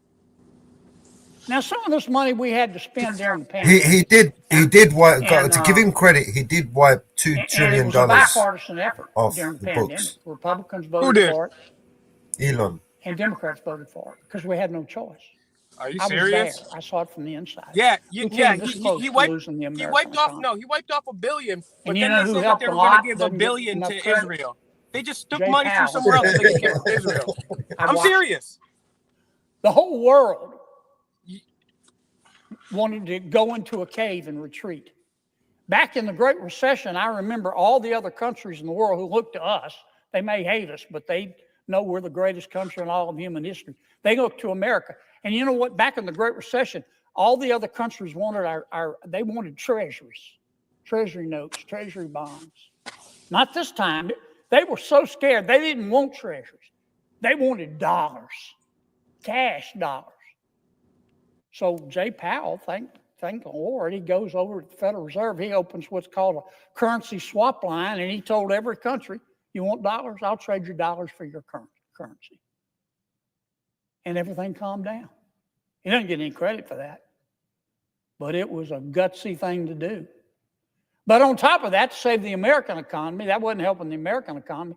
We had to keep the economy going. We spent a lot of money. But then COVID ended. And what we should have done was go back to pre-COVID spending. But we didn't do that. President Biden, after the shutdowns and the coronavirus, the pandemic was over, passed the American Rescue Plan. COVID was over. He spent $1.9 trillion. Never let a good crisis go to waste. I didn't vote for it. Then he came back and passed what he called an infrastructure bill. It was really just the Green New Deal. I know what's in that bill. That was another $1.2 trillion. And then he passed the Inflation Reduction Act. I didn't vote for it. But that was another $1.0 trillion. And then he passed the CHIPS Act. This is really special.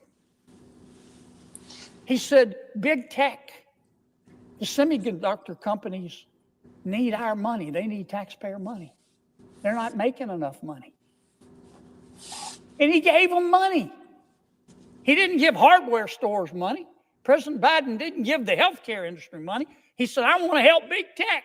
And boy, they sucked it up like a Hoover Deluxe. We spent $280 billion subsidizing big tech. And you add it all up, and that's 4.3, almost $4.5 trillion. And that's how we got $36 trillion in debt. And that's why Donald Trump said, I'm going to look at every single line item of spending. And that's why he gave the job to Elon Musk. And that's why Musk is auditing these accounts. Hey, Matt Daddy. Nobody wants to talk about what he's finding. Nobody wants to talk about the spending porn, except the American people. They get it, Mr. President. They get it. And I hope Mr. Musk continues.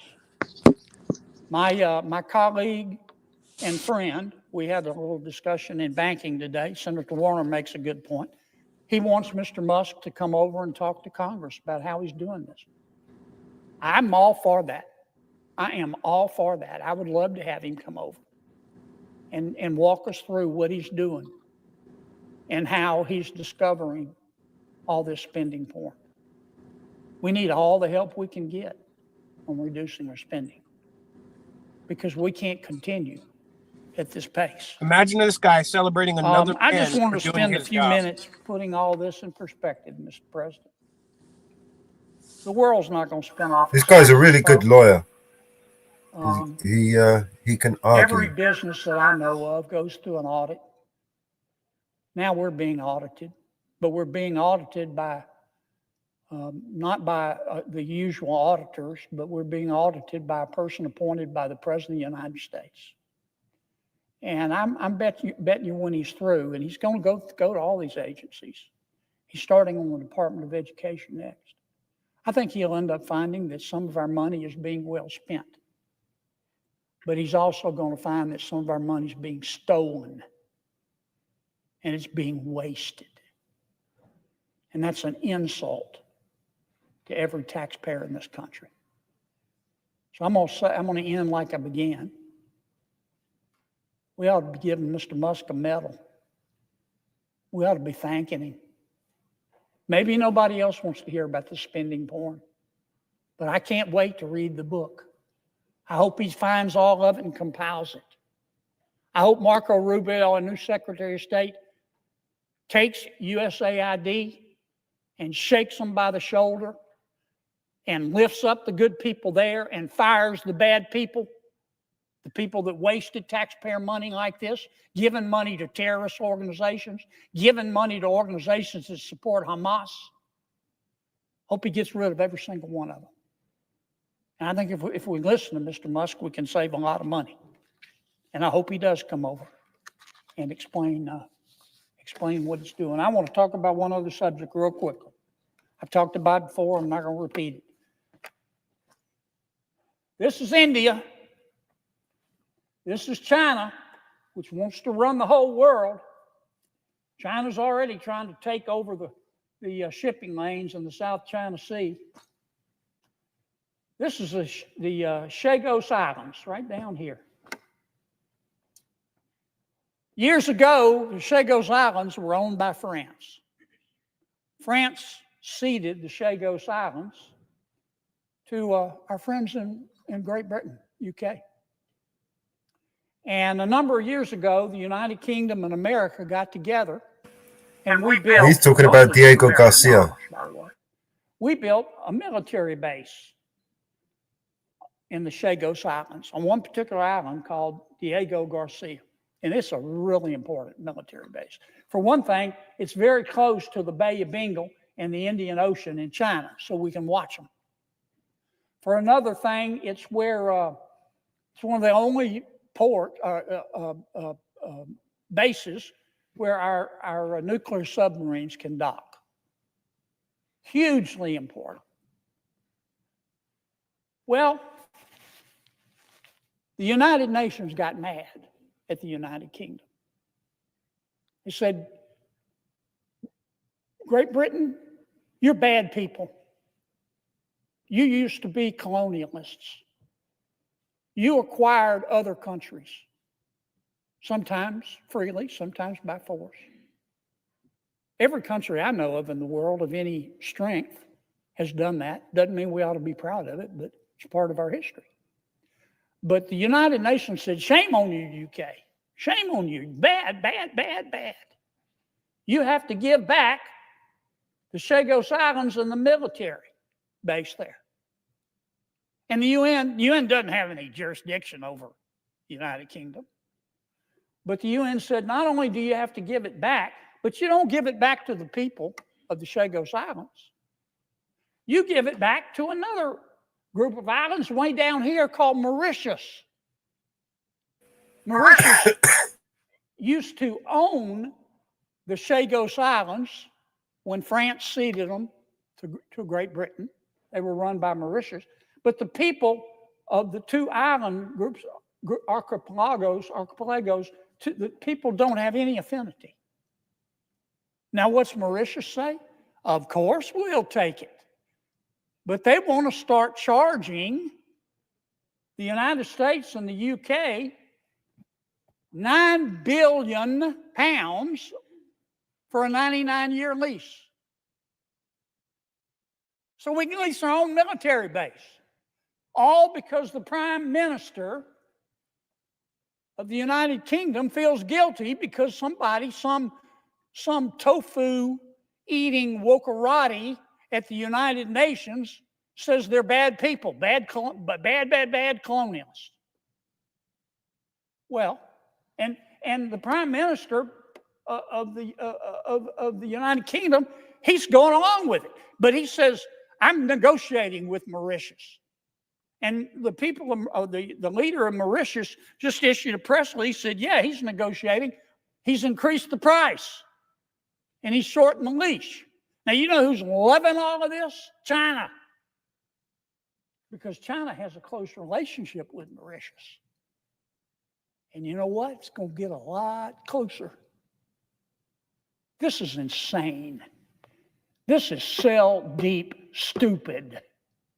This is bone deep down to the marrow stupid. Because the United Nations wants the United Kingdom to feel guilty, they want to give our military base and their military base to Mauritius.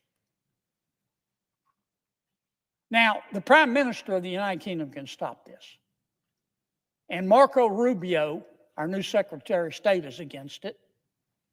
And I haven't talked to him directly, but I think President Trump is against it. The United Kingdom is our friend. I went to school there for a while. I love them. And I want to see the Prime Minister do well. But he needs to put down the bomb. He needs to put down the bomb. This makes absolutely no sense. And it's going to be a big part of his legacy if he gives away this island and our military base to, in effect, what will eventually be China. So I would say to the Prime Minister tonight, I don't mean any disrespect. I want to say this respectfully. I shouldn't have said the bong part. I take it back. Please, Mr. Prime Minister, don't do this. Don't do this. We'll stand with you in telling the United Nations who's upset with you to go fill out a hurt feelings report. Could you hear me just then, Mellows, when I was talking? Please say no. Don't give this. No, I didn't, mate. Ma'am, it's going to can really we pause hurt it the for a sec? relationship between the United States Yeah, one and the sec. United Kingdom. I know Donald Trump pretty well. Yeah, this is live, so one I sec. know Marco Rubio pretty well. It's all good. They'll forgive. I just wanted to say, this guy's literally over here celebrating Elon Musk, a guy that wants to put a chip in our brain, a guy that is photographed with Ghislaine Maxwell, a guy that hasn't invented anything in his life, a guy that's an unelected bureaucrat. He's thanking and bootlicking this guy for doing his own job. That's what Congress is supposed to do. Why is Elon Musk some unelected bureaucrat, the guy that wants to microchip us in our brain? Why is he doing that? That's his job. This guy, this is how stupid Americans are. This guy thinks he's on the right side, and he's congratulating Elon Musk for doing his job. He should be looking into these agencies. He should be finding out what they're spending. He should be going to see, is the FBI constitutional? No, it's not. We should get rid of that. Is the Department of Education constitutional? Has that worked? We should get rid of that. No. That's his job, and he's celebrating an unelected bureaucrat for doing his job. That is fascism. And then he's talking about how, we're raising the debt. Donald Trump raised the debt more than any other president. The one he's bootlicking. I don't know what Donald Trump thinks about this, but I'm sure he thinks this. And then he's like, oh man, we really need to get these islands back so we can have our military bases back so we can be right there with our nuclear submarines watching them. Bro, what do you mean watching them? We have GPS, we have radar, we have satellite. We don't need to be all up in the grill. We don't have to have these. This guy, and he thinks he's like a found. And this guy loves the founding fathers. This guy loves the cops too, the standing army. And now we got armies everywhere. And this guy's celebrating. And this guy's mad that people are going to charge them for having an illegal military base. Like, imagine getting mad. Imagine if I just went to Mellows' crib and just set up like a huge business in his backyard. And then I get mad if Mellows is like, well, you know what? I should maybe charge you a little bit. Like, you shouldn't even be there in the first place. This guy is a total asshat. And it's so sad that these people up here, this guy literally makes all this money, talks to lobbyists all day, does whatever he wants, eats at the fanciest restaurants, and then he takes the time out of his job of work to celebrate another man doing the job that he's supposed to be doing. What a pathetic, pathetic, pathetic person. Pathetic. Sorry, I just had to say, these people are pathetic. Talking about, under Biden, the economy was bad. Yeah, Donald Trump increased the national debt more than any president ever. Didn't say one thing about that. He's talking about Marco Rubio. Oh, we got Marco Rubio up here. Yeah, you know all the things Marco Rubio called Donald Trump? He called him a liar. He called him a scam artist. He called him a fraud. Now he's like, oh, yeah, I'll be Secretary of State. These people are frauds. These people are pathetic, bro. No backbone. And then they sit up there and the news calls them authorities. Authorities say, local officials say, authorities say. These people they're not in a position of authority. They're below us. They work for us. This is so sad and pathetic. So sad and pathetic. And the conservatives are like, pathetic. Sorry. It's just like pathetic, bro. And this is and this is how they do it. They do it at like presidential debates or town hall speeches or press conferences, or when they get up on their little stupid soapbox here in Congress or in Parliament or wherever it is, and they start talking all this stuff like and bending facts. And look, like if I would have told you the same thing that guy would have told you right there, I would have said, I could tell you the same story he told you, but he's clever. He can tell it in a way that makes it sound reasonable and makes it sound like, oh, well, yeah, maybe he's right. But if I was to tell you the same exact thing that he just told you, it would sound like a load of crap. I would say, we have some unelected illegal immigrant who took advantage of apartheid in South Africa and who comes from an occult background, wears occult clothing that says the New World Order, wants to microchip our brain. And by the way, wasn't elected by anyone. He's going through our government and doing my job that I'm supposed to be doing. Oh, isn't he such a hero? He's taking care. And Trump's so good and Biden's so bad. Meanwhile, Trump is the one that did this with all the presidents and the Federal Reserve. And notice they're going after U.S. aid. Oh, maybe we'll go after why not go against the CIA? How about the Federal Reserve? Maybe you should start there. And then another thing, if you want to really save some money, maybe stop having illegal military bases all over the world. He's talking about, oh, we're going to save money. Save money. Have you heard that let's have this huge military base. Have you heard that he's put Elon Musk is he's at the head of the what's the name now? He's got to audit the Federal Reserve. Yeah, it's the Doge thing, right? And you notice, and I'm no fan of Vivek either. But Vivek was on a podcast recently, and he said, and they let him go from that. And want to know why? And it goes back to what we were talking about yesterday. He said it was a difference of how to do it. We both had the same vision, DK, the same vision, but we had different approaches. Vivek said he wanted to do it, and he wanted to just slash all these departments or get rid of them. And cut them and doing it with humans. And that's why you notice this dude here is like,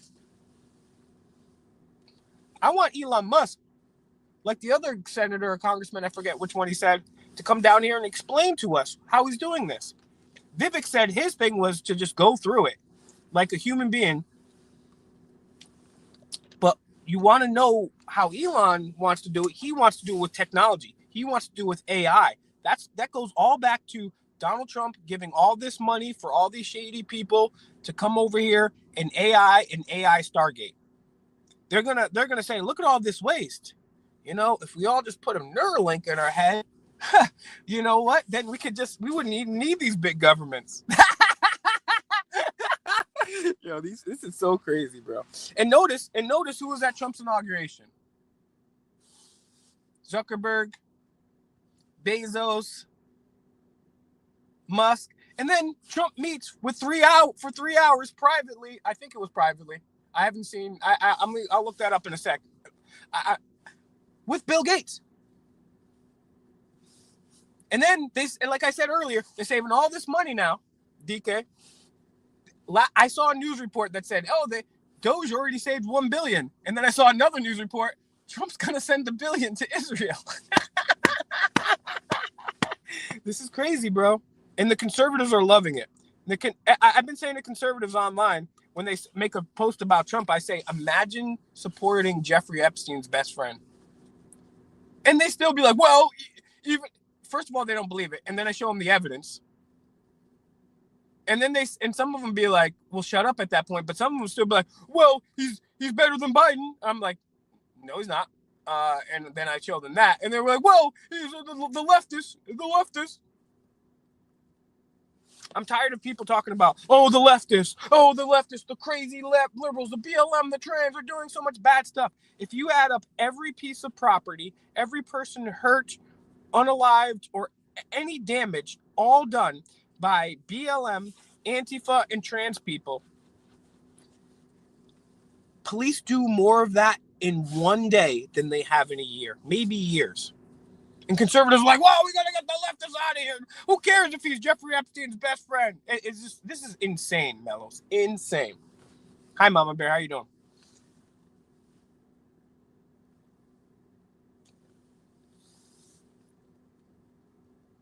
Can y'all hear me? Mellows, can you hear me? Yes, mate. I'm listening. I'm listening, mate. I'm here. All right, cool. Guys, if you're just watching, man, tune in, man. Share the video with others so they can tune in. If you're watching, you're already tuned in. But lock in, share the video, like the video, give some support to Mellows, subscribe to Mama Bear and Mellows. Go to one, subscribe to the other. Crazy, man. And the sad part is these people are getting paid so much money to sit up here and rant about dumb lies. And then they get drunk on the way there. They get drunk and they have some drinks and they get money from lobbyists. And don't worry. As soon as you leave, we got a job for you at Monsanto or Bayer or Northrop Grumman or DynCorp or any of the military industrial contractors, right? Sad, man. It is sad. This is so sad.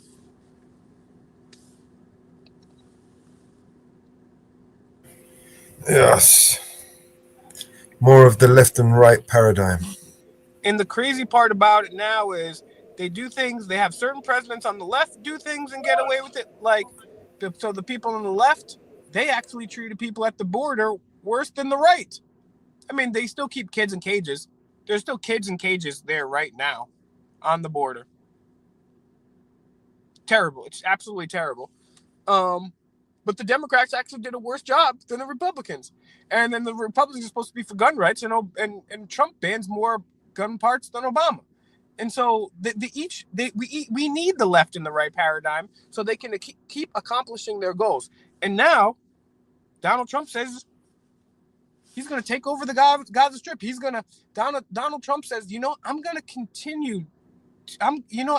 This genocide isn't working fast enough. I need to help.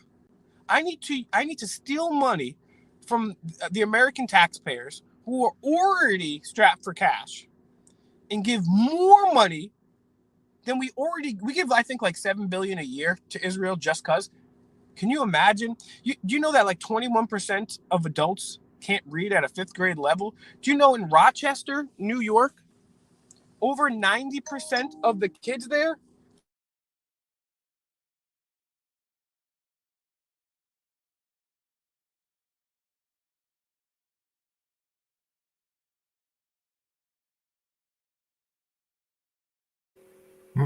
Audio's gone.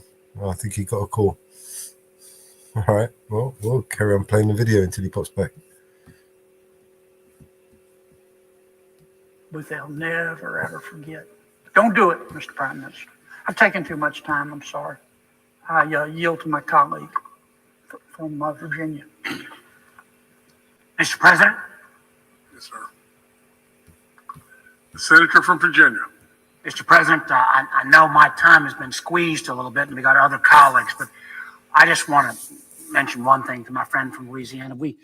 I love to listen to him talk. And there's a lot of things he says that I tend to agree with. There's a lot of things I tend to disagree with. I do want to make sure folks know what at least and I think some of us are concerned about. Is you want to debate about any of these programs, that is fair cooking. There's ways to save spending. Count me in. Matter of fact, you were a former governor. I'm a former governor.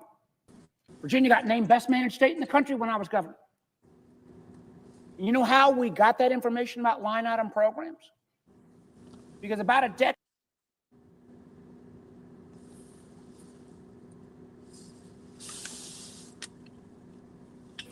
There you go.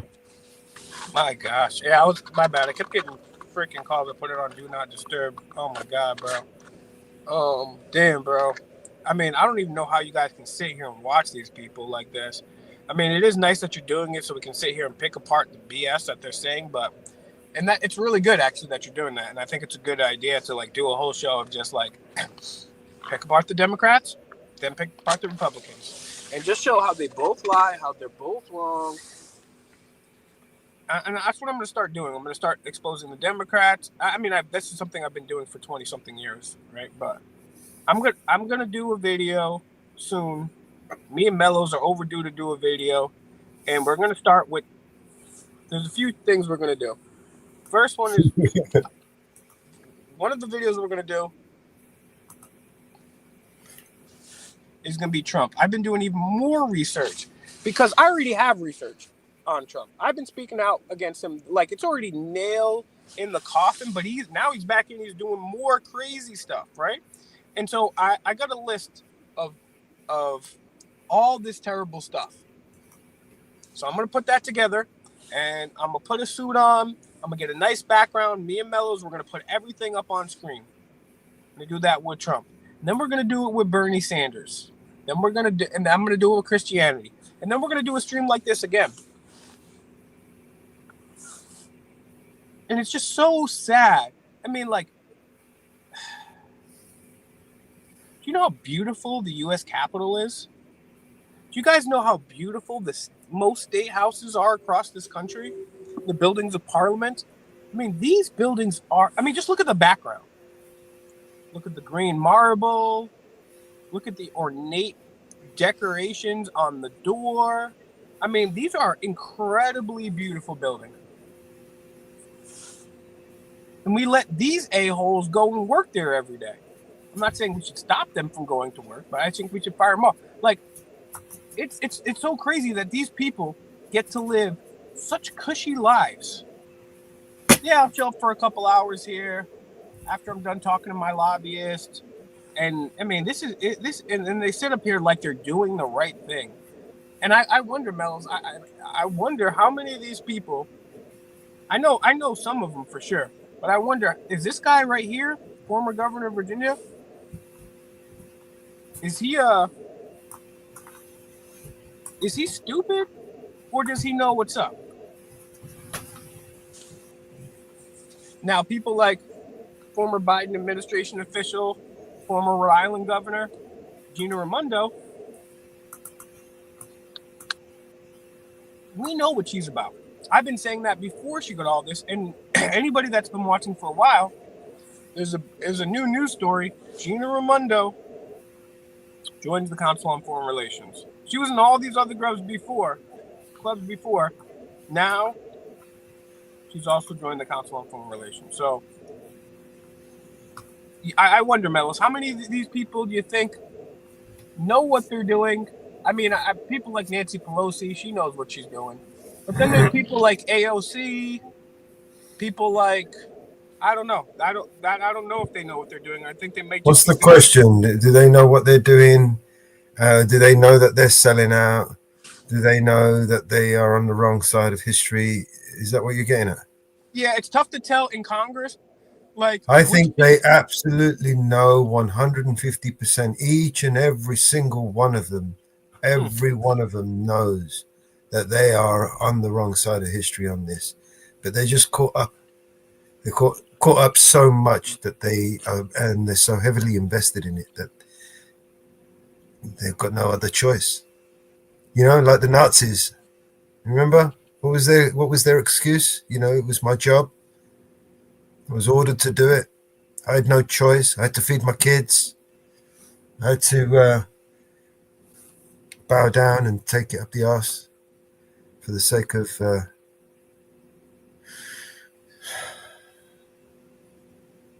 at the end of the day, you want to boil it down to something, it's cowardice. That's what it is. It's either you have the courage to do what's right or you don't. Now, each one of us, you know, it's difficult to say at that moment when your time is called, whether you will have the balls to carry it through, to do what's needed, or whether you will freeze and fuck it all up. None of us know. I mean, we'd like to think, yeah, I've got the courage. Yeah, I'd be there. I would do this. I would do it like that. But it's easy to say that in hindsight. But when you're in the moment, you know, courage is one of these things that, you know, it's easy come, easy go. You know? Yeah. It's sad, man, and it's like this guy. We're going to hell in a handbasket, and this guy over here is celebrating it, and he's proud of him. He's proud of another man for doing his job, man. And it's like, and there's so many people that still think Trump is a good guy out there, and he's hanging out with Bill Gates, hanging out with Elon Musk, the guy that wants to Neuralink you, Mark Zuckerberg, Jeff Bezos, Henry Kissinger. Epstein. I mean, Kissinger's dead, dude. I know, but that's like when he got to the White House, Trump, the first time, Trump was talking about how he's gonna drain the swamp, and then he met like at least twice, maybe 3 times early in his first presidency with Kissinger, and these people still. That's what I'm saying. Like, this guy's hanging out. Like, if I would have told, this is how stupid Trump supporters are, because if I would have told him any other politician was hanging out with Bill Gates, was best friends with Epstein, hanging out with Elon Musk, hanging out with Bezos, hanging out with Zuckerberg, hanging out with Kissinger, hiring the guy that gave Epstein the sweetheart deal, hanging out with hiring Skull and Bones members, hiring Rothschild bankers. You'd be like, oh, that's the worst administration I've ever seen. But because it's Trump, these people are so stupid, they still support it, bro. So crazy. So crazy, bro. Yeah, Right the Matrix. Shout out to Yeah, Right the Matrix. Everyone go subscribe to Yeah, Right the Matrix 0. He did a stream last night, man. And I told him for a while now, for years now. I mean, he kind of agreed with it, but not to the point that it is. I told him, I was like, yo, these leftists are crazy. Yeah, granted, but these Trump supporters are even worse.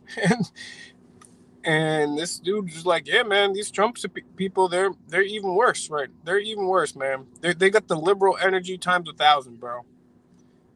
And it's like, I don't know, man. I don't know. I thought Trump was in. I thought our prices were supposed to go down. Ain't shit changed, bro. Everything's going down, right? Yeah, just not the prices. Everything's going down the toilet right now.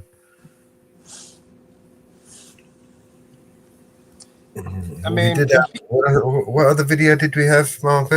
And this is why people need to go and get out of their house, be nonviolent, start a protest, just stand in the middle of your town with a sign. Do something, right? Like, if you can't get out of your house, that's fine. You could share my videos. You could share Mellows videos. You could share like the best activism videos, so more people see it. That's like a free way to help. A free way to help. You don't even, I mean, donating is cool for sure, but if you just share activist videos and conspiracy videos, but make sure you vet them too. You don't share anything if you know, just focus on like the Federal Reserve banking system, or pick something, focus on it, make sure you know the facts. And all you have to do is before you share something, man, or even if you don't have the time, which you do, to do all this research and check up on everything I say or someone says in a video, cool. Just be like, what do you guys think of this? Start a discussion.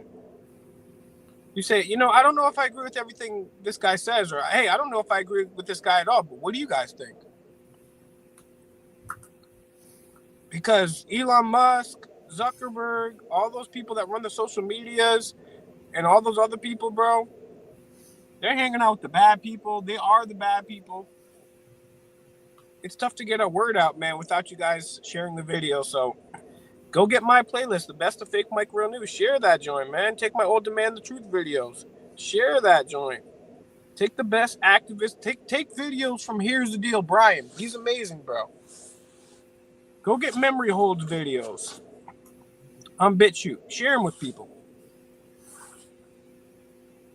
Because, I mean, what is it going to take? I mean, you're going to wait till gas is $12 to start speaking out? Like, what are you going to have to do to take a nonviolent stand against this man? It's like, this is crazy, bro.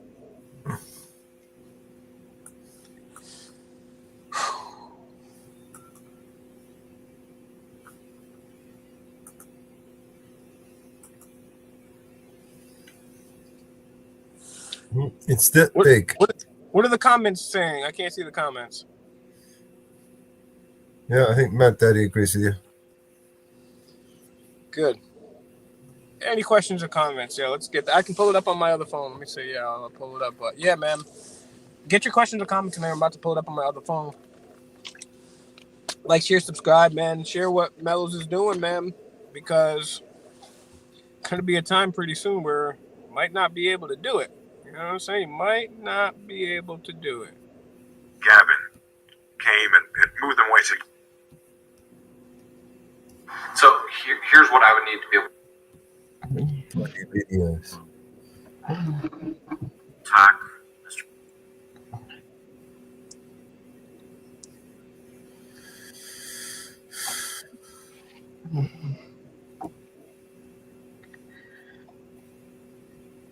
Yeah, we started with the overregulation of the wildfires. With the what? The California wildfires. Yeah. What did you guys say? Well, they adjourned, and I've got them ready to play, basically. Oh, you got them? You got videos lined up? Yeah. Cook them up. Let's play this one.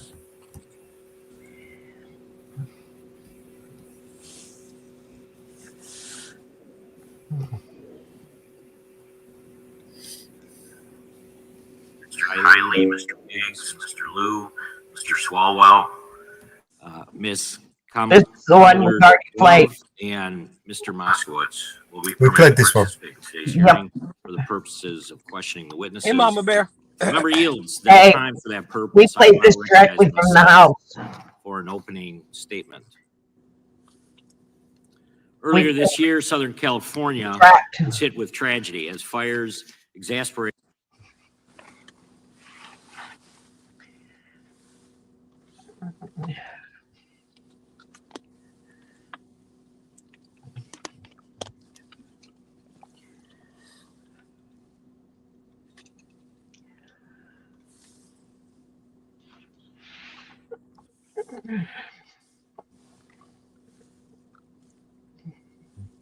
A sensible step to keep our community safe. This is the direct result.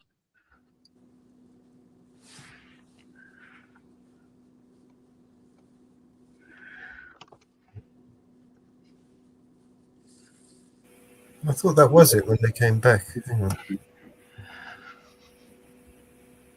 I should have closed it now. Alex. Let's see if they come back. Strong Santa winds engulf large sections of Los Angeles. California Department of Forestry and Fire Management reports that the ongoing wild.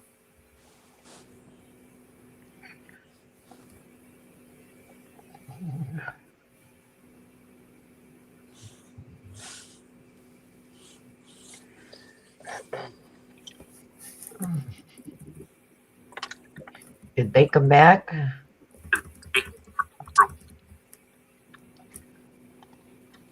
Emissions, which cause climate change, which cause the fires. Therefore, we just need to ban the car. As Mr. Swalwell said, would this have happened? And he said, absolutely not. So we have to speak. We need to allow logging. Especially asking under Mr. Green, I think you can.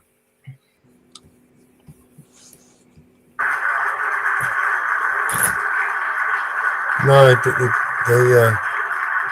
they didn't. I didn't think they were coming back.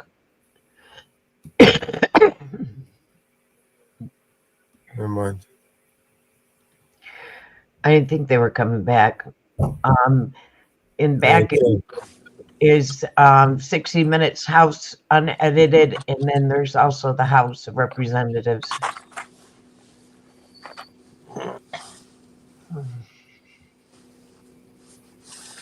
I have direct links into them so that we won't get copyright. All right. Well, I got one we can play. We can play that Leroy Truth. It's an update to the one where they arrested him in the church. Oh yeah.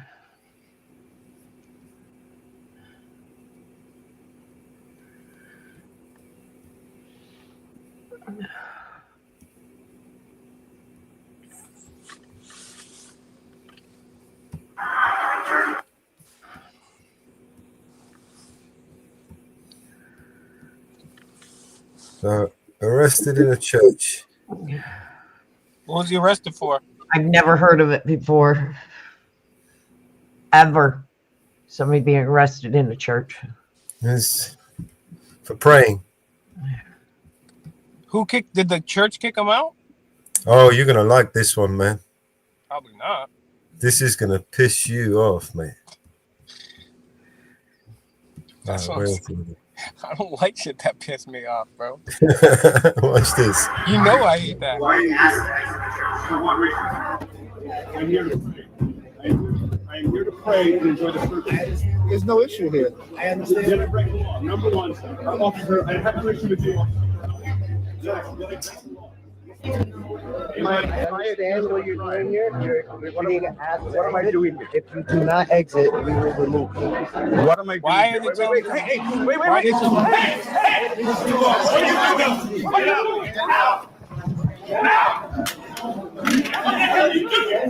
He's a paid actor. Hey, what are you doing? What's the issue here? What is the issue? I'm gonna walk on my own accord. You're not law enforcement. Don't touch me. Let's go. I'm Leroy Truth for Leroy Truth Investigations. I am Leroy Truth for Leroy Truth Investigations because the truth matters. I am Leroy Truth. And what you're about to see is these police officers violently rip me out of the pew I was praying in because two politicians, Governor Phil Murphy and disgraced ex-governor Jim McGreevey, didn't want me in this worship service where Governor Phil Murphy and Jim McGreevey turned it into a political event where Governor Phil Murphy was going to be endorsing Jim McGreevey for the first time in this church for mayor of Jersey City, New Jersey. They both know I am investigating and exposing the corruption. And with that, they told the pastor to remove me from this church while I was praying during a worship service. This is unprecedented in America. This can't happen. And the pastor, Daryl Griffin of the Monumental Baptist Church in Jersey City, New Jersey, where this took place, was so happy to comply. Now, ladies and gentlemen, I want to know. Pause it. I don't think this is. Trust me, I'm an activist, right? And I've went to churches before. I've confronted bishops. I've confronted other politicians at church events. I got kicked out of a Joe Biden event. Here's the thing that Leroy Truth is missing here. If that guy in the suit that looked like Kevin Samuels, if he runs the church and he says he wants you out, now if the politicians are just sitting there, they can say, and they don't want him there, they can say to that guy who runs the congregation, I don't want him here. And if that guy agrees, it's his property. So I'm not really, I mean, I get it. It's bad that he's getting kicked out because the politicians don't want him there. But at the end of the day, he's not praying. He wants to talk and confront the politicians. And maybe he was praying. That's fine. That's neither here nor there. But if at the end of the day, at my house, if I don't want you in my house, you're going to leave my house. And maybe I don't agree with it, but it's that guy with the suit that looked like Kevin Samuels. It's his crib. And now, should we expose these guys, that guy, and make sure no one goes to his church again? Yes. Should Leroy Truth continue exposing these politicians? Yes, but at the end of the day, it's not his property. Okay, he'd been playing the organ. for them. Up until now, he's been playing. He's been part of the and ceremony. so- He's been playing the organ. Everyone loved him. The politicians came in, made it into a political event. Said we don't want him. He didn't say nothing to Leroy them. needs to He didn't do- say a fucking word. So right? what And Leroy they just needs said, to right, do, out.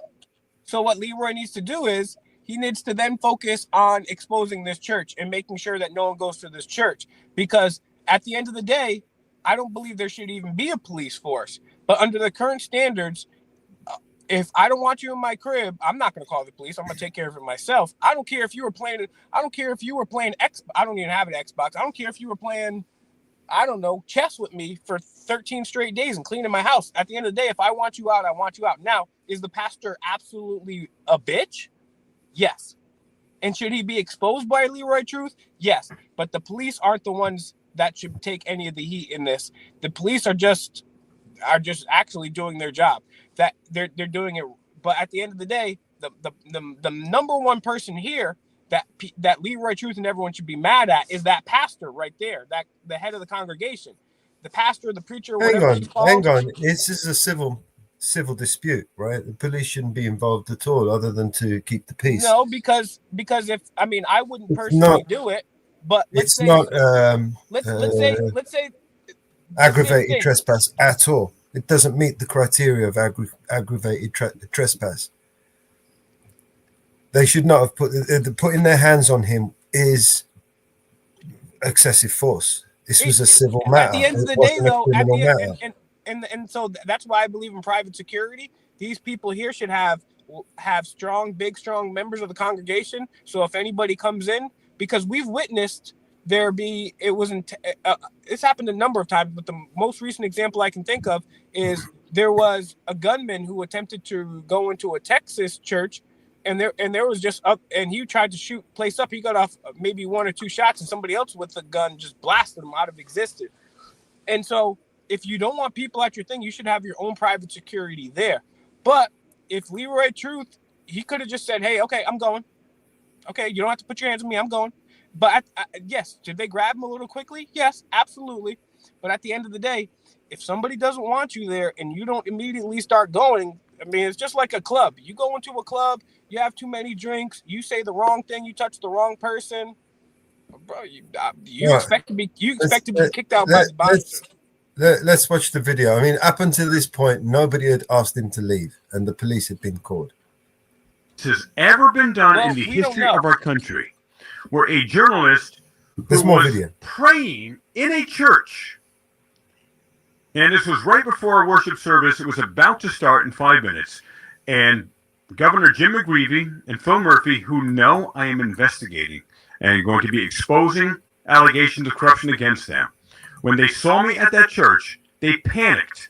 It was 5 minutes before the service started, and they told police, first some guy who says he's security here in the sunglasses, and then police to just get me out of there.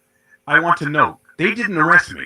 They ripped me out of the pew, slammed me to the ground, pushed me out of the church, and they did not arrest me. No charges, no trespass of any kind. We cannot have politicians in the United States of America telling pastors of churches to remove a journalist who is praying in a church when I was going to cover this event that they turned into a political circus, Governor Murphy and Jim McGreevey. Watch this. Why are you asked to exit the church? For what reason? Yep, right there, he should have left. You're being asked to leave the church. There's no issue here. Number one, he says, I know what you're doing. I'm praying. Jim McGreevey, Phil Murphy just told him to get me out of there. And within about 1 to 2 seconds after they say, if you don't leave, you'll be removed. Within 1 to 2 seconds, they go hands on, grab me, and rip me out of the pew.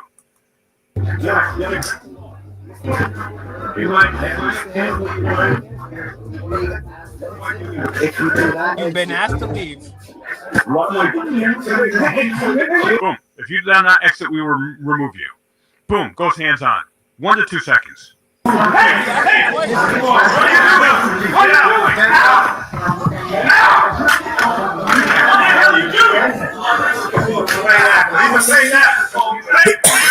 notice that guy on the right with the arrow.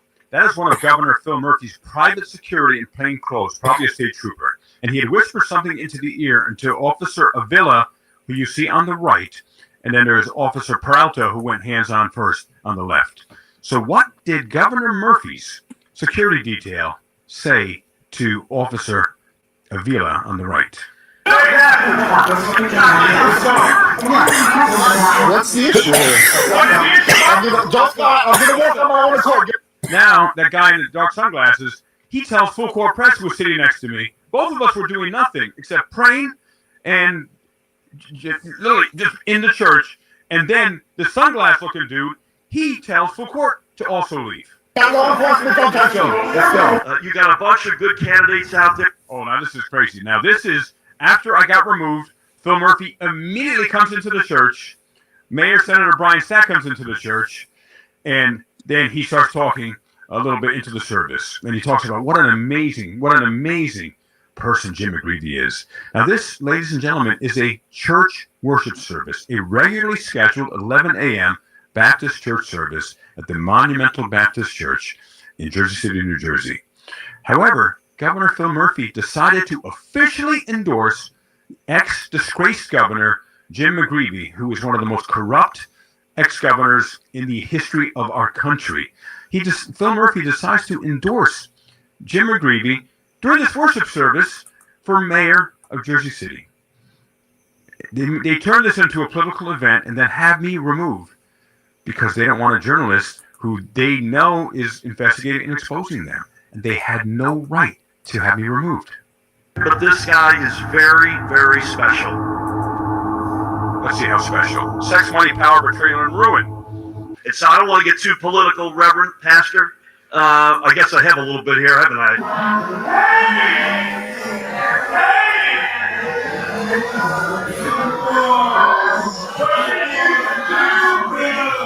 So I don't want to get too political, Reverend Pastor.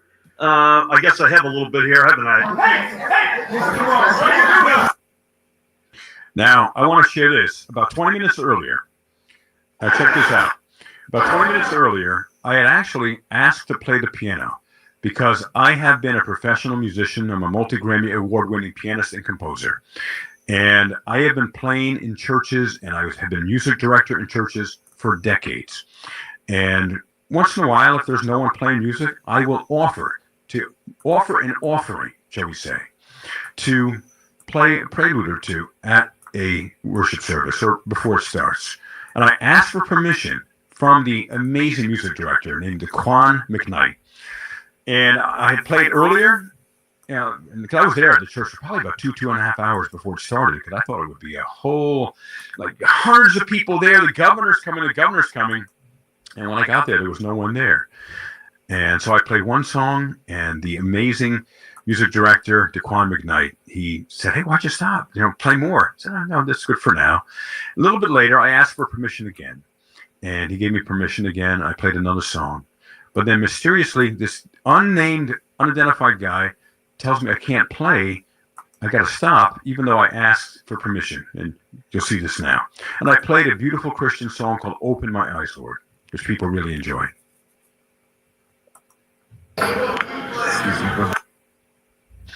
Oh, and some people were making an issue. They said, that Leroy, and actually Full Court Press, he was taking the video here. They said they're taking video during church. There were video cameras all over the place. On the lower left-hand side, that's a large video camera that was taking video. And so there's no disruption from Full Court Press using his little tiny cell phone to take a video of me at the piano.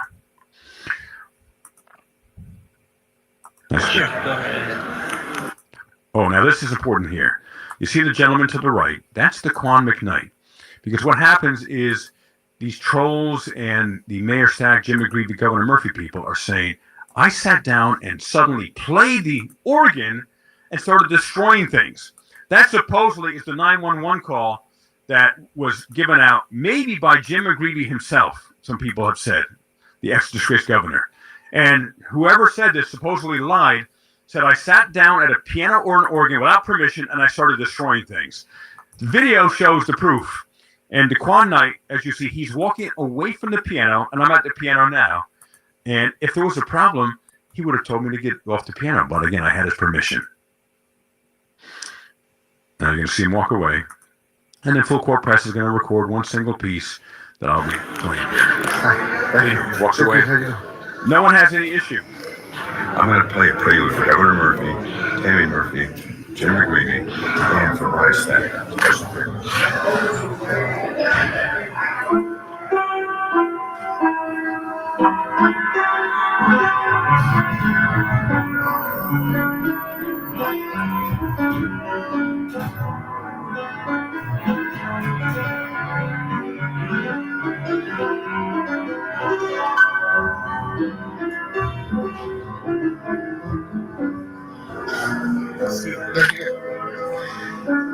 Now, this is a so-called security guard, self-identified, who says, "Oh, you can't play." And I say, "Well, the music director gave me permission." However, it's their church. I didn't argue with him, so okay, I left. Now, I was removed for political reasons. It turns out this head security guard's wife is named Brandy Warren, and she is running for a ward position on the same ticket as Governor Jim McGreevey, ex-Governor Jim McGreevey, and she's running for mayor. Jim McGreevey didn't want me there. They were all too happy as a church, the security guard, and you're going to see Brandy Warren a little later. But you're going to see how I'm positive. I say, hey, okay, it's his church. Even though the music director gave me permission, this random guy is telling me I got to stop playing. So I'll stop. Take a look.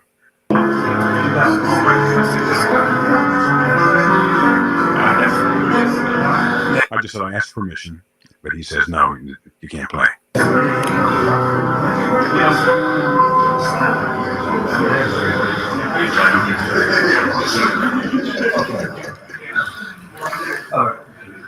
And he even passed me on the back, the so-called security guy.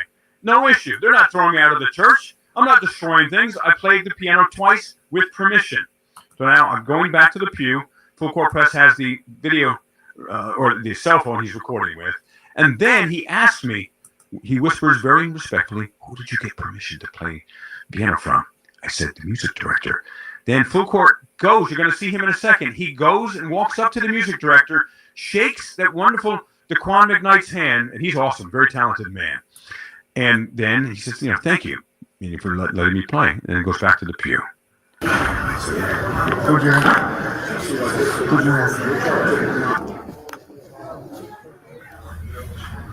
said, music director now. Okay, thank you. So he goes to thank him. Walks up to Daquan McKnight. Watch this. And he thanks him for letting me play. Whoops. Yeah, just thank you. Hit the wrong button there.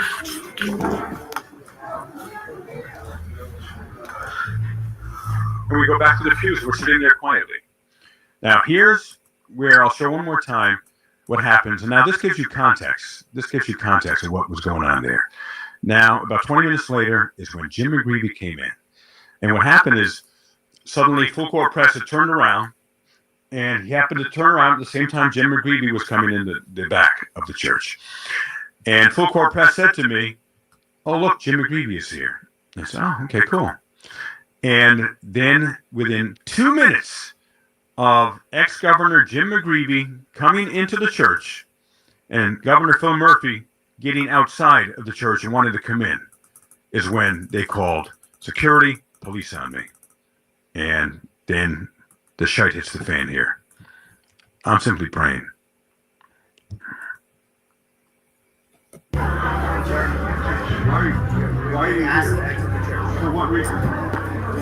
I'm not going to just leave in my pew because I'm selected out of 200 people to leave. What reason? You have to leave the church. For what reason? And why did the pastor comply? His name is Pastor Darrell Griffin of the Monumental Baptist Church. Why did he comply with two politicians demanding a journalist and a man also praying in the church to attend a worship service? Why did he tell Jersey City Police to rip me out of the pew violently? Two politicians tell a pastor of a church to remove a man, a journalist, from a church? And I'm not even being a journalist at that point. I'm praying as any of the people who are there. That's wrong. that pastor has to step down or be fired immediately. Pastor Daryl Griffin of the Monumental Baptist Church. I'm here to pray. I'm here to pray and enjoy the service. There's no issue here. And break the law. Number one. And he's saying, I understand what you're doing. They're just going by some narrative Jim McGreevey and Governor Murphy gave them about me. Look with your own freaking eyes. What do you see? A man sitting there praying quietly. Officer, I have no issue with you, officer. That's the law. He said, I understand what you're doing here. I'm just praying. This has never happened that I know of in the United States of America. Please share this video with everyone, including the civil rights lawyer on YouTube. He's awesome, and it would be great if he does a video on this as well. So please, everyone, send this to him. Send this to your local media. We need to make this go national. This is unprecedented, disgusting. Is this the direction our country's going to? If you do not exit,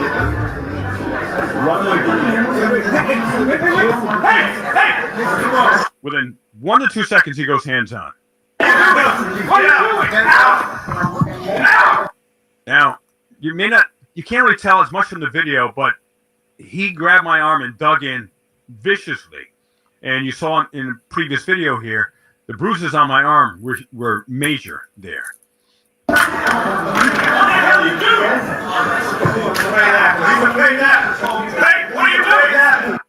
And there I actually had, as soon as they started interacting, I turned on my camera.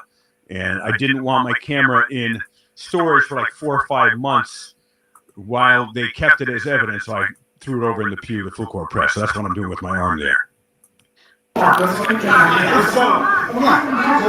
What's the issue here? What is the issue? I'm gonna walk on my own accord. You're not law enforcement. Don't touch me. Now that's the guy who claims he's head of security, and his wife is Brandy Warren, who you're going to see in a minute.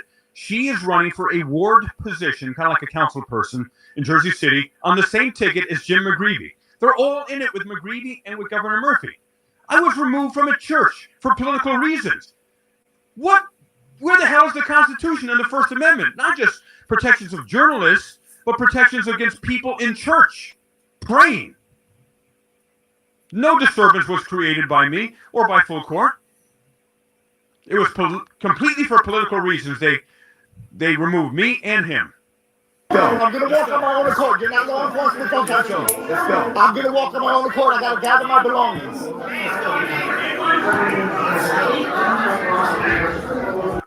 You notice, by the way, not a single person stopped, asked questions in the entire church. Not a single person. Boy, what's going on? Why are you doing this with this man? After the fact, the blonde woman in front of me, and there was a man in back of me, he commented on one of my Facebook posts and apologized. I'm so sorry I left the pew, which allowed the police to go hands-on. I'm so sorry. I shouldn't have done that. But no one in the church at the time said a word. And by the way, this is Full Court Press's video. I wasn't recording. And by the way, some people say, well, where's the whole video? There isn't a whole video because we were not auditing. That was not an audit. I was attending a church worship service, and was being respectful of that. But as soon as anyone started surrounding us, then Full Court Press started recording. So make sure to subscribe to Full Court Press NB.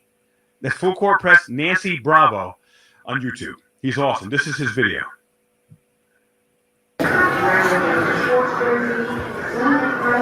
Oh, see the woman in the polka dots? You're going to see her in a minute. She is running for the ward, like a council position. And her husband there, by the way, I found out allegedly he used to be a drug lord. And he did allegedly time in federal prison for drug distribution. But Jim McGreevey loves him. His wife loves him. Yeah, good that his wife loves him. But such a political retaliatory move they did on me.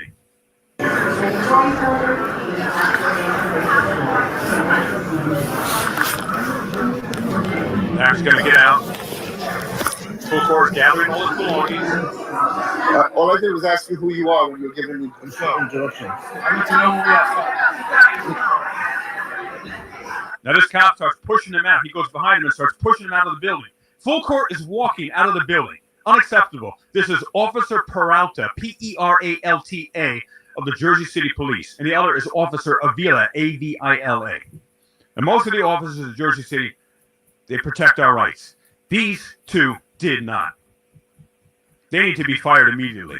And I did an internal affairs complaint immediately against them, and so did Full Court Press. They assaulted me. They have no legal authority to go hands-on. There's no crime. There's no trespass.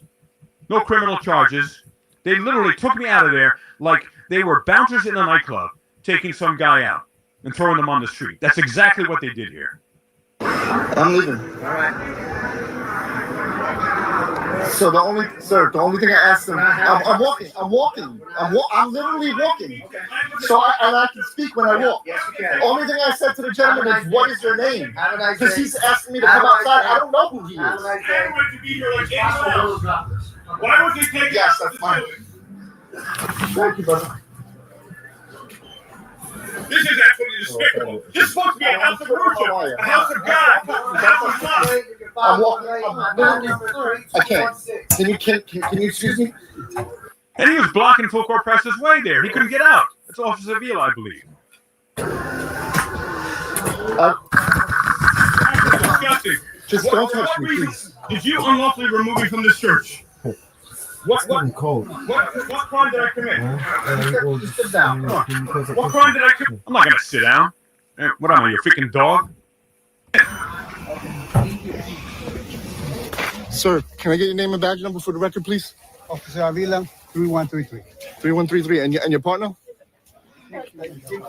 Peralta, I don't know. Peralta, that's good enough. This is absolutely disgusting.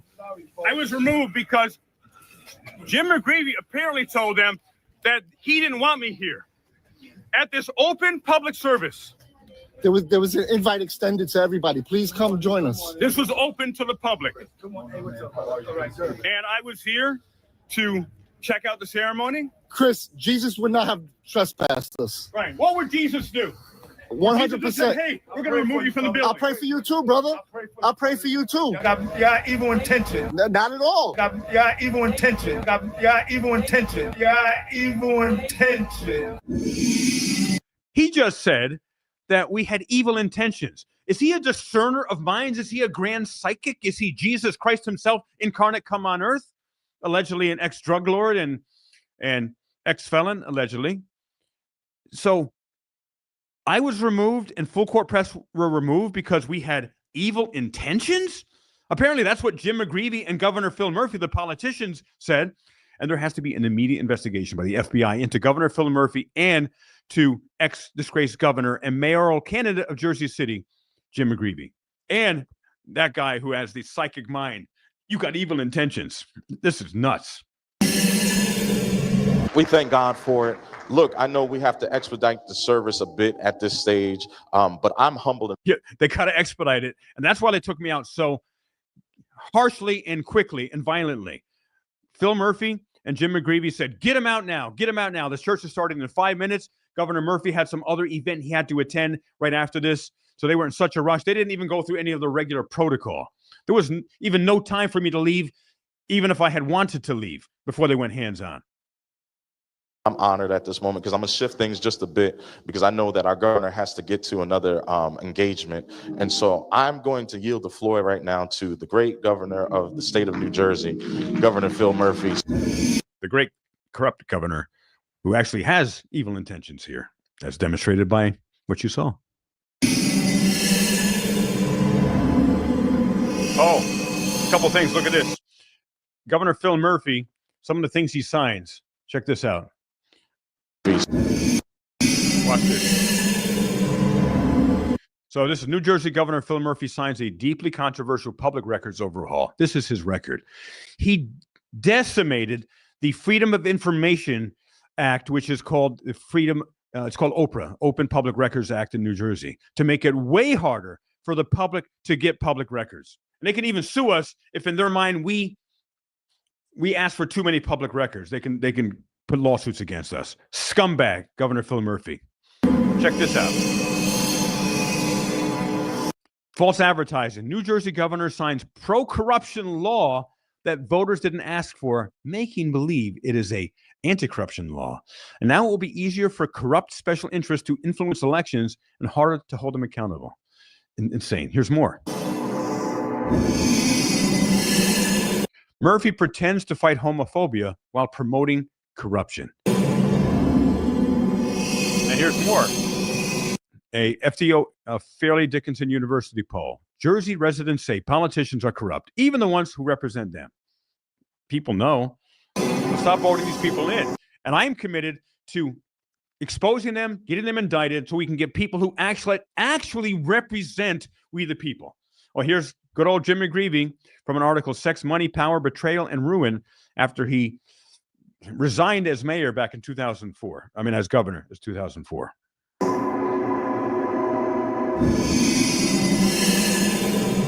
Sir, you may come at this time. We can put our hands together. Thank you so much, sir.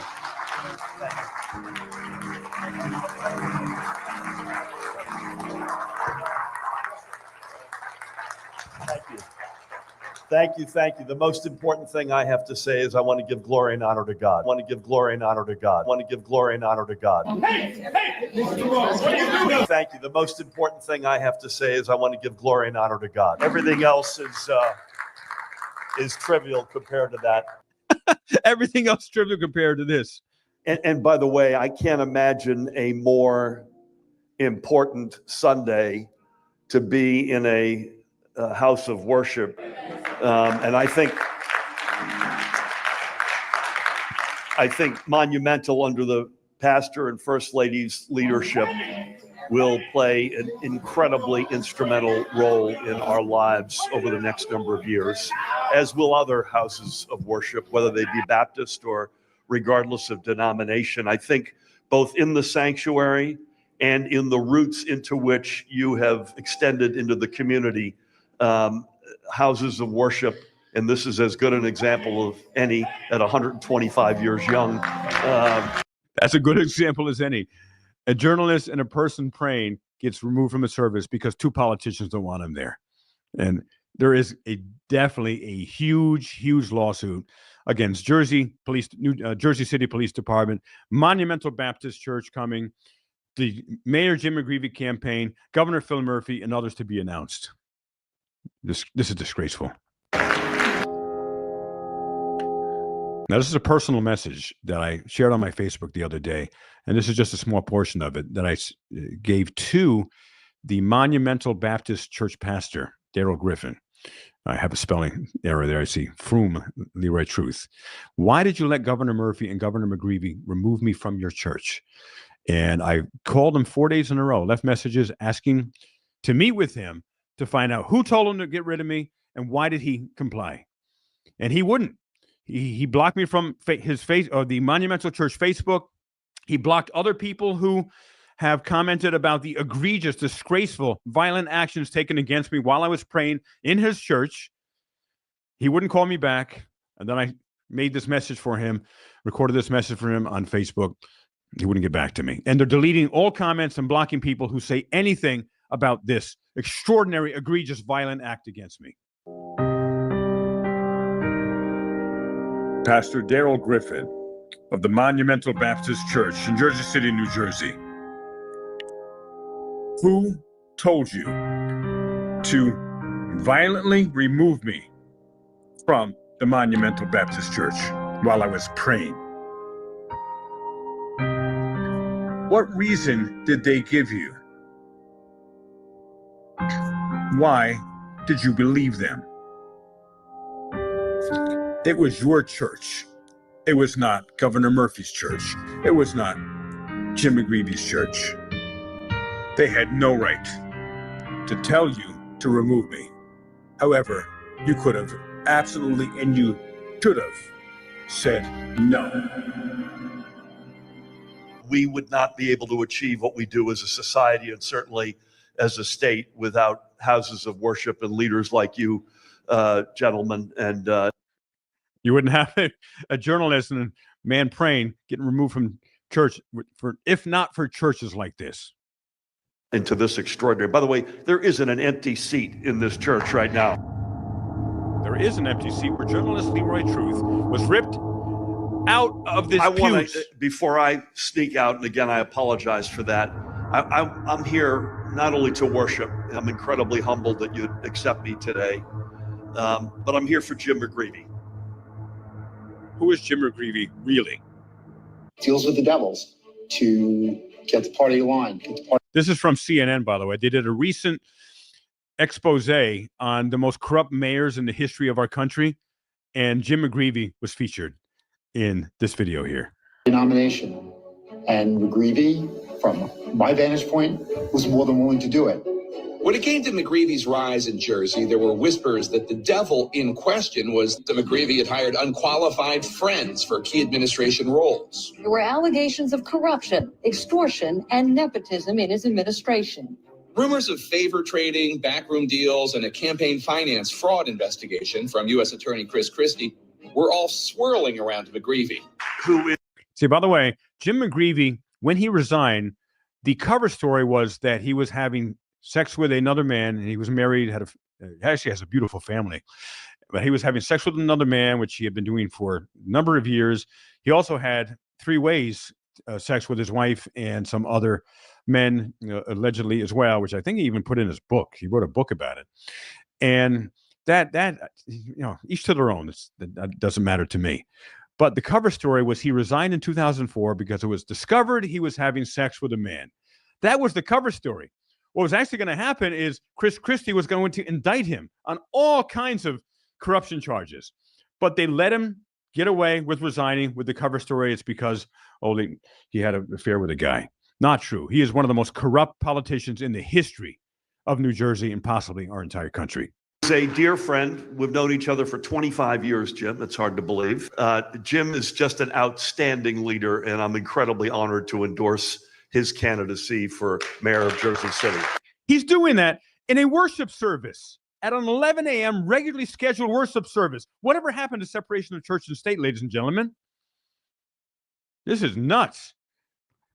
Why did the pastor allow this spectacle?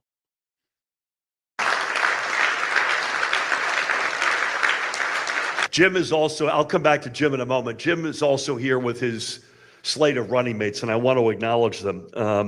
Brandy Warren is a member of the Monumental. There we go. That's the wife of the guy who led the violence and got the police, back of the police to get me out of the church. She's running for a ward like a council person with Jim McGreevey. Major political attack against me. Community.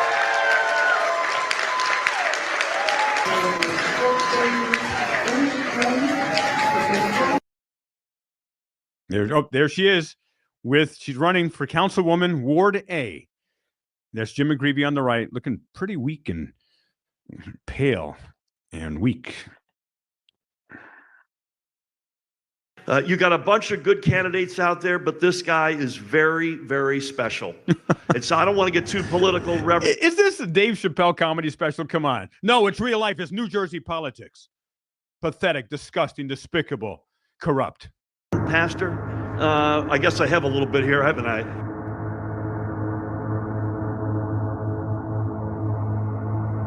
Oh, then this guy named Todd Holmes, who works for the post office somewhere in Jersey City.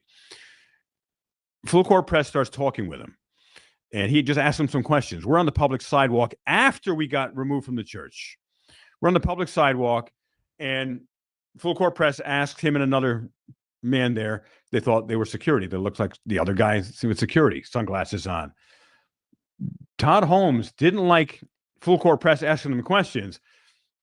However, he came toward me, advanced toward me majorly, gets right into my space, threatens to punch me twice. This is a church of violence, the Monumental Baptist Church, not a church of love and peace and Jesus' message being lived. Watch this. Got evil intention. Got evil intention. Got evil intention. Excuse me, sir. Are you part of the security staff here? Well, no, I'm saying nothing. Well, because we were physically removed there, I was just going to ask. Whose request was that? I mean, this is full court press recording. We're peaceful men. Because we don't want to have a comment. That's it. Why was I violent? Because we don't want to have a comment. Yeah, well, we didn't want to be. He didn't want to be dragged out. It's the house of the Lord. We should all be listening, sir. Ooh. Came right toward me, then turns to punch me in the face. It's hard to hear him. This is the house of the Lord. Well, we don't want to talk. We don't want to talk. No, nobody came at you. doorstep, sir. I don't come to people's door.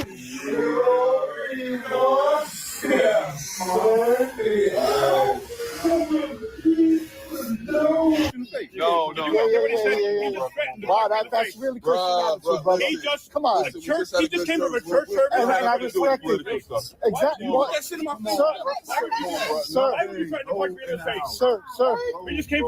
You just came from a peaceful church service. And no one put any cameras in anyone's faces. I was further away from him. Full court was closer to this guy than me. And violent. I mean, what is it with this church? Is this it? I know this is Underground Fight Club with Brad Pitt. And this has got to be. And it's disguised as a church. And at least as long as that pastor is there, Pastor Daryl Griffin, got to be removed. Hey, just go about God and love. God, come on. And you just, I just to punch me in the face. We just asked the question, brother. Hey, we're all children of God, brother.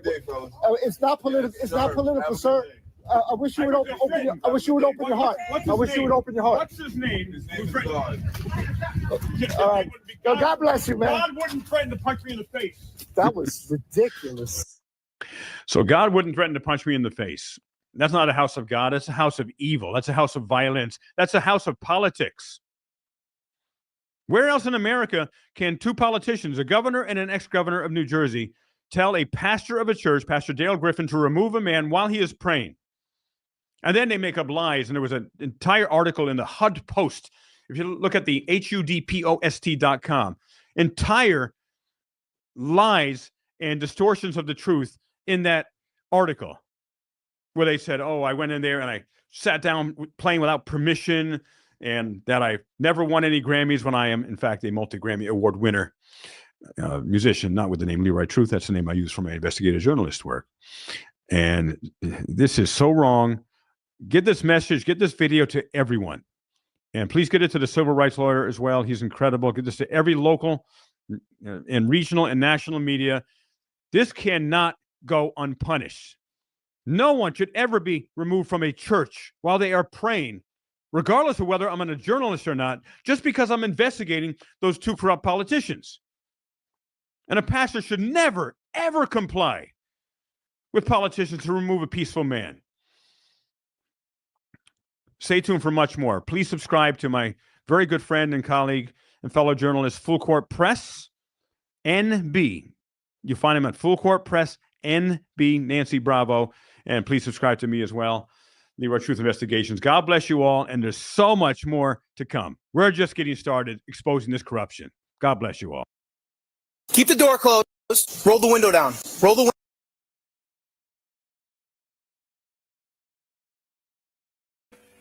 All right.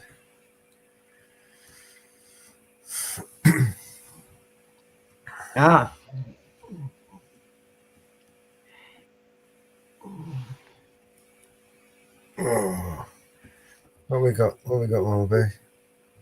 Did you drop something else in the back there for me to play? Well, there's the 60-minute interview, full interview of the Harris.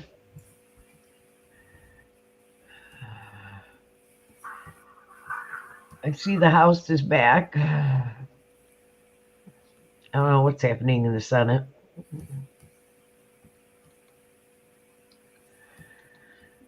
Anymore. Should be a bit of a laugh. They're still talking on the Senate. Well, this is interesting. I haven't seen this yet. Hi. Hello again, Madam How are Vice you? President. How Good are to you see you, today? Bill. Very well. Yeah, volume. Very well. Hi, everyone. Hi. What a crew. What a crew. Okay. Big day. Please. What a stupid bitch.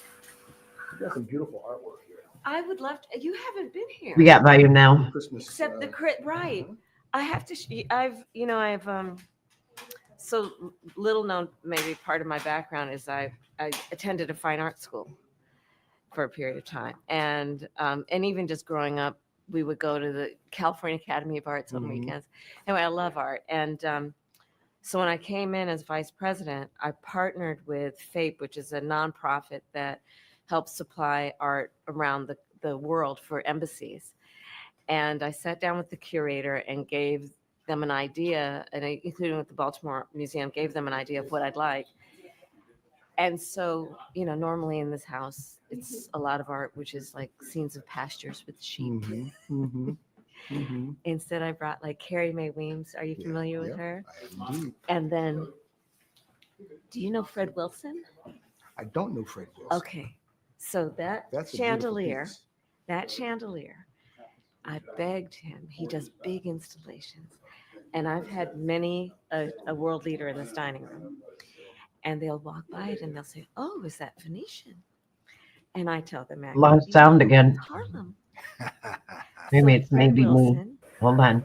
who is a black man who lives in New York, did that piece. It's all on them. Then that's Ed Clark. You know who Ed Clark is? That's Ed Clark. I've got some Sam Gillum, and he, I'm so sorry that he knew it was here. He was alive when I first came in, but it was at the height of COVID, and then he passed. But his family has come to see it. But he was so happy that his art was in his house. So anyway, it's all on rotation. Like that one I'll show you is a young black woman from North Carolina. She is Carmen Neely is her name. That's And stunning. yes, she's really, and so, all the people like you who come in the house who are such, opinion leaders, to be able to showcase all of this for people to see. And then, these world leaders, they'll say, "That's American art." Yes, How it about is. that? Yes, it is. How about that? Yeah. Anyway. Okay. Yes. Yeah, do whatever you want. I have no pride about this stuff. Okay. No, whatever you need to do. Okay. Is everybody's cell phone on silent? Okay. And then that mold is at an all-time high today, which is the I one did thing not. I am allergic to. Yeah. Okay. Pollen is down. Mold is up. Mold is up. I know that as a matter of fact, because I was watching CBS this morning. All right. They There have you a go. little stream. Now that I think about it. Learn something new every day. Indeed. See you, Chris. I'm gonna just snap at once. Good. Coming around. Done? Yeah. Got it on both? Okay, so we need to clear the background. Good, done? Yes. No problem. Just do what you need to do.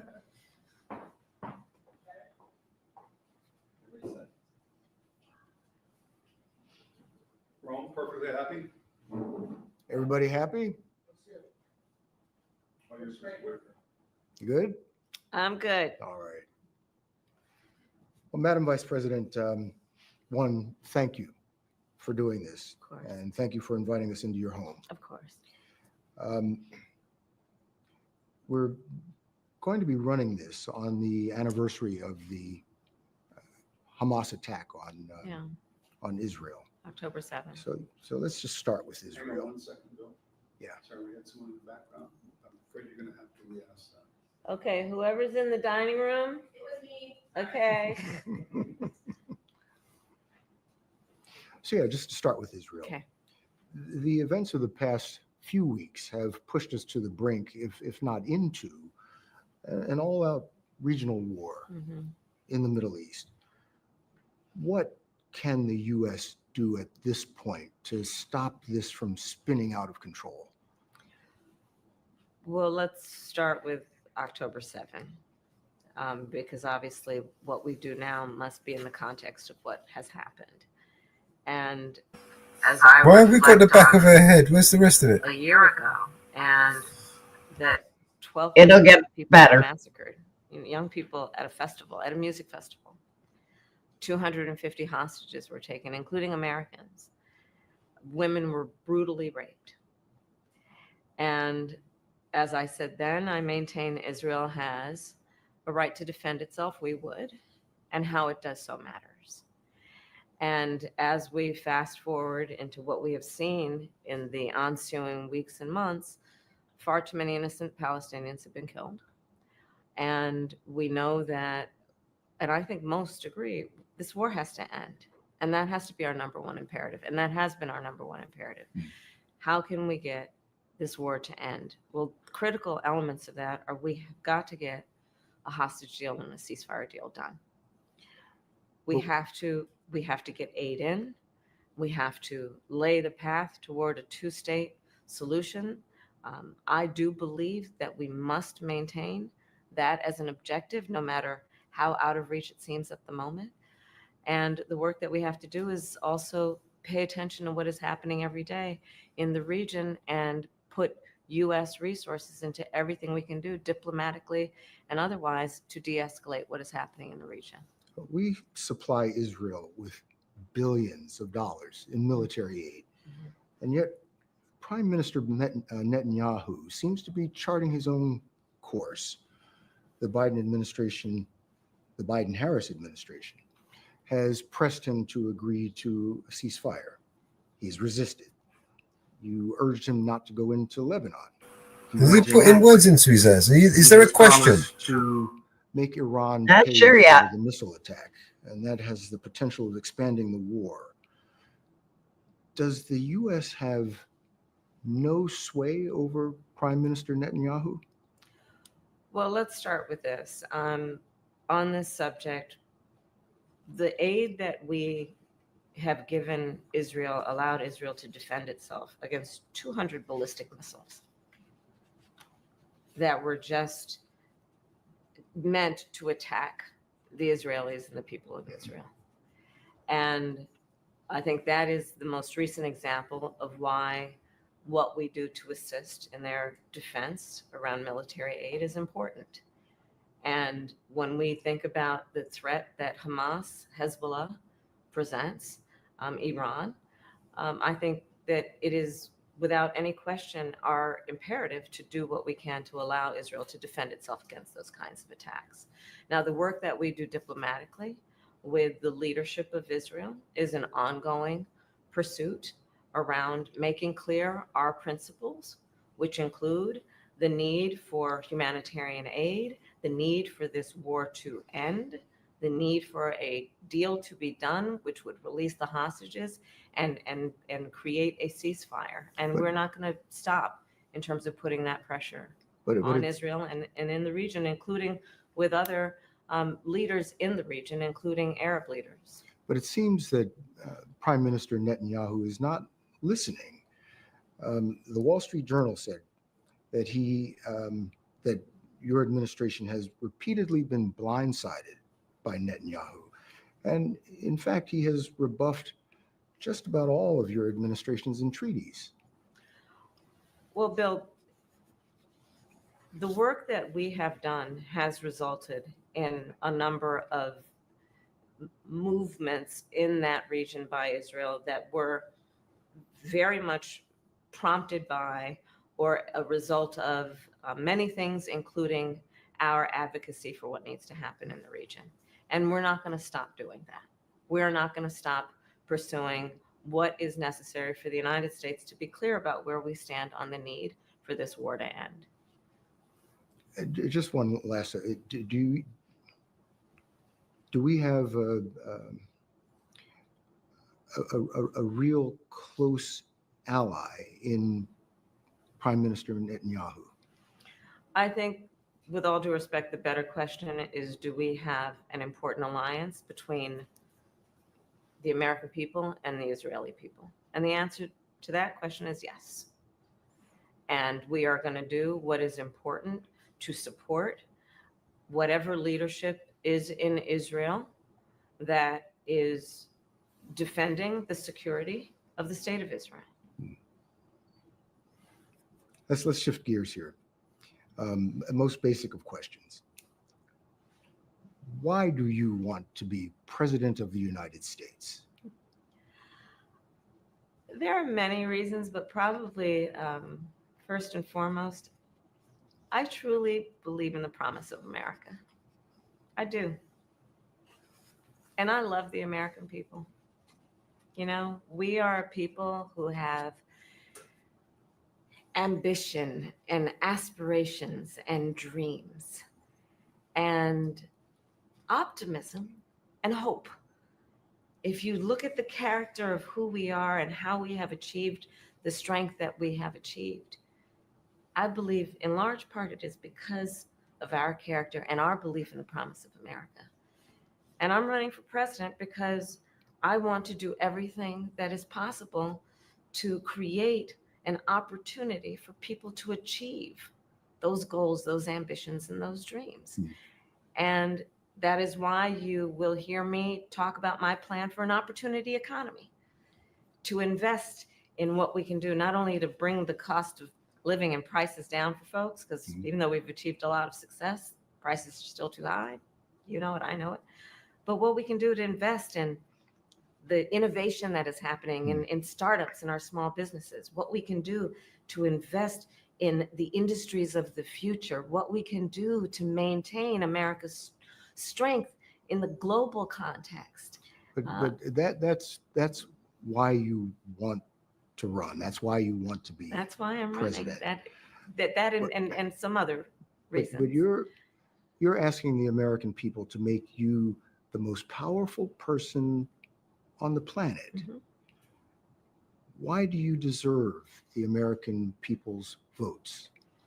Well, first of all, I have a career and a history of being very clear that I think of my role of leadership, and in particular now for the last 4 years as vice president and moving forward as president, if the voters will have me, as being a leader on behalf of all Americans. As you know, I spent the majority of my career as a prosecutor. And I'm going to tell you, I never asked a victim of crime, a witness, whether they were a Democrat, are you Republican, are you an independent? The only thing I ever asked folks is, are you okay? And I believe that America deserves a leader who works on behalf of all Americans and understands the importance of knowing that the vast majority of us have so much more in common than what separates us. And my career and my work has always been about being grounded in common sense approaches to getting things done.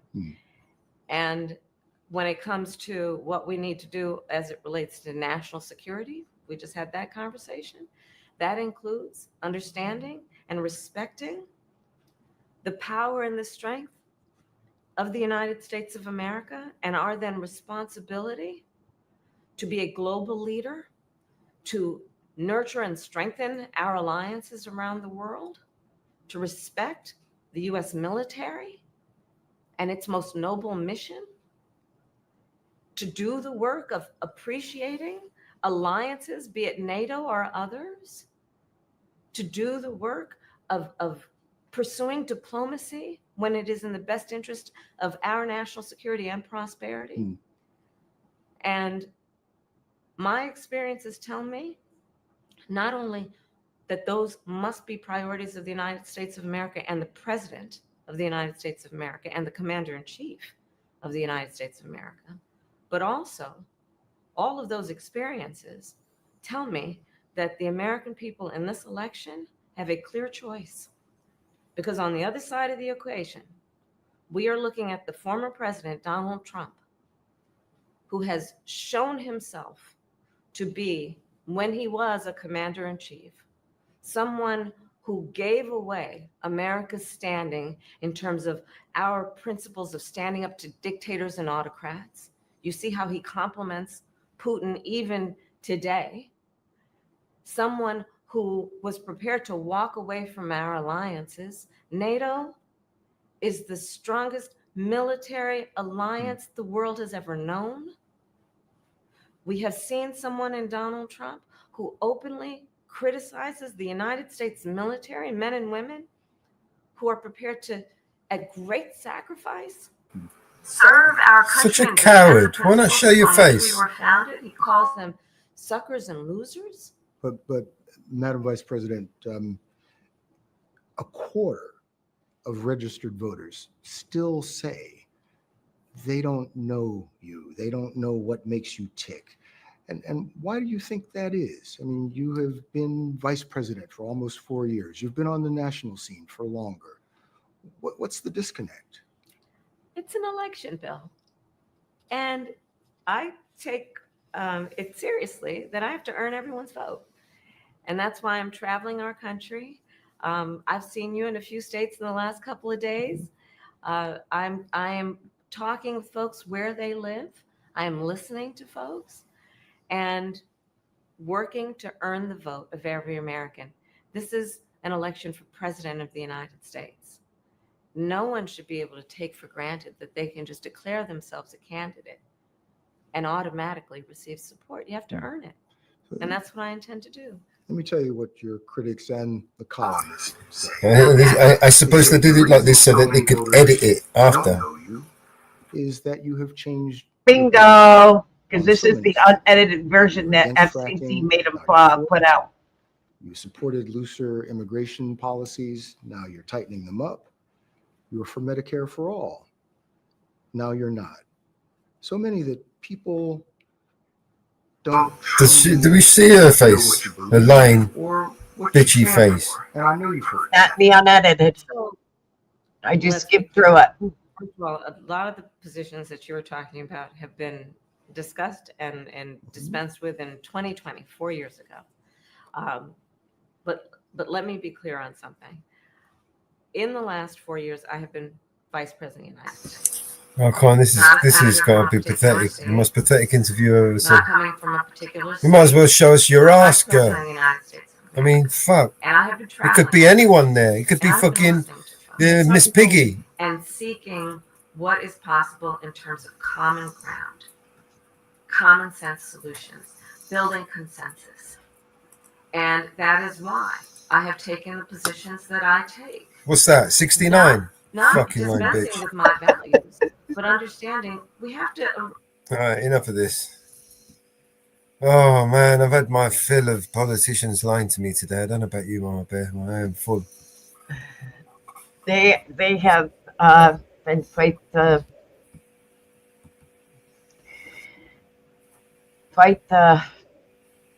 it's been quite the day, hasn't it? Yes. What's Donald Trump done today? It has been quite the day. I every politician lies. It's a proven fact. They are bought by the lobbyists. People really need to look into their bills come forward, and how they vote is not for you. It's how they vote for the lobbyists. The lobbyists pay them to vote. They don't care about you. They care about what the lobbyists pay them. We pay them to lie. They don't look at you, the taxpayers. They look at see what the lobbyists are going to give them, send them, and do for them and their families. It's how they vote. I was saying here, the rich get richer, the poor get poor. Bingo. You're so correct. I pay the rich to bloody vote for them, don't they? And it's scary because it's not going to end. It's not going to end. Hey, Abe. They need another shooting that they name it in properly.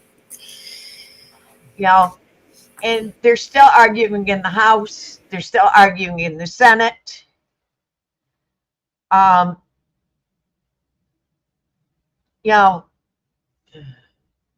I've been flipping between them today, and they're arguing. And the biggest argument is Musk. And I'm thankful that he did uncover a lot of this bullshit that's going on in our government, that where our money is being spent. But do I think he should have access into everything? No. They're saying he only has read only. They don't have read and write. They only have read. Do I believe it all? I don't.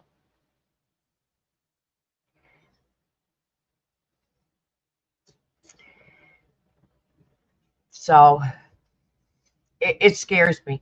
It scares me.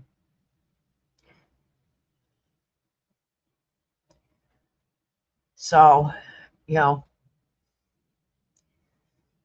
where do we go from here in the government? I have no clue. I have no idea.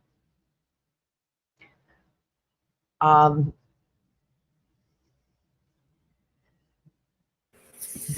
I got an interesting story for you, Mellows. Go shoot. I'm all ears. Let's go. You gotta hear this one.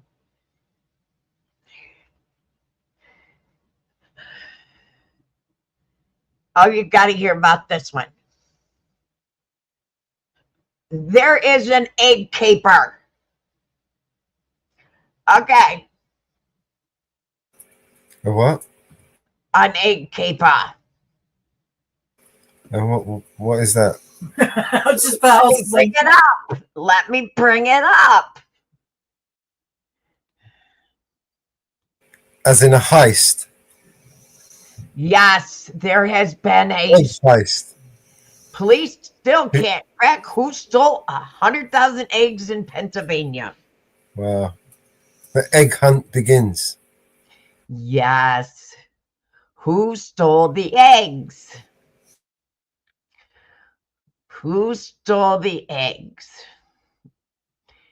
Yes, they're worth $40,000. Can you believe this one? The egg heist. Who stole the eggs? And they're committed to finding them. Pennsylvania police are still scrambling to figure out who pulled off a daring heist of 100,000 eggs.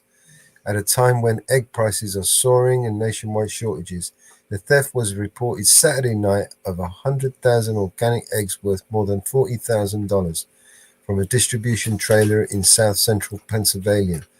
The facility where the eggs were poached was operated by Pete and Jerry's Organics in the borough of Greencastle. According to the Pennsylvania State Police, at a time when the heist became public, Pete and Jerry's said in a statement to USA Today that we take this matter seriously and are committed to resolving it as quickly as possible. The company, which distributes organic eggs from the family farms to retailers, said in an update statement Thursday that it is increasingly our security and surveillance to help prevent this from happening again. Still, as of Thursday morning, investigators had yet to crack the case. No pun intended. A police spokesman told USA Today in an email it remains unclear how many eggs could be removed at once and what the thief or thieves intended to do with them. Stop having diarrhea.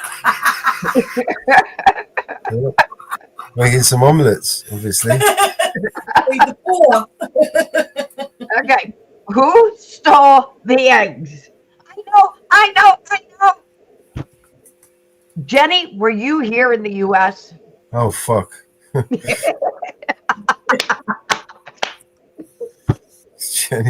Jenny James, the egg stealer. Heist like Pink Panther.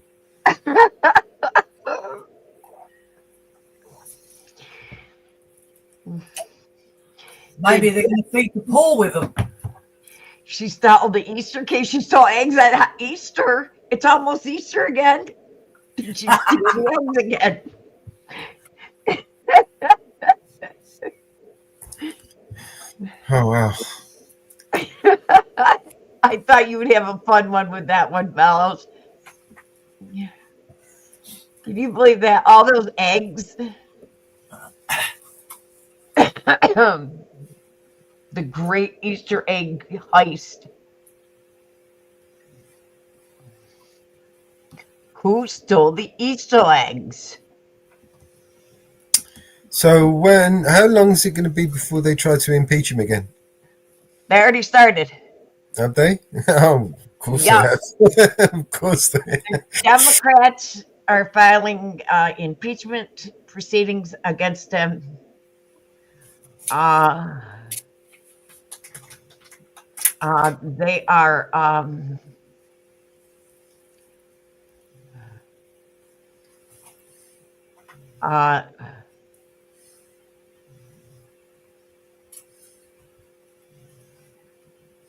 They are starting impeachment proceedings. Yes. Let's play Redacted. They're live.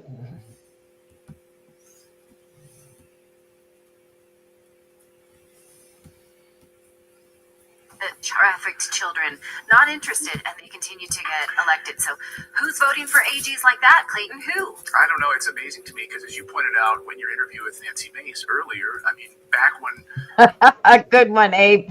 he set up a website, a social media website that was all about government transparency. Like, where did those Democrats go? They don't care at all about government transparency. Like, if you know that children are being trafficked, Yeah. I've had debates with liberals who voted for Kamala Harris. I'm like, you're literally supporting the trafficking of children.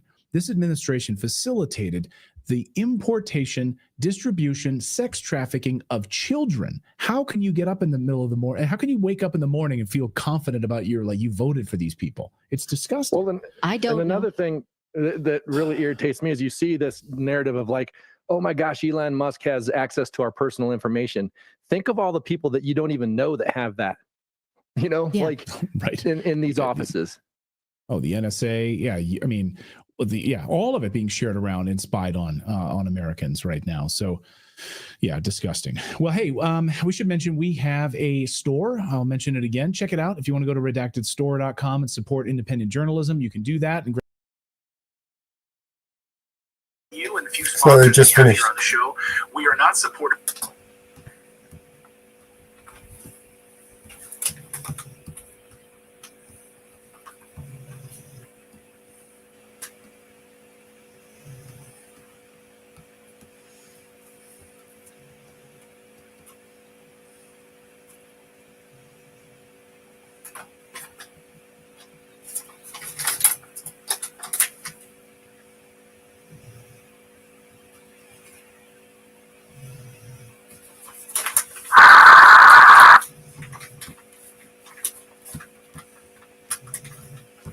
All right, I've got one here. Only because I haven't got a video ready, I'm going to play this one. Jersey Watchers channel.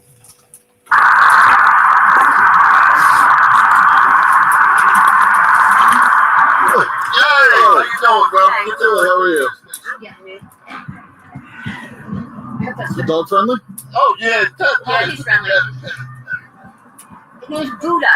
Judah? Yeah. Buddha. Yeah, Okay. I was gonna say Judah was my grandpa. No, so in Poland, that's a common dog's name. Oh, really? Yeah.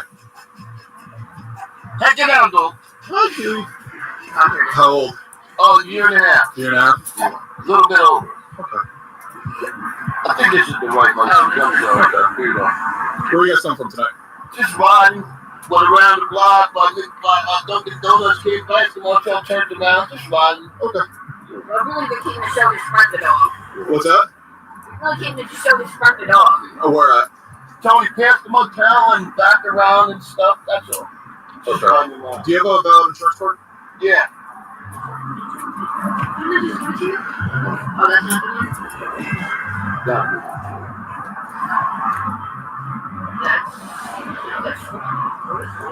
We'll just pull the whole stuff out. It's got to be an insurance card. It's not, I can show it to you on the app. Oh, that's fine.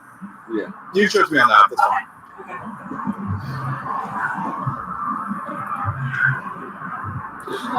You headed back to Jamesburg after this? Yes, sir, brother. Going home, go to bed. I thought the blood one. I'll look for him and get that one. I know I can do something. Yeah. So where you were coming from, Jamesburg? Yeah, just riding, that's all. Okay. Yeah. You guys didn't stop anywhere, did you? No. Okay. No. Okay.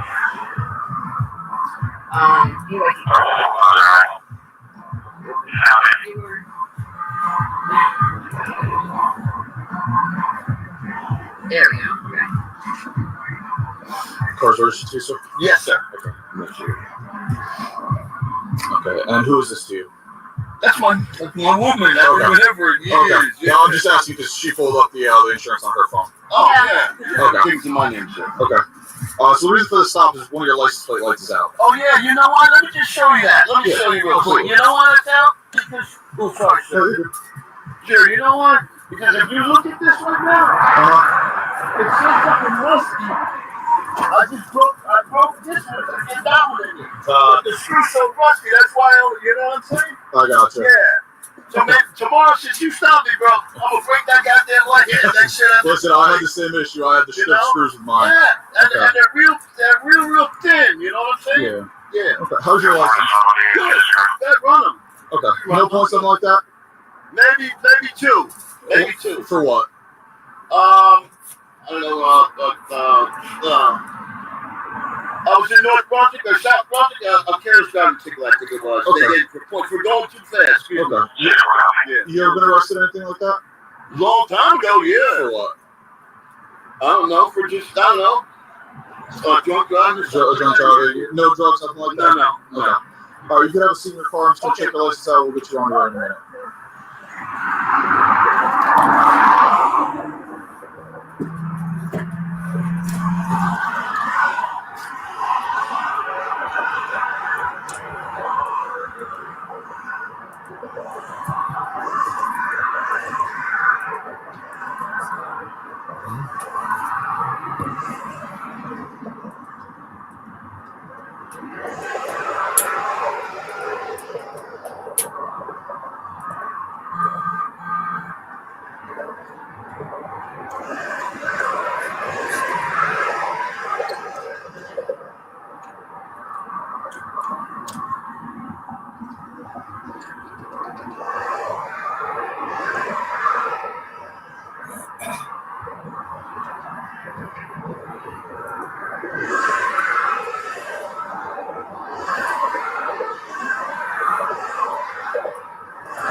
Why have they blurred it? It's the laptop screen, yeah, they'll always blur that.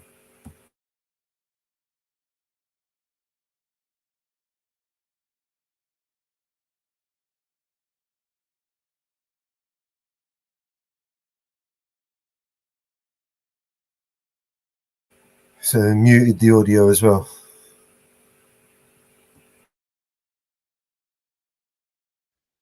Nothing uncommon.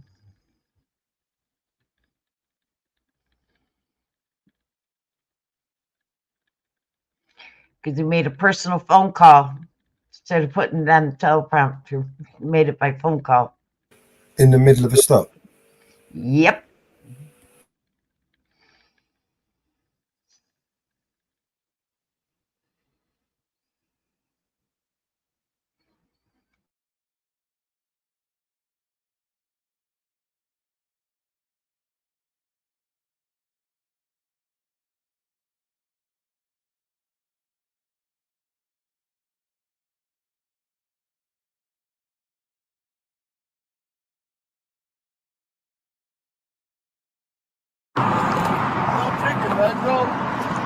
What's that? No ticket, right? No, just hop out here and talk to me real quick.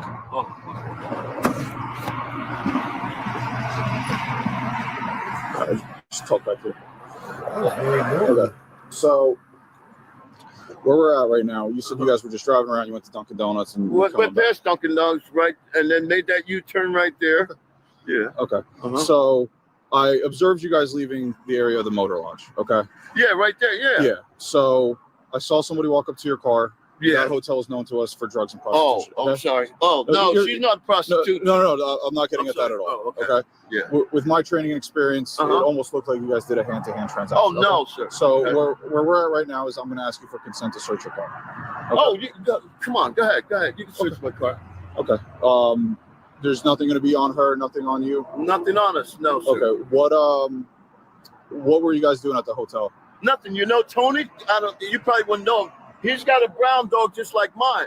And my dog's ready to be, his dog's ready to be mated. So I'm going to get paid for this. So that's what the whole thing is. So I brought mine out so he can see it and stuff, you know? If I were to have a narcotics canine run the dog, would it alert on the vehicle at all?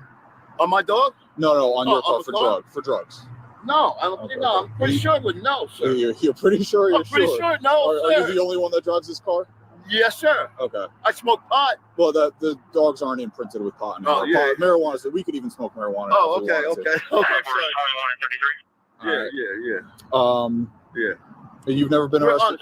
We're honest. We're law-abiding. You know what I'm trying to say, sir? You just have to see how it looks like from our perspective. I'm If somebody sorry. comes up to your window at a hotel that is known for. Oh, I didn't know that. If I would have known that, I would have never came to that motherfucker. Is he living there? Yes, sir. Yeah. Okay. I think he lives in 106. I'm not sure. I don't It's know. only 2 digits in those hotels. It's Well, I either a 10 number or a 20 number in that motel. It's upstairs, So brother. it's That's a all I 2. know. You know, he has a dog like mine, and that's the only thing that, you know, we're law by. I work. You know what I'm saying? Okay. I'm a painter. You can look at my car. Look. Okay. No, I believe you, sir. See, I'm a painter. That's all I do. I work hard every fucking Just day. just hang out with this officer real quick, and sir. I'm just going to talk to her real quick. All right? That's all I do. Can you go down the window? Here we go. I'll just open the door. That's okay. Hi, buddy. Buddha, stop. He's okay. Okay. All right. How long have you guys been together? 7 years. 7 years. Okay. Yeah. So you guys were just coming from Jamesburg. You guys were headed to. We went to go. Well, his friend wanted to see the dog because he said he had a girl dog. And where was that at? Over at the hotel. The hotel. Yeah. Okay. Do you have your ID with you? I don't have a license. My problem. All right, here's my problem. Okay. I lost my whole purse a while back, right? Now I need to get a new ID, but I don't have my ID or a social security card. You can't get an ID without your social, and you can't get a social without a photo ID. Right. So okay. I'm like stuck in this place. Okay. You know? The birth certificate isn't good enough now? I mean, yeah, but I don't have my birth certificate. Gotcha. Okay. So I'm going to be completely honest with you. I told him the same thing, and I'm just going to explain it to you. Okay. So I saw you guys pull up to the motor lodge on the side there. I saw the male walk up to your car. Okay. That hotel is known to us for drugs and prostitution. Are you serious? Yes. That's our unit specifically targets that hotel, hence why I'm wearing jeans and a hoodie. Okay. Okay. So from my training experience with that male walking up to your car like that, it looked like a hand-to-hand transaction. Okay. I could totally see how it would look like that. Okay. Yeah. Is there anything in the car that I should know? Not that I know of, but I mean, he's got one friend, honestly, that always drops it in here. So there have been times that I found, like, you know, an empty Okay. bag. Do me a favor, hop out of the car for me real quick. Yeah. No problem. You can search my purse too if you need to. Like, I don't care. All right, just step over here for a second. Okay. Detain him real quick. All right. Just put your hands behind your back real quick. Why? You're not under arrest. You're just being detained. There's a wax fold on your seat. There's a what? A wax. Relax. A wax. What? Relax. Put your hands behind your back. Okay. Relax. All right. We're not trying to hurt you. There's a wax fold on your seat. Okay. I'm just scared right now because that's crazy. All right, don't be No. scared, okay? Try your best to stay calm. All right, anything that's gonna hurt me or poke me on? No. There's a wax fold on the seat. Yeah. 60. We're gonna have 2 detained. Hi, buddy.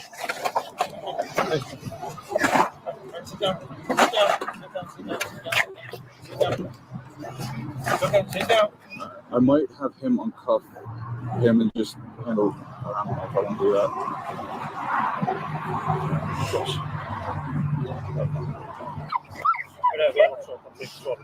Okay.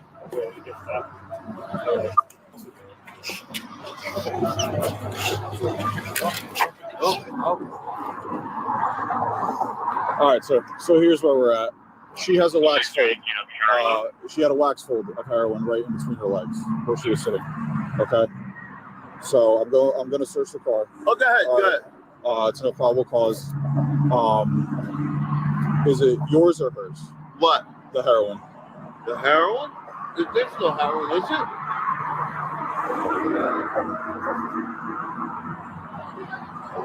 So just focus on answering his question, sir. Oh, what is this? Holy shit. Wow. Holy shit, my dog. Wow. Just give me a couple minutes. Is it a pot or a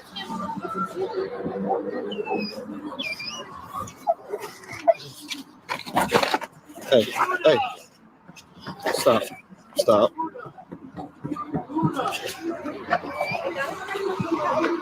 Oh my god. This is so crazy. Alright, I got a feel down there. That didn't just felt like, oh my god. You told me a tampon, that didn't feel like a tampon. It's a pad. Alright, I'm gonna have to Ma'am, check. she's going to have to check. Right, so I feel like Okay. I'll step away for your privacy.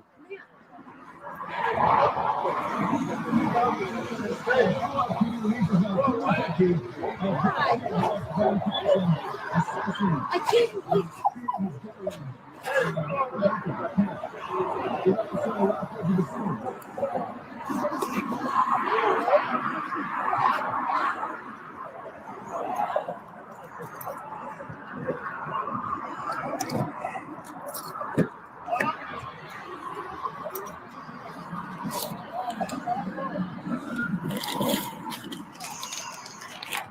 Got it for a pot? What's that, sir? They got it for a pot? I'm sorry? Oh, they got it for a pot? Oh.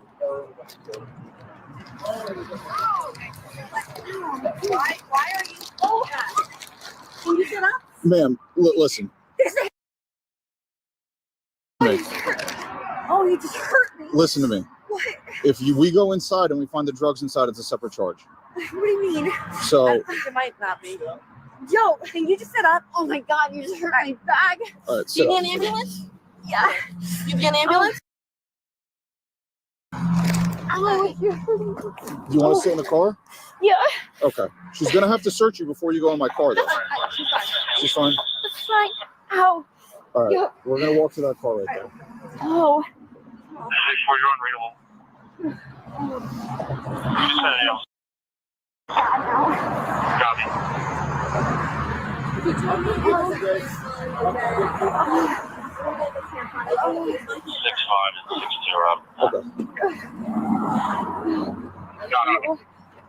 What's wrong? My back. It's my back. Okay, wait, calm down. Oh, sorry, I was just having to sit down. Oh. All right, let's slide back. Are you okay? No, that hurt. Okay. Oh, we have an ambulance coming, okay? Just sit there like this. Oh, all right. Can you just get her demos? A what? Her information. Oh, yeah.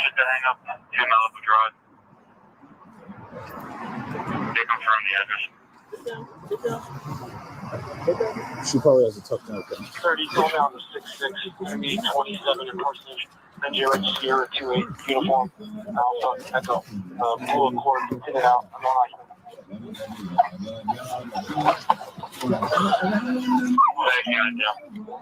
We hooked up on that thing? Yeah, it's up top.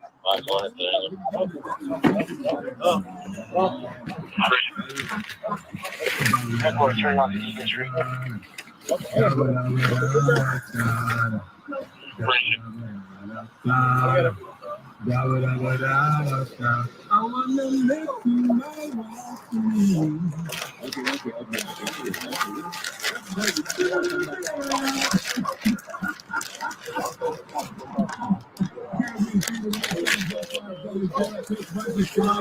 on earth did he put in there, Marco? And why did he not visually see it on his body cam?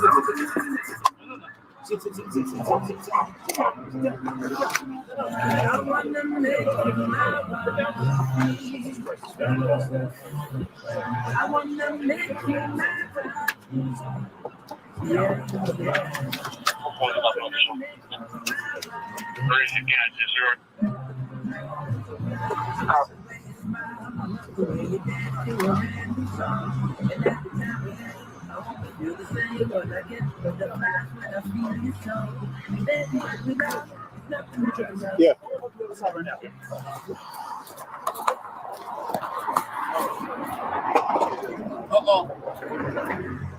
No, just unhook it from the thing right there. The thing right there. From her?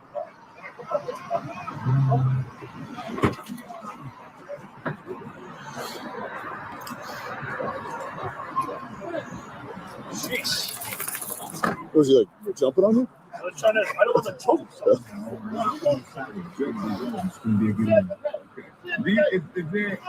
Before you perform, you get nervous and do you play exercises? You know, what do you do to calm the nerves? Or you don't have any nerves to calm? Every time. Is that like a smooth criminal, baby. Like a smooth criminal.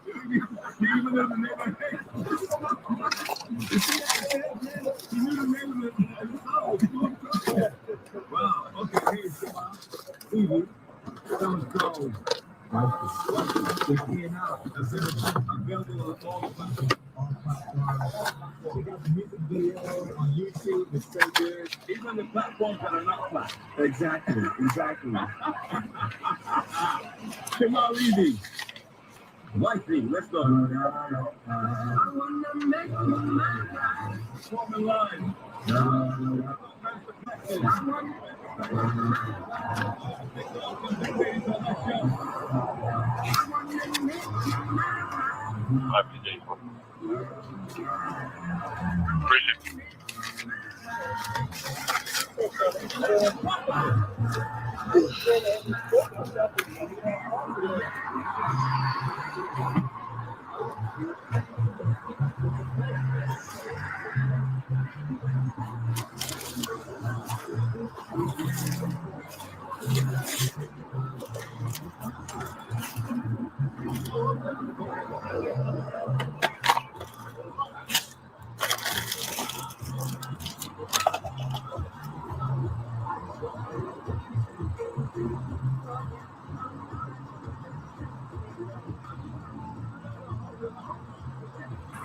Looks like he can't find anything he wants. He was hoping for. Yeah. Doesn't look like, you know, somebody that does heroin car. Because usually they find needles. He's looking for needles. Is what he's looking for. He's looking for anything at this point that will justify his unlawful and illegal actions. Well, supposedly they found 2 bags of heroin. He said he saw what he thought looked like heroin, but it doesn't look like he's found any. He's ripped that bar apart and he hasn't found any heroin.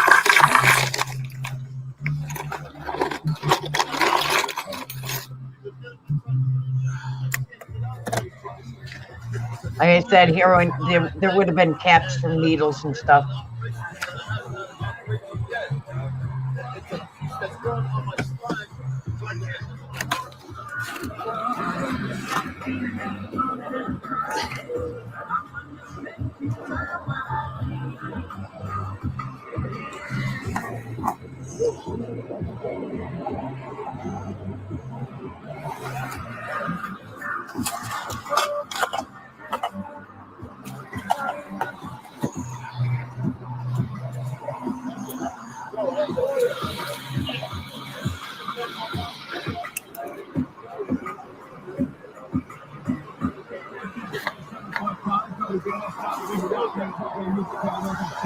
Just the 2/3 so far on this side.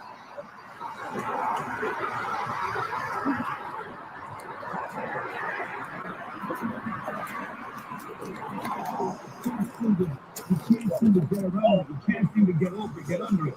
Quite frankly, Combs has been brought with a series of lawsuits from anonymous accusers, but the identity of one that's not heard from the crowd, a lady called Anna Kane. Anna Kane, and HR for Evander Kane, has revealed her name in court documents as part of the sexual assault lawsuit against the music mogul. The judgment adds another layer to the identity and other quantities of the public assault. According to Kane, amended her lawsuit to include her real name after being ordered to disclose her ability to proceed with her claims. They told her, she got the perfect in mind. She said, I don't want everybody to know me, I don't want this stuff, I don't want that. But he says, hell with that.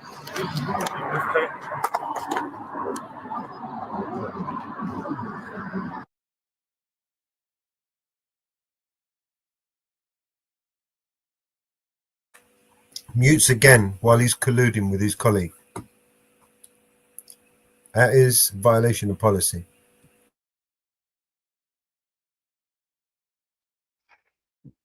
Come on, this is New Jersey. You ought to know better. They violate nonstop.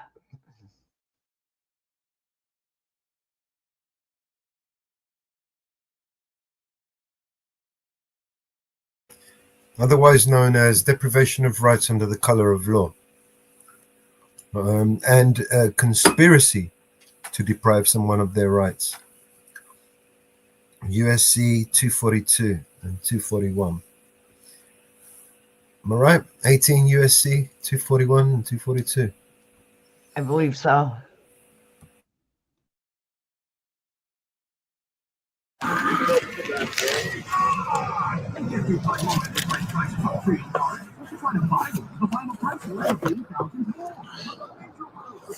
Pricing and no surprises.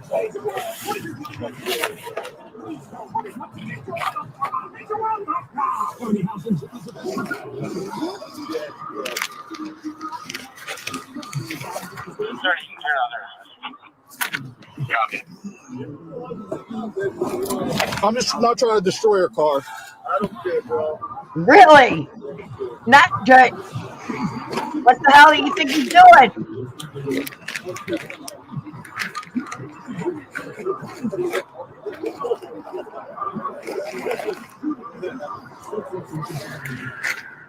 If you ever needed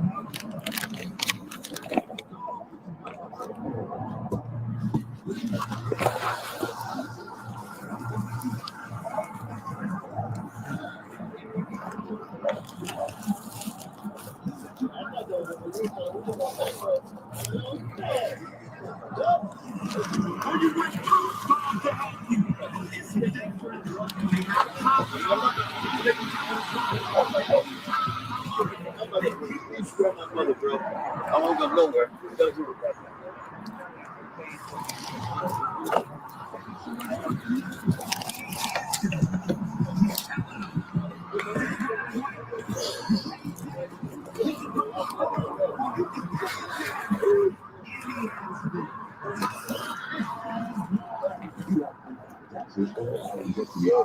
This is important news. To help people struggling with tax debt, powerful tax assistance programs no one knows these programs better than the experts at Optimal Tax Relief, America's most trusted tax resolution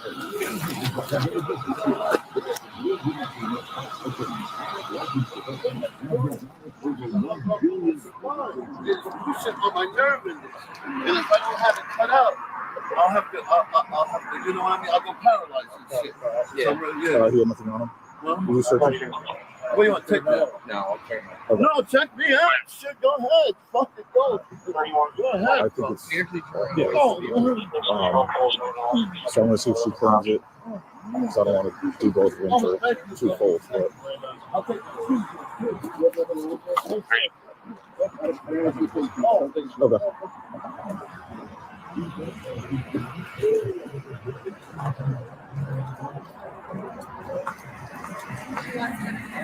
Okay.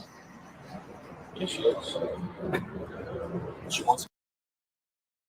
Did you continue checking her if that was actually a pattern? It should be a pattern. Yeah. There's nothing else on her? No. Okay. Did you get all her info? Yes, I did. Can you just do 71s on him, please?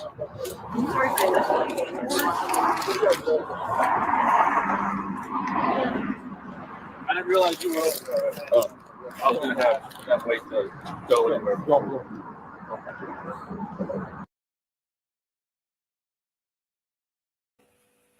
More violations. This is more colluding.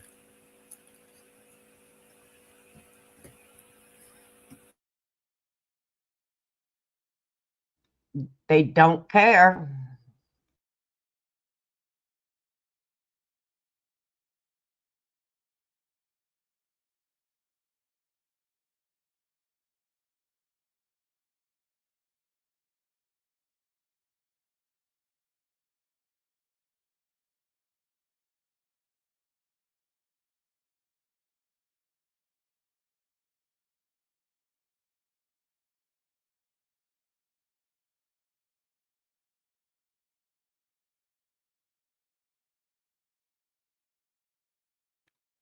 This is such a violation.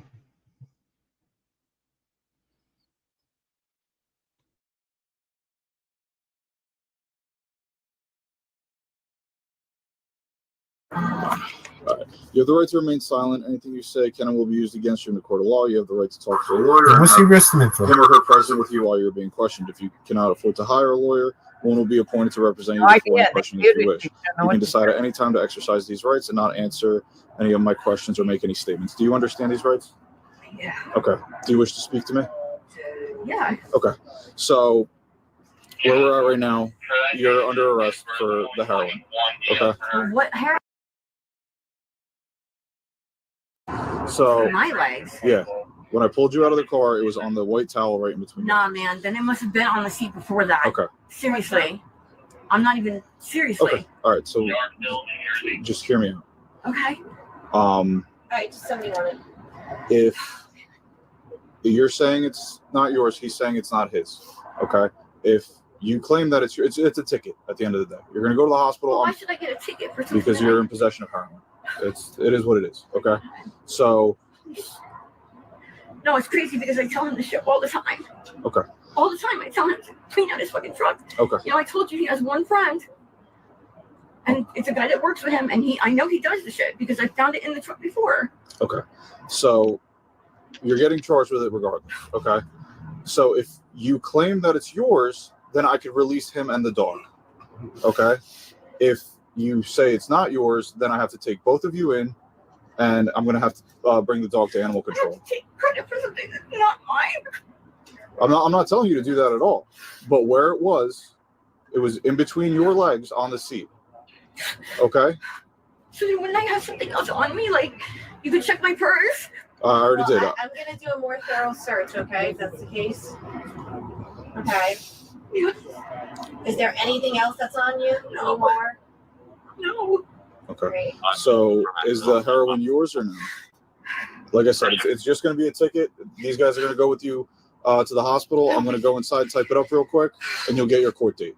All right, it's not the end of the world. It's just a little bit of heroin. You're not going to jail, nothing like that. Oh my God.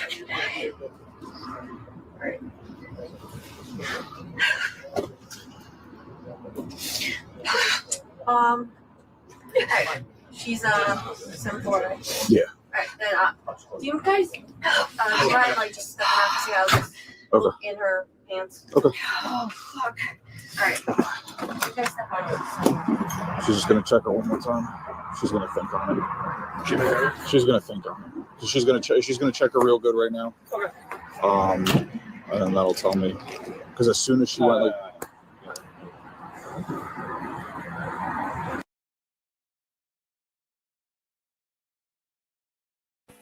Again, more muting.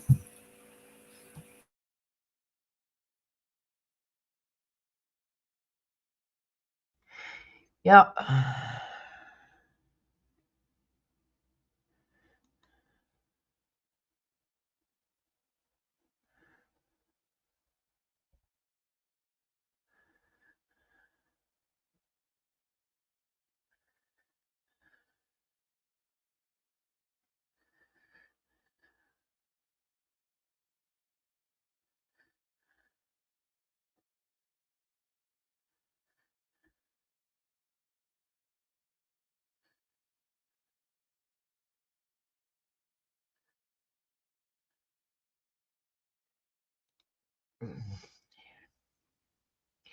Yep, more and more lies.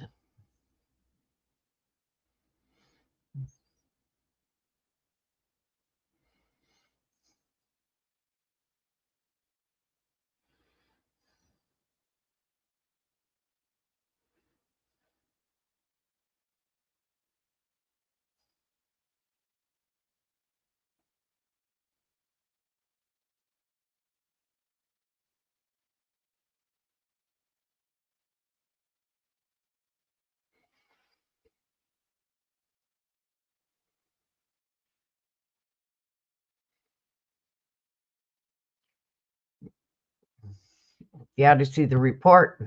That's Hospital even- anymore? Okay. We're in real quick. Right, yeah. We're done. So it should be like all night.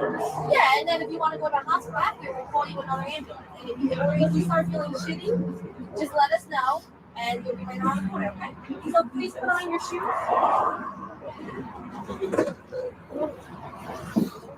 Go for shots.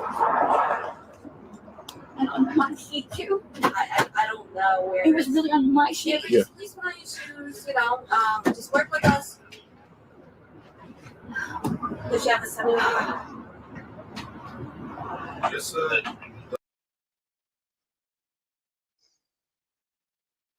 More mute. You know, I reckon he's hoping that he'll find something on her when he takes her in.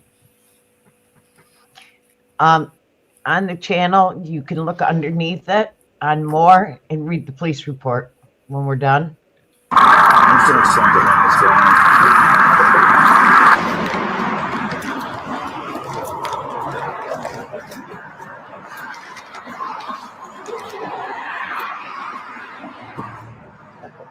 So everything's all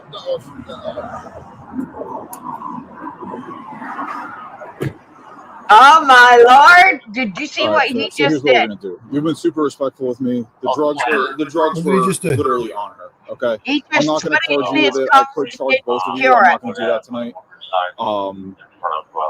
So I don't have to take your dog. I don't have to take your car. Nothing like that. I'm gonna. He just threw it in his car. The evidence. In whose car? In the Police suspect's car. The police Okay. car. He just threw it on the front seat. Okay. Let's watch and see if he unlocks the door. Let's keep watching, because if he goes back to that car and doesn't let unlock you that go. door, he might have All a right. secure. Just keep an eye on your mail. You might get a ticket within a couple days. Okay, I have 30 days to issue you a summons via mail. But you're gonna get released tonight. You're not gonna go to jail. She's gonna, if you want to go pick her up, she should be in and out within an hour. It's just gonna go on a ticket. Okay. All right. She just has to get a photograph fingerprinted. I gotta type up the ticket, and then she'll be on her way. Okay. Okay. So what do you want me? What do I do? We're gonna go down to. If you want to wait for it, you can go down to our headquarters and just wait in the parking lot. Walk right out, and then. All right. So follow you got. I'll give you the address. And let me. Or just follow you. Well, so where I go, I'll be going into a secure lot where she goes in. So when we pull into the parking lot, you're gonna see me go to the left. You just go straight. There's like a blue awning. Okay. What's You got my license and stuff? Yep, I'm gonna give that right back to you. What's your phone number, sir?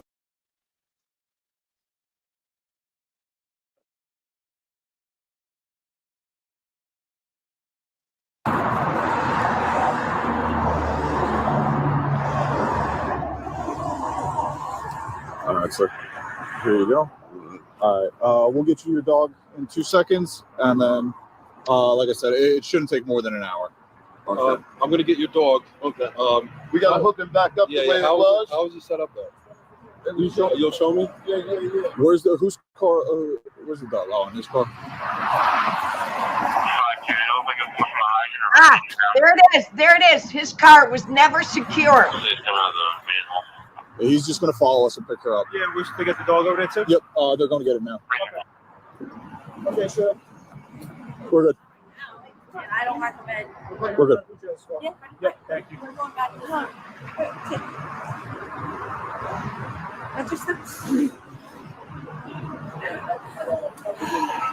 Just holding on to you, okay? Just keep walking through. We're going right to this car right here. Babe, I tell you all the time to keep your fucking truck clean.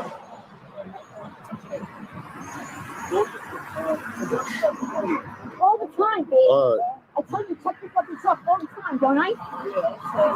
Like, this is fucking crazy. If this car was secure, Do you want he would your have had to phone or your purse? door to open that door. I mean, I can't do nothing with it there, right? Well, if you want to take it with you, so you can call somebody after. Yeah. So his Okay, car is so I'll not grab your phone secure for you. to hold that evidence secure.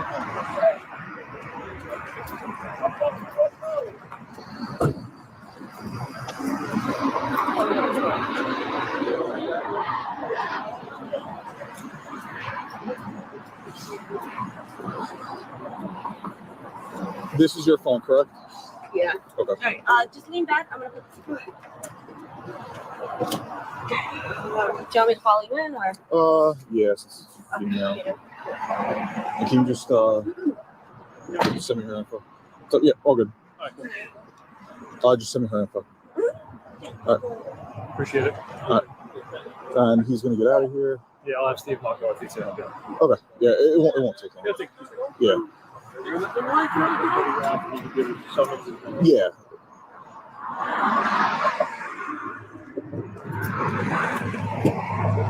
There he goes, right there. He did not unlock that door. That evidence was not ever secured properly. Did you see that? Mellows? So what kind? Did you see that? Yeah, I did. That evidence was never secured properly. Anybody could have touched that evidence bag at any time. Looks like she had a bloody good lawyer then. Yeah, his name on it. Where is it? He's like, It should be somewhere on the front seat or in the center console. Yeah.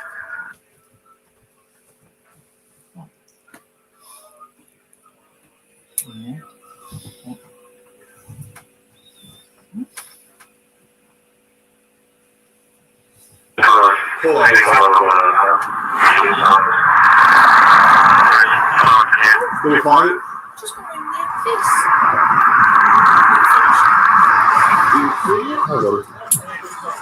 You find it, sir?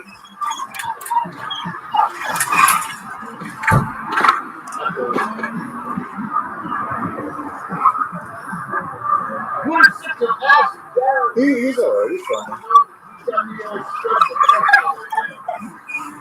Yeah, the pill bottle's definitely in there. It was like that older, like, bottle. Yeah.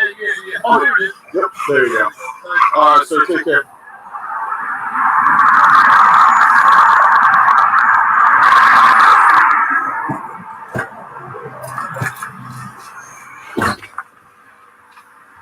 Thanks, sir.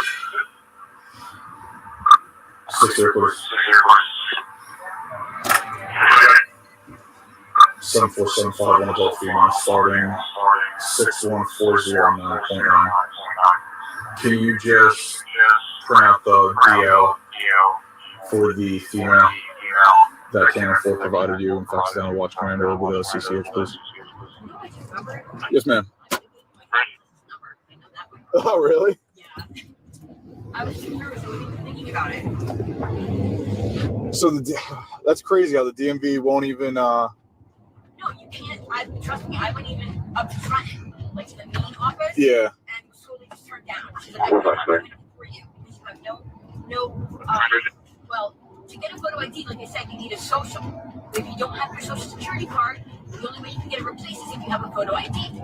And you don't have like a passport or anything? I don't have anything. My whole purse got stolen. Gotcha. Years ago. This is years ago. That's I've been annoying. dealing with this for years now, you know? Like I told her, I even worked with the governor.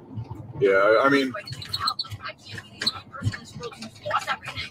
Well, so what I can tell you is if you want a copy of our police report, right? Yeah. Your booking is going to be in there, obviously, with your name and your photo, right? Right. So, okay. you see what I'm saying? I see where you're going. So I don't know if they'll take that because I know the DMV's a pain in the ass. I just went through it when my wife was changing her name. Right. So I get it's a nightmare. Yeah, but it really is. but if it's an official police document, so maybe they'll accept that. I I even showed them because I mean, I told you I've been in trouble before. So I even not for drugs, just so you know. Okay. It's nothing for drugs. Like I was always. Well, listen. So your criminal history right now has no effect on. I'm just telling you, like that's not what this is all about. It was mostly like I got caught shoplifting and whatever. Anyway, my point is I even had shown the DMV my jail card.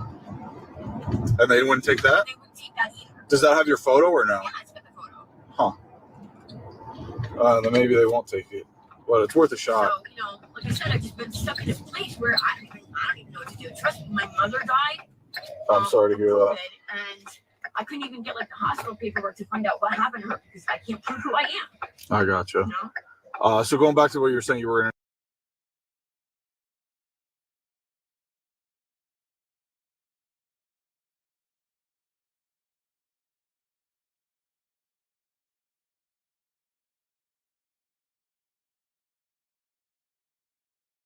Mute with a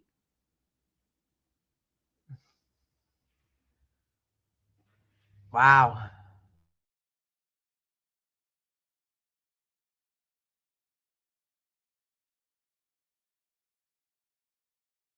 I ever go back to that, Right. That like no. After you've been there and got away from it, hell no. Yeah. So, I know. I know it's very hard to kick. Man, look, that was like one of the biggest accomplishments of my life, aside from having my kids. Good. How old are your kids? My son's 17, my daughter is 14. Okay. Do they live with you?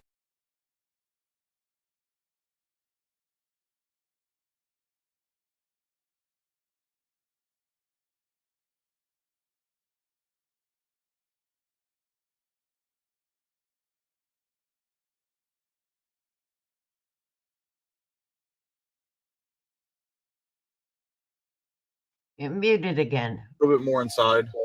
I don't really like talking to people not face to face. But this isn't the end of the world. This is crazy. Bad. I want to strangle him. Wonder why he keeps. He's not supposed to be muting a conversation with her. I do. I know. I do. And seriously, I hope he even said something because I tell him all the time. This guy fucking hair that he wants with. And he's just a piece of shit. I tell him all the time. Because I found things before. What have you found? Empty bags. And I said, they're always on the passenger side. And I say to him, this is that situation, sir. And I say, what's going to happen if I'm with you one day? And there's an empty, I can't believe this is happening right now. Like, seriously, the words that came out of my mouth, like, I jinxed it. Because I have literally said, what if I get caught up? Because they're, I know even an empty bag can get you in trouble. I know that. Right. And, man, I don't know. Like, we got in the car when it was dark, so I don't know. I know there's a white towel on the seat. I seriously just did not see it. Well, so I almost immediately, as soon as you moved your leg, I saw the blue stamp. So why didn't you say something? Well, that's why I asked you to step out of the car. I've been doing this for a little while. Sure, you don't even get like I always look too before I didn't tonight. Yeah. I did tonight. Maybe I'm just lucky and I have an eye for this stuff, but this is how crazy is this? I'm telling you, for just you hear the background that I tell this man this all the time, and now this is happening. Like, yeah.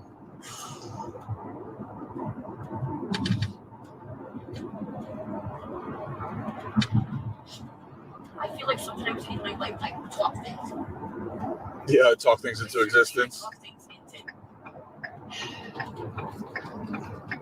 But oh my god, I swear I wish you seriously could tell you. Just the other night I was telling you how crazy it is that you can get caught up in other people's situations. And I wasn't talking about this type of situation. I was talking about it's another long story. I've got a kid owes him money and he wants me to get involved and go with him. And I'm like, look, I'm not getting involved because you lend somebody money, you want it back. Like, that's not my anyway, my point was just getting involved in, and even such as getting in the car. Yeah. That's what it is. Okay. I'm telling you, I look all the time.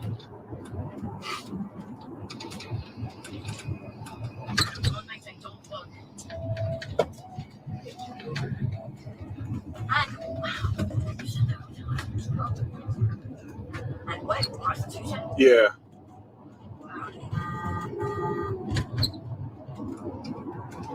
Unfortunately, it's a lot more common than you think. The Edison Motor Lodge. Oh, I thought you said we were going to New Brunswick. Oh no, you're in Edison. So as soon as you cross over that bridge, you're in Edison. 6.75 on 75, ending 61412.7. Can you open the sideboard, please? I have disregard it's open. Yeah, we border New Brunswick. So he wasn't lying, right? I mean, you were in Edison, but there is a Motel 6 on Route 1 in New Brunswick. So we're gonna get them off as soon as we get downstairs. Oh man, my back's so hurts.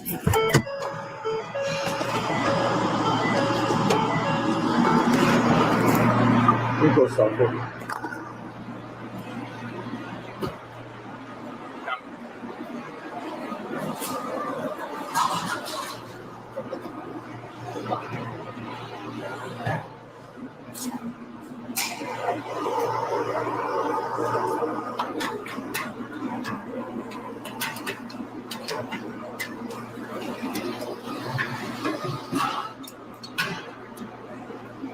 Yeah, I don't like those.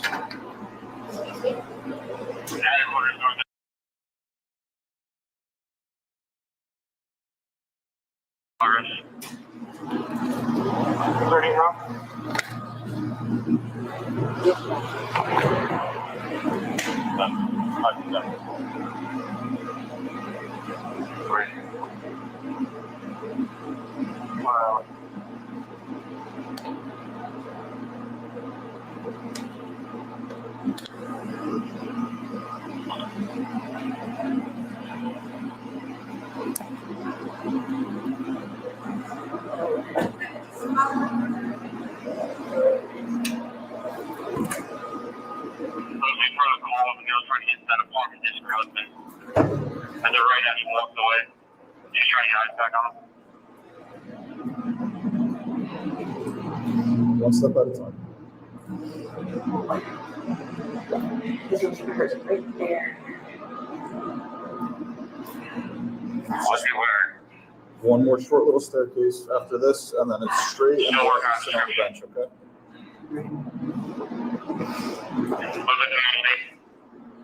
Mellows to be drinking good.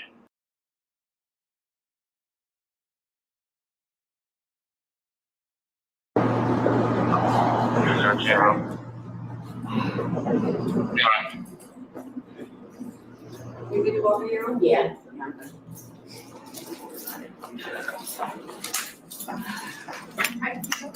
Sorry.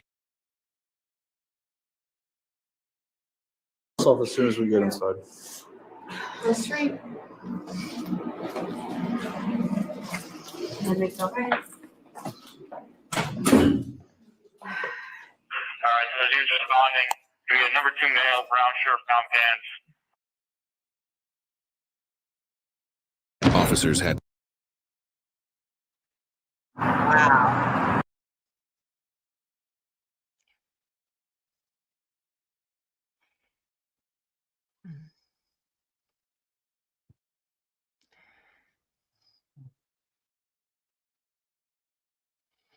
See if I can get in there and read this. Let's see if I Can can you? read this. Not, I'll try to bring it up. Sorry? Can you? I'm going to try and bring. Because I can bring it up. You want me to bring it up? Yeah, if you want. Yeah, you do it.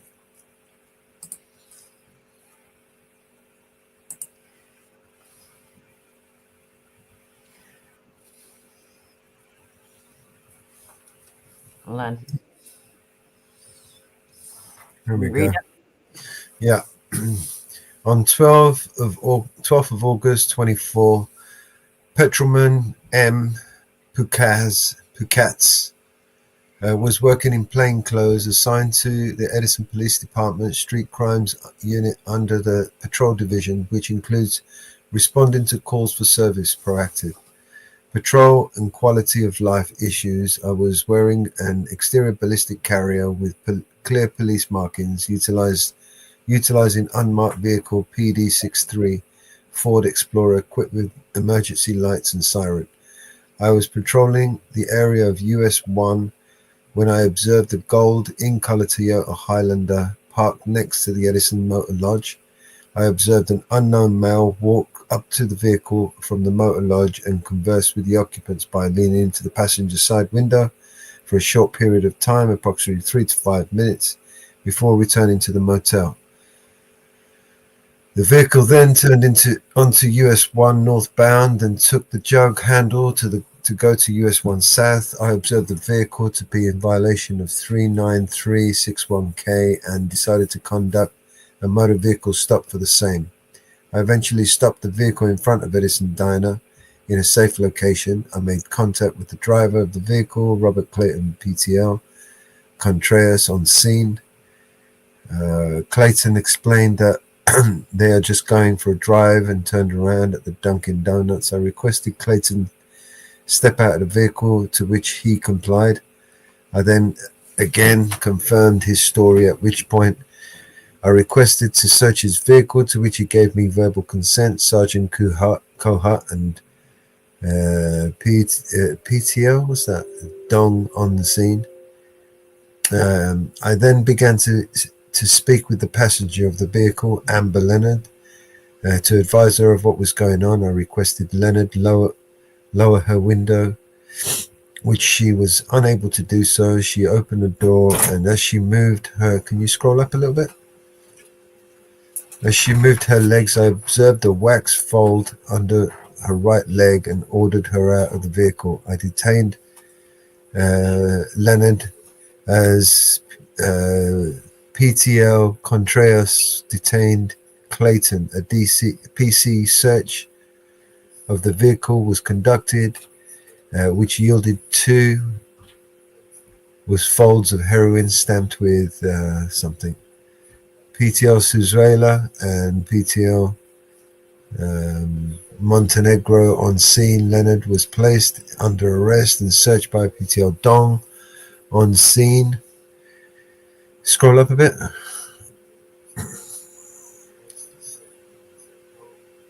All right. Leonard was complaining, and the ambulance was requested to respond. Once the ambulance arrived, Leonard was assessed by EMTs and ultimately refused medical attention and did not wish to be transported to the hospital. Leonard was placed in PD63, in which she was transported to HQ. Leonard was fingerprinted, photographed, booked, and processed in accordance with departmental policy. Leonard was charged with 1 count of 2C3510A under summons. I imagine that's possession. And was provided a court date evidence submitted into locker 16, extraction 1 MV stop, CDS arrest. I'm not sure what else that is. All right.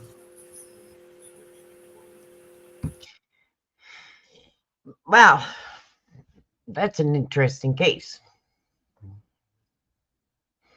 If you watch, there was no. Go ahead. I was just saying hello to Aniki. The evidence, if you guys watch, he put the evidence in a bag, put it in his car unsecured. The cop put it in his car unsecured numerous times. They muted throughout this whole stop numerous times.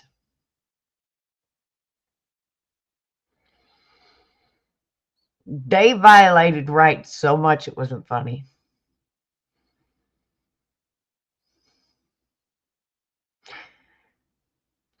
Then they told him that he was being released, but he may get a ticket in the mail.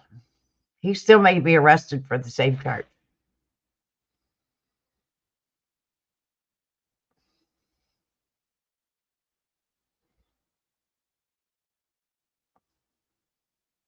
Isn't that interesting?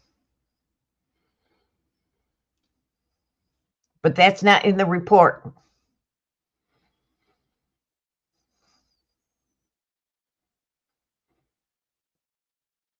A good lawyer could rip this apart.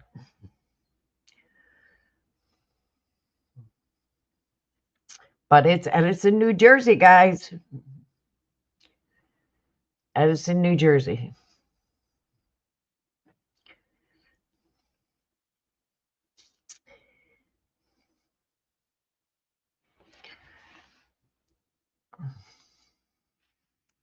Until we start changing and convicting cops for violating our natural common civil rights laws, they will continue to do what they are doing. You're so correct, Anarchy Television. You are so correct. They continuously violate our civil laws. And New Jersey is getting very, very famous for this. As we have watched New Jersey Watcher, as we watched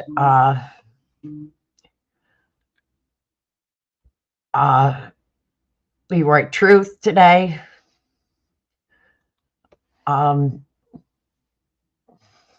It's becoming very, very. And then, as we watched earlier, what's going on in our Senate and our House, they're just arguing. I don't think there's going to be much done. They're just arguing nonstop. Non-freaking stop. It's getting ridiculous in our government. That's what they do. Shit. Our government is getting nonstop. Non-stop arguing. It's uncalled for. It's unreal. What's going to change? I don't care if there's this 2025, 2026, 2027, 2028. Both parties had a 2025. Harris had one. Trump had one. They both had them. So,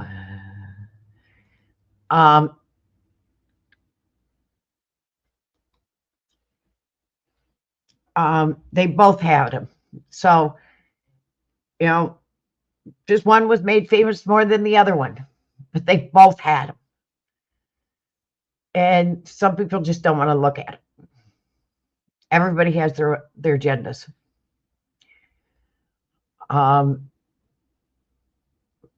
But as I was saying earlier, you got to start making changes, but you got to start making changes in your own community and start working your way up.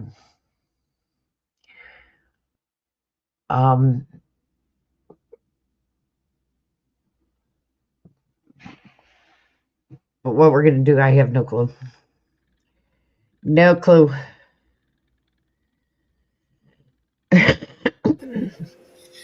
Yes, ask for permission from your masters to have your freedom. Beg for your freedom. And you over there in the UK, don't have it's ridiculous over there too. Totally ridiculous. You know, I watch the UK government. What's going on in the UK government's just as bad because they're arguing over stupid shit. Most stupidest shit you can imagine. Oh, I've been watching their parliament. I've been watching it. Well, the next time we're on, we'll have to play your parliament. Y'all think we're bad. Wait till you watch theirs. They're all the same. It's all the same. I've got the parliament on my saved. Prime Minister's on his feet. Let's listen in. Our hearts go out to his family and his loved ones. Lifetime blights our communities, and we redouble every step to ensure that young people are kept safe. Mr. Speaker, on Monday, I met other European leaders in Brussels to discuss vitally important issues on security and defence in a volatile world. I'm determined to reduce barriers to trade, making it easier for businesses to do business, and ensuring a better relationship with our European partners delivers for the British people. Mr. Speaker, this morning I had meetings with ministerial colleagues and others in addition to my duties in this House. I shall have further such meetings later today. Dr. Neil Hodgson. Thank you, Mr. Speaker. Sadly, suicide is the biggest killer of young people under 35. Andy Airy, Tim Owen, and Mike Palmer are the three dads walking. They each tragically lost their precious daughters, Sophie, Emily, and Beth, to suicide. And they have campaigned tirelessly for suicide prevention to be included in the school curriculum in an age-appropriate way. We met with the previous Prime Minister in Downing Street, and suicide prevention was added to the RSHE curriculum guidance for consultation last year. I know the Prime Minister has met the three dads and supports their campaign, but sadly progress has stalled. Please, would the Prime Minister meet with me and the three dads so that we can finally get this over the line and ultimately save young lives? Well, can I thank him for steadfastly raising this really important issue, particularly during Children's Mental Health Week. I have met the three dads walking. They're inspirational. Their courage is extraordinary. And as the father of young children, I don't know how they're able to campaign in the way that they do. I'm not sure I would be able to do so. So, of course, I can assure him that I will meet them again and push this agenda, really important agenda, forward. Yasmin Qureshi. Thank you, Mr. Speaker. 86% of trains at Kersley Station in my constituency were delayed or cancelled in the past 12 weeks. And this is widespread throughout the Bolton South and Walkden. My constituent Sophie, who commutes from Walkden to Manchester, recently told me almost every day at least one peak time train is cancelled. And when the train finally turns up, it's overcrowded. Recently, she was stranded for hours after constant cancellations because the train crew were unavailable. Can the Prime Minister ensure my constituents that this government is committed to building reliable railways after 14 years of Tory chaos? Yeah. Well, my honourable friend is right to highlight that the party opposite left our railways in a terrible state. 2 years of £850 million in lost revenue. You can't grow the economy if you can't run the railways. We will launch Great British Railways to focus relentlessly on passengers and to clamp down on delays and cancellation. And I'm pleased, Mr. Speaker, that Northern have announced the largest ever investment in its fleet to deliver 450 new trains, meaning more comfortable, reliable journeys for her constituents.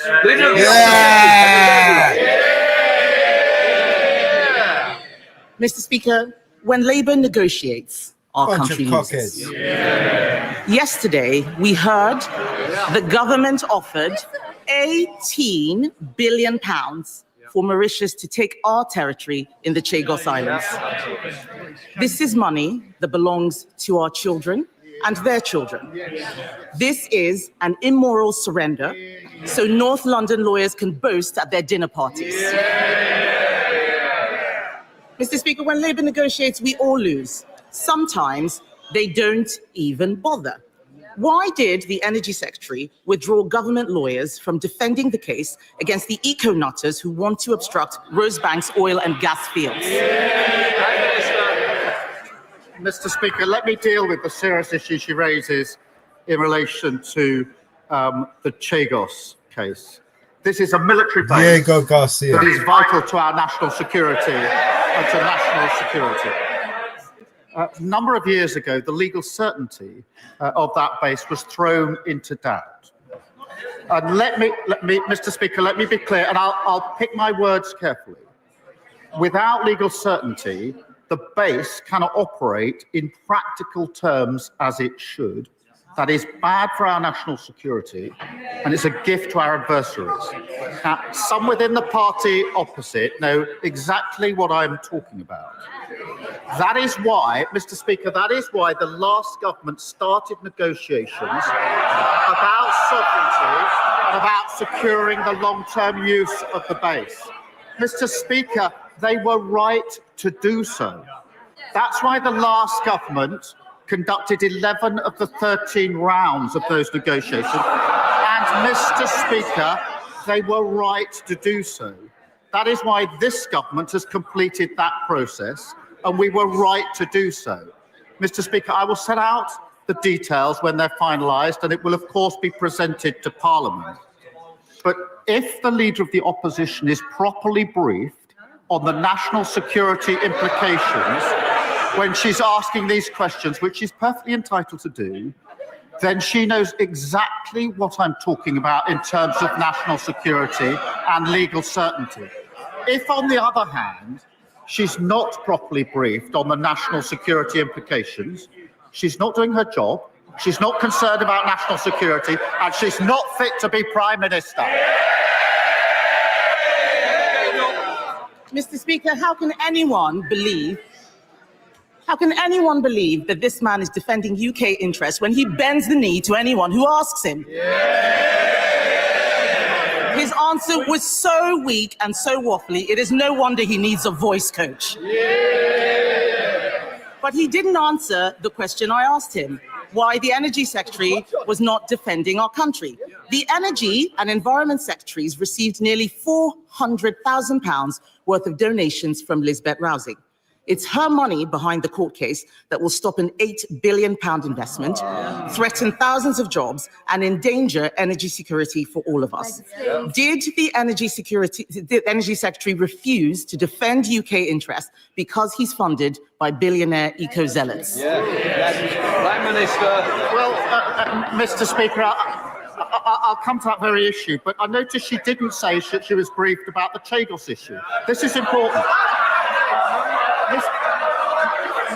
Mr. Speaker, when she became Leader of the Opposition, I said to her that I would give her a briefing on any national security issue if she asked for it. That's very important to the way that we run our democracy. She has not asked for a briefing on the Chagos case. And that's because she's more interested in chasing reform than in national security. In relation to oil and gas, it'll be part of our energy supply for many years to come. We've been absolutely clear about that. But we are going through a transition. It's important because that transition to renewable energy will give us lower bills, energy security, take Putin's foot off our throat, and it's good for the national interest. Mr. Speaker, this is a weak answer because he doesn't know what is going on. Last week, I asked about the employment bill. He didn't know what was going on. We asked about the education bill. He didn't know what was going on. Let me tell him what is going on. Maybe he can answer some questions. Shell has said a one-year delay to Rosebank will cost £350 million and the loss of 1,000 jobs. Equinor has said a 2-year delay to Jackdaw will cost £800 million. The only benefit I can see is the £400,000 to Labour ministers. At a time of war in Europe, threatened energy security, increased competition from the US and elsewhere, we should be getting British oil and gas out of the ground. Does the Prime Minister have the guts to take on Labour donors and his Energy Secretary and approve the licence applications when they are resubmitted? Prime Minister. Speaker, she doesn't even want to know what's going on, otherwise she'd have asked for the relevant briefing. She knows the position on Rosebank. She knows the court case that has meant that the licence has got to be reviewed. There's a process that's got to be gone through in the proper way. She understands that, but yet again she's proving all she can do is student politics and playing party politics. Mr. Speaker, I am speaking on behalf of the people of this country. When Labour negotiates, our country loses. When Labour negotiates, our country loses. He's talking about bringing growth and investment. Yeah, okay. I think about politics, I've had enough. Yeah, shit. Fuck these fucking lying bastards. Doesn't matter where they are, what country they're in. They all got one thing in common. Yeah. They're all a bunch of lying, blood-sucking vampire bastards. Yep. Well, I have sat here, we've been on for 7 hours and 45 minutes. Right. You want to wrap this up and jump into Jitsi for a little bit? Yep. Go on in. Thank you, everybody, for tuning in, and we will catch you on the next one. You want to say goodbye, good night, Marvin? Night. Thanks, everybody, for joining. We'll see you guys on the next one. Bye for now.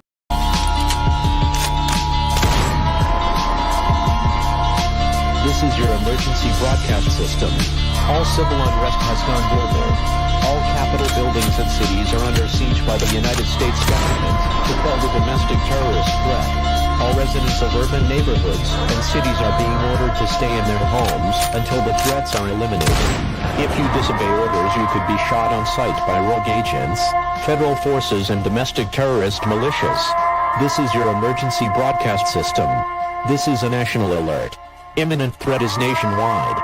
You must stay inside of your homes or risk being shot on sight. The conspiracy is upon you. Your conspiracy friends were right all along. Now you must learn to survive. If you hear this, you are the resistance. This is your emergency broadcast system. End of broadcast.